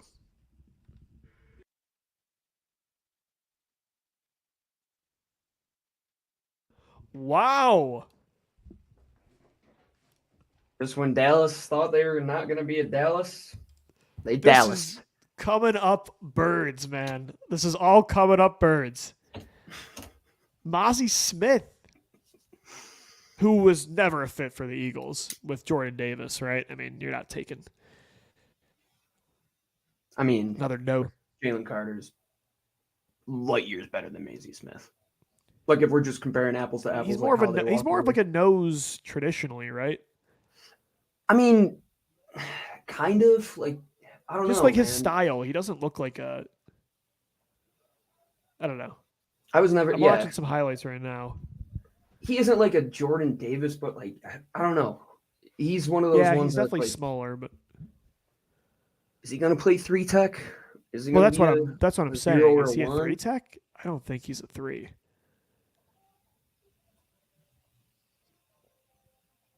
Yeah, he's a good player for sure. He wasn't a fit for Philly. He was off my board, so I'm cool with that. We've already got the Eagles defensive tackle off the board. So Jacksonville, Cincy, New Orleans, Philadelphia, and there is still Nolan Smith, Joey Porter Jr., Brian Branch, Michael Mayer, Kincaid is gone, Miles Murphy, Brian Brisset. Don't know if that's how you even say it, but I'm going to go with that. There's 2 E's. Luke Musgrave, Darnell Washington, BJ Ojolari, Osiris Torrance, Trenton Simpson, Steve Avila, Felix Anaduki Uzama, Cody Mock, Keon White, who has been rumored to them. It's really the pick of the litter right now, Lou. Like, yeah. Some team wants to come up and get Will Levis. Like, now's your chance, folks. So we have 3 picks separating us and the Eagles. And there are 4 guys that I'm very okay with. Nolan Smith, Joey Porter Jr., Miles Murphy, Brian Branch. Also, you could throw in Michael Mayer. So, to me, Gino, the Eagles are getting, and they'll probably take none of those guys, but but there are a lot of players that I'm happy with. Please do not trade down. Oh, wow. Jason Kelsey already got a picture with Jalen Carter. Awesome. Really? Yes, sir. Love to see that.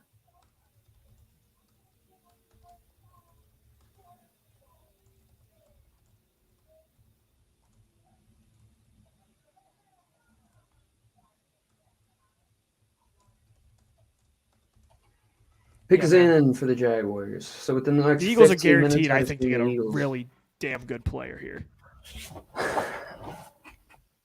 Buda Baker. Yep, Randy Porter, Smith, or Branch, we're good. No way they take another pass rusher, right? The Eagles? Yeah. I mean, they like Nolan Smith. That was the report. People were mocking him at 10. They just lucked into this freaking 65th pick, man. Like, maybe you say, okay, let's double up there and worry about the defensive secondary later. Yeah, like let's get our DB and offensive lineman later for Stoutland to develop.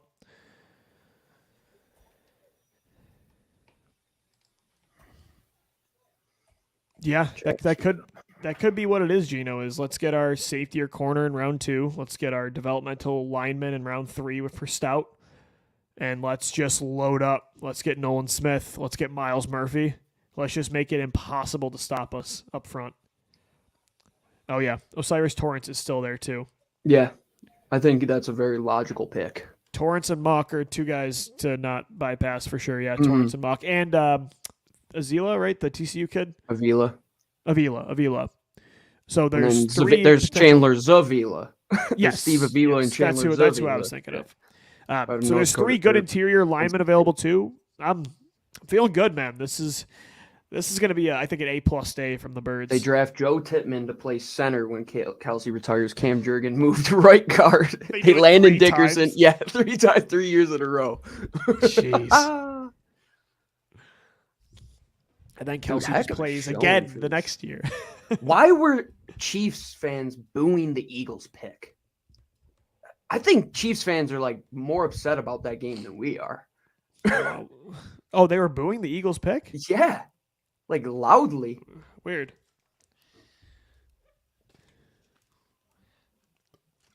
It's like you hop on Twitter, you see Buda Baker trending. It's like, I'll take him, man. Tony Khan. Shout out Tony Khan. Like the best to ever do it. Guy's like the best booker in wrestling. He's like, oh, I got to turn around and I have an NFL draft to worry about. Yeah, like, not a big deal.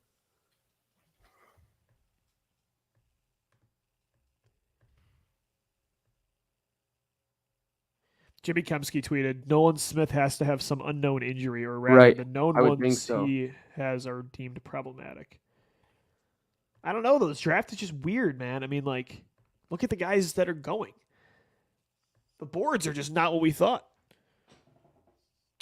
Mel's best available on ESPN right now. Will Levis, Nolan Smith, Joey Porter Jr., Miles Murphy, Anton Harrison. Oh, I forgot about him from Oklahoma, the tackle. It's another guy to keep an eye on. Oh, yes. Yeah, Anton Harrison. I think we had him in one of our early mocks at 30. Mm-hmm.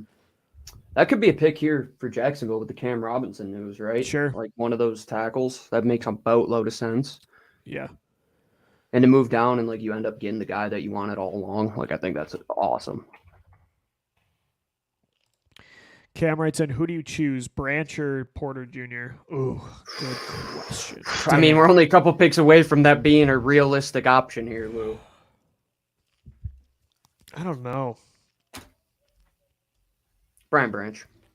Yeah, I think I agree. I like the idea of Joey Porter Jr., but like you need somebody that can pick the ball off.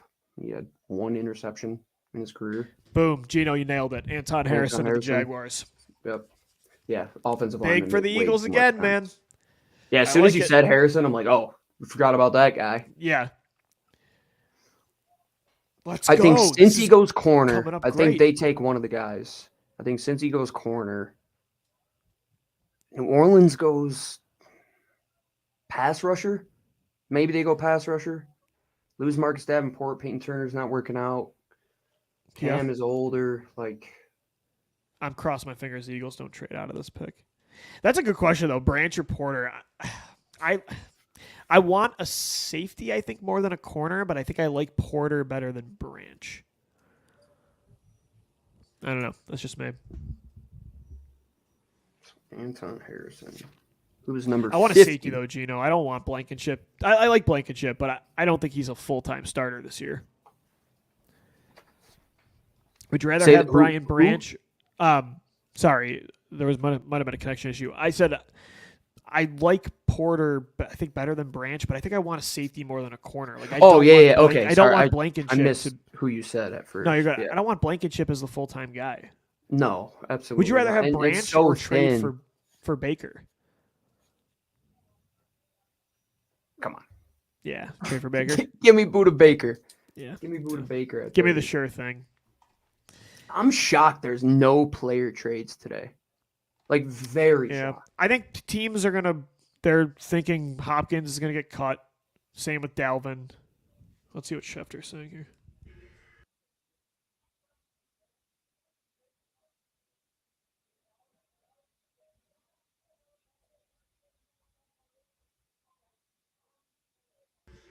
Yeah, Schefter just said the Robinson suspension had a lot to do with that. Yep. I think that's pretty narrow-sighted, though, to be like, we have a guy suspended, so therefore we're taking a guy in the first round. Right, literally. If Mayer falls, do you take him? Not to me over these other defensive prospects, but I'm happy if they take Mayer. Yeah. This guy thinks it's going to be Mayer to the Bengals. Ooh, they would be... I was thinking about that, man. Like, that's like their missing piece right now, right? Like, they need that guy. Smith is falling with an injury like ugly looking war room.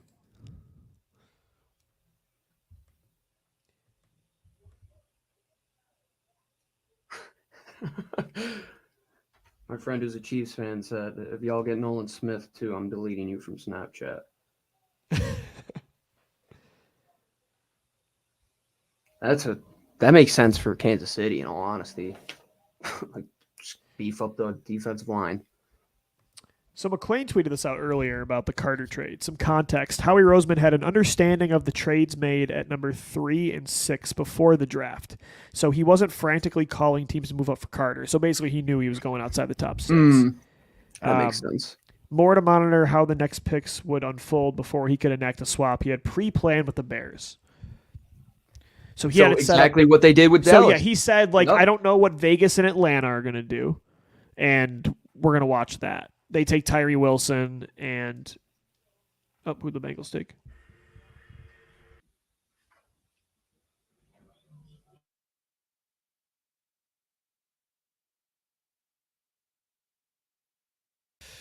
Wow. About time. It's a good pick for the Bengals. Miles Murphy, Clemson edge rusher to Cincinnati.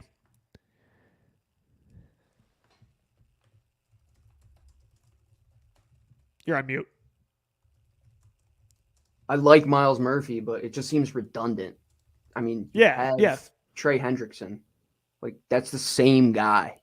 It's the same guy, dude. Well, I mean, the Eagles take a million pass rushers. We don't call it redundant for Philly. No, I know. fair, Lou. You're right. You checked me. You got me. Yeah. You got me. Fair. All right, Gino. We got one pick. Saints here. let's say they take, I don't know. Let's say they take Breezy from Clemson. Let's go Philly? back-to-back Tigers. No, the Saints here. Let's say it's somebody like that. Who's your pick I for think the it's Eagles pretty at 30? funny.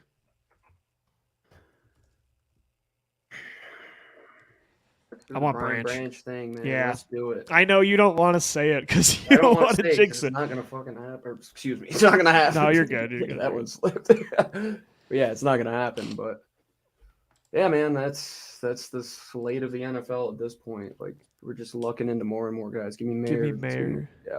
Yeah. That's what I'm saying. Like I love the idea of adding that to that room to run that much 12. Like it sounds awesome. Yeah. I'm like back half of this first round trading, like outside in like going from the second round back in. I mean, it was a lot of just maneuvering. Jacksonville moving back a couple spots, Buffalo moving up, Dallas taking Maisie Smith, which good for them. I mean, That was another surprise pick I did not see coming. okay, like hope he can hold a combo block against Jason Kelsey and Landon Dickerson. Like best of luck to him. Like best of luck to you. New Orleans, what are you gonna do to help Philly again, baby? What are you gonna do?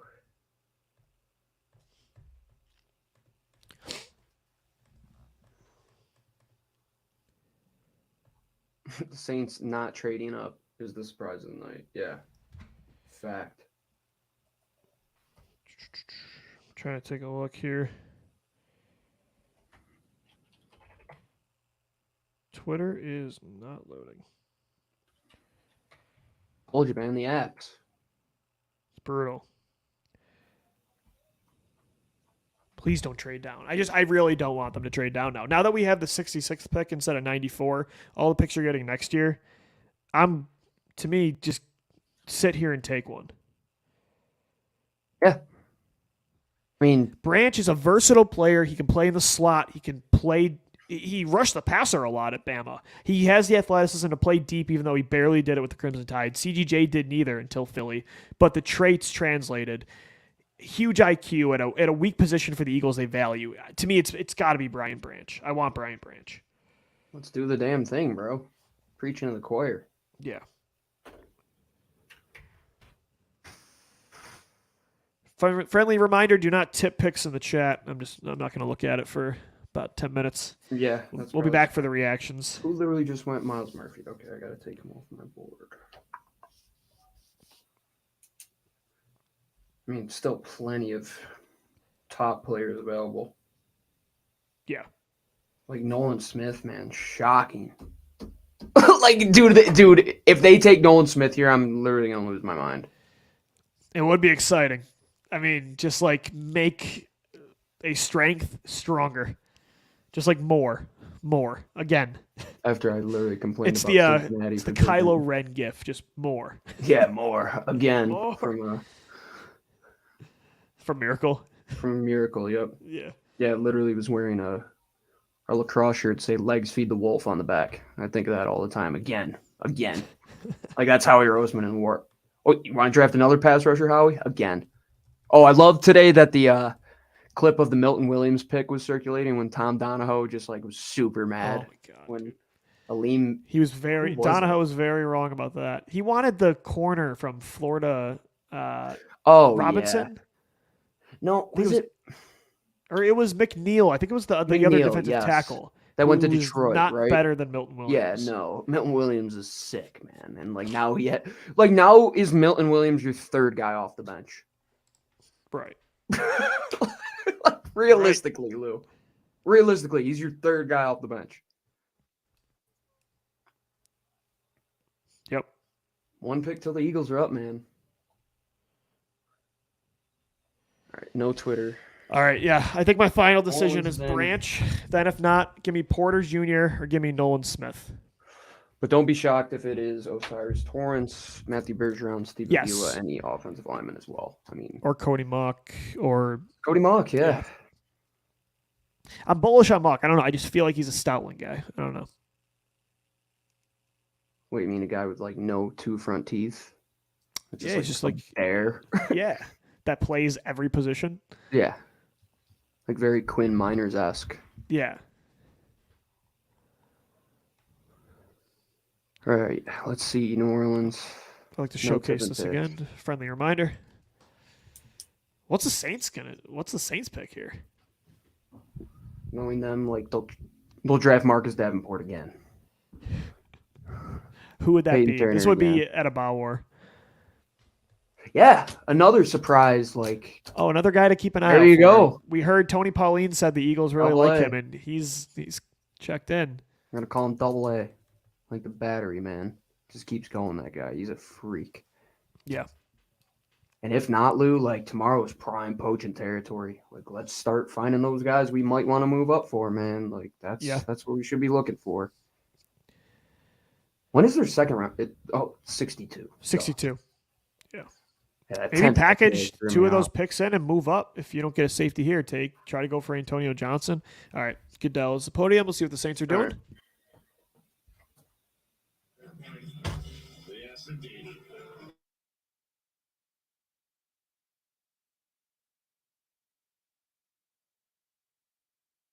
Woo!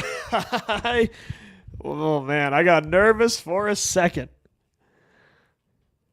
I thought when they said Brian, I'm like, damn it. They took one of my players. They took Brian Branch. Brian Breezy, the Clemson defensive tackle, is off the board. The Eagles are on the clock, Gino, at 30th overall. Some of the best players available right now that are feasible for the Eagles. Notre Dame tight end Michael Mayer. 3 linemen, probably Florida's Osiris Torrance, North Dakota State's Cody Mock. Also, you could look at Brian Branch, safety of Bama. Joey Porter Jr., the Penn State corner. Nolan Smith, the Georgia edge. Keep building that Georgia defense. There are a lot of options right now. You're on mute again. You'll get it. I keep doing. I know. I keep doing it. You're like, good. This is. It's like surreal, like that. It like almost comes to an end, like very quickly, like Yeah. very, very quickly. It's But crazy. We're at the end of the round, man. a lot of the guys that we talked about, like I think our ideas are right. Like it might not be the perfect order, right? Like you'll never be able to get the perfect order, but the idea of what the team is going to do is the one thing that I think we do a very good job of, especially over the last couple of years. I mean, between Devontae Smith, I think we called Devontae and Jordan Davis. Like those were, I mean, it made so much sense. And Carter. Guys- I had them trading up for You Carter. did. You did. You pulled a little Howie Roseman, a Yeah. little less. You didn't have to give up Their as much, trade was but- better than mine. Yeah, you thought you out Howie Roseman. I had to move up. and then Yeah, I had to instead you move won up to 7 and give up the Mhm. second rounder, and they give up a 4th at 9. Yeah, Gino. The cool thing is too is like you didn't have to move up here. Like you had all these. Again, there was like 4 or 5 guys that I would have been comfortable taking, like moving down from 10 a few spots. I would have been comfortable taking a lot of these guys, and they all fall in your lap at 30. I mean, this is like today has been the best case scenario. I think you're gonna hear Howie Roseman. He's gonna be like, "Yeah, man, like I can't believe those guys were sitting there and we got They them value again, safety like more Nakobe than Dean. like I know sometimes people jumble safety in with linebacker and running back, but they wanted to pay Marcus Williams top dollar. They wanted to re-sign CGJ long term. So to me, Gino, I think safety is something they prioritize and they'd consider here. I'm not even gonna say it till it I know. happens. If it does, I think the Eagles fans Well, would love a Penn State corner though, like Joey Porter Jr. and his style too. I think he'd be a fan favorite in Philly for sure. Let him develop behind Slay and Bradbury for a year with those traits. Ooh, I forgot Keon White was on the board still from Georgia Tech. I like Keon White. Howie's pointing fingers. He's trying to figure it out. There's They showing him in the war room right now? Yep. Nick Sirianni gave a good nod of approval. Nick's a big. So they're like, making I'm the just pick, happy though, to be right? here type of guy. I don't know. We haven't had the pick is in type of graphic come up yet. It's probably going to be a lineman. It's what they do, right? I mean, But is it that like there's still a lot of guys you can get tomorrow, and they just do such a good job of developing offensive Yeah. line talent. It's like, Mhm. give me that freaking DB. I want it so bad. I know. Me too. I'm antsy. I want it so bad. The fact I that want Brian Branch to be an both these Eagle, guys are big in time. your lap. But if it's Nolan Smith, though, I'm not going to complain. I mean, that's I don't know, man. exciting. The clock as is ticking, though. They might be looking to move out here. hell. Shoot.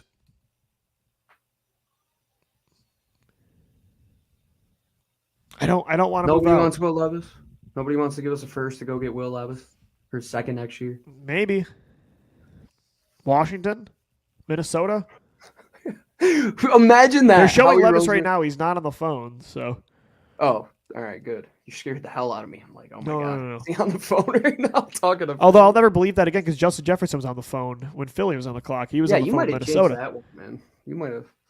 Yeah, You might the have best been way the ultimate possible. jinx Well, there. for the night. Wouldn't have had I thought. Devontae Smith. Wouldn't have had Devontae Smith. Wouldn't have had or AJ Brown. or maybe Jalen Hurts Lou. as the starter. Like, Yeah. what does Wentz do with JJ? I don't know. Just crush it. Yeah, we got 3 minutes left, man. I don't know. I don't Philly might be know. moving out. These Eagles fans I'm are not gonna a be fan pretty of that. upset if they Just- waited the whole time. We have a lot of picks next year. Hang on, There- hang I on, know, Lou. I know. Hang on. I know. I'm trying to just remember. We got Jalen Carter. Well, also, I mean, if you can get move back 4 spots to get like another 4th Sure, or 5th, yeah. like this year. I don't want anything next year, like unless it's Yeah. a high pick. All right, all the scouts are in there. Gerald Kilburn, Ryan Myers, Brad Obie, all my guys. Jordan Dizon. Can Howie just like sit on his hands once, just sit still and make the damn pick? Like, Where's Rod Streeter? There he oh, is. Howie's on the phone with somebody. Yep. He's making this pick. Ryan Myers, the guy who's standing right in the middle of the war room, will probably be the next assistant general manager. That's my bet. Oh, yep, he's making a pick because Howie's giving the phone to Nick Sirianni. Everybody's smiling. Everybody's smiling, man. They got to be thrilled that they got this guy. Look at Lee with his lettuce. Hair looking good, brother. I know like 50% of that room. Oh, I'm pumped. Let's go. Who's this gonna be? I love Jeffrey Lurie just sitting there like, yep, this is what we do. He's like, man. I just shelled out $200 million, my QB. I'm good. He's talking to Nick Sirianni first. Who's he gonna hand it off to? Watch. Does he hand it to a defensive coordinator, Stoutland? Watch who he hands the phone to. Oh, they didn't show it. ESPN moved. That would have been big. They're still on here, NFL Network. Ah, they just came off of it. Damn it. Oh, Lou, here we go, brother. This is what we've All been right, waiting pick is for. in. This is- The Eagles are going to have Uh, a second first-round pick. We have a second prospect to talk about tonight, man. Let's go.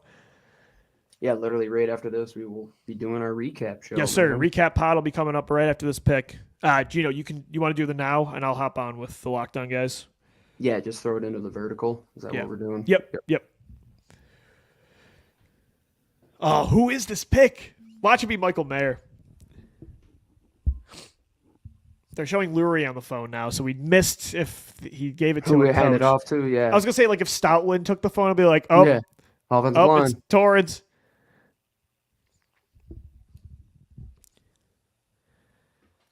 It's what we've been waiting for, folks.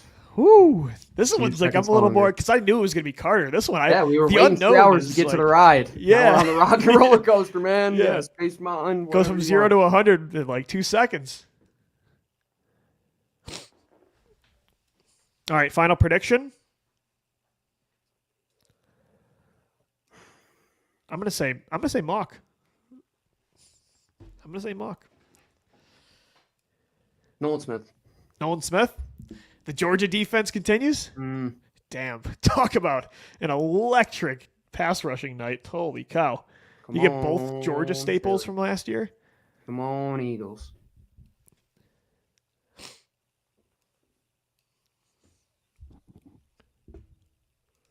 All right, Goodell's headed to the podium. Here we go. All right, I'm gonna cover you.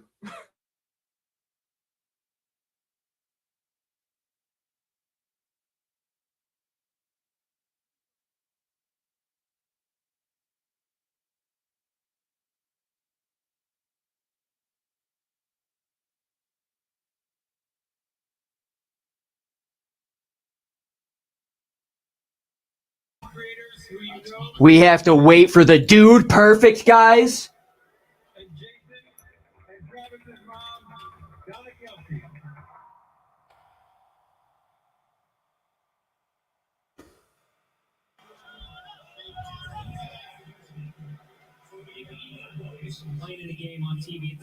Oh my god, I hate dude perfect so much.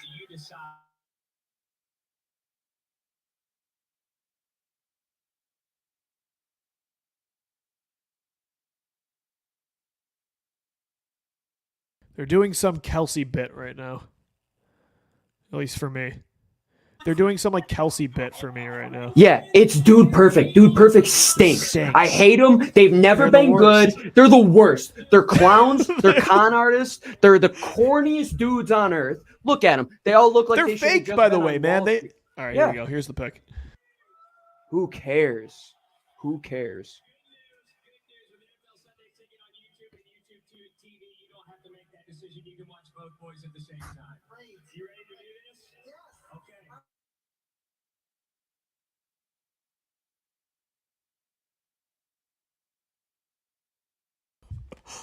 Oh my god! Holy cow! Oh my god! They're just building the Georgia defense. They're just rebuilding the Georgia defense. Dude, what is the NFL doing, man? Dude. Oh, my GM is better than your GM. Oh my goodness. This defensive line is going to be unfreaking believable. You have Hassan Reddick, Josh Sweat, Fletcher Cox, Jordan Davis, Milton Williams, and tonight you add the two staples of that Georgia defensive front last year, Jalen Carter and Nolan Smith. My Unbelievable. GM is so much better than your GM, and it's not even close. He's not just playing checkers. He's playing a whole different realm of game than everybody else, Lou. This guy is so good. We thought we were going to get Nolan Smith at 10. No, what do? We get Jalen Carter at 9. We get Nolan Smith at 30. Well, the rest of the league is... At 30, I was okay with him at 10. Dude out of luck, my friend. Gino, I was okay with him at 10. Oh... You people Jazz, in the just set up NFL a are branch just office in not- Athens. You're damn right. Oh Remember how we used to be the my Philadelphia God. Ducks? We're the Philadelphia Bulldogs now. Yeah, the Philadelphia Bulldogs, baby. Nolan Smith, we're cooking. Oh my goodness, I can't wait to text all the Eagle Scouts that I know tomorrow. That's unbelievable. Lou, there's nobody better at their job than Howie Roseman. This is incredible, There man. isn't I mean, anybody. you just I don't know. to the best, maybe the best pass rushing unit in the history of the NFL, and you just added the two best pass rushers from a back-to-back national championship team. Oh my God. On the dude. edge, like a speed, explosive rusher, and then an interior guy too. I mean, this is Lou, listen to this from Dave Zingaro. Before last year, the Eagles hadn't drafted a Georgia player since Brandon Boykin in 2012. They've Yeah, now now they drafted drafted four four. Bulldogs. Jordan Davis, Nakobe Dean, Jalen Carter, and Nolan Smith. Wow. What a masterclass by the Philadelphia Eagles. Howie Just- Roseman wins tonight, man. the fact that both of these guys fell in his lap and all he gave up was a 4 for no, like Gino, I thought it was going to be one or the other. If you would have told me this morning that they were coming with Jalen Carter and Nolan Smith, I mean, unbelievable. What a job. and And have to trade up outside of a 4th-round pick for either of them. that's what I'm saying. Howie Roseman this pass rush is best in the NFL. I mean, it's unbelievable how deep they are 7-8 deep now. Yeah, I mean, if you're not going to rebuild the secondary, Lou, like continue to stock up on the defensive line. Like man. this pass Like, rush who's with stopping that these trio guys? of corners. I mean, I wanted Brian Branch for sure, but it's going to be really easy to be a safety and a linebacker on this Philadelphia defense. When you have this, again, this is what Howie Roseman believes in. Give me an elite pass rush and an elite coverage corners on defense, and I'll figure the rest out. And Unbelievable, so, man. What a night. like, he has the best trio of corners now in the NFL, and he has by far the deepest pass rushing unit in the league. Howie Roseman's a sick individual. He's a sick individual. He makes our wildest fantasies come true simply by being good at his job. By simply being, the best first-round haul the Eagles have had in years. I mean, A.J. Brown, Jordan Davis, like, how do you one-up that? Like, oh, we got Jalen Carter and Nolan Smith?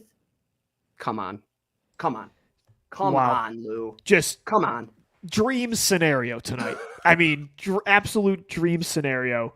This team looks primed to be a Oh my unit God, man. long term. Look at the I mean- versatility, the guys that you're going to be able to move around like Nolan Smith, you can line up anywhere as well as Hassan Reddick. His and, comp is Hassan Riddick. Yeah, yeah, and like Micah Parsons light, like very light. I wouldn't say like he's that type of player, but man, I mean, you're gonna have both of these guys controlled for 5 years minimum, on top of Jordan Davis, on top of Nakobe Dean, who's gonna take a starting role. Like tomorrow is just like, what do you even say? Like, what is tomorrow? Like, if this was a luxury, that's like a all expenses paid vacation.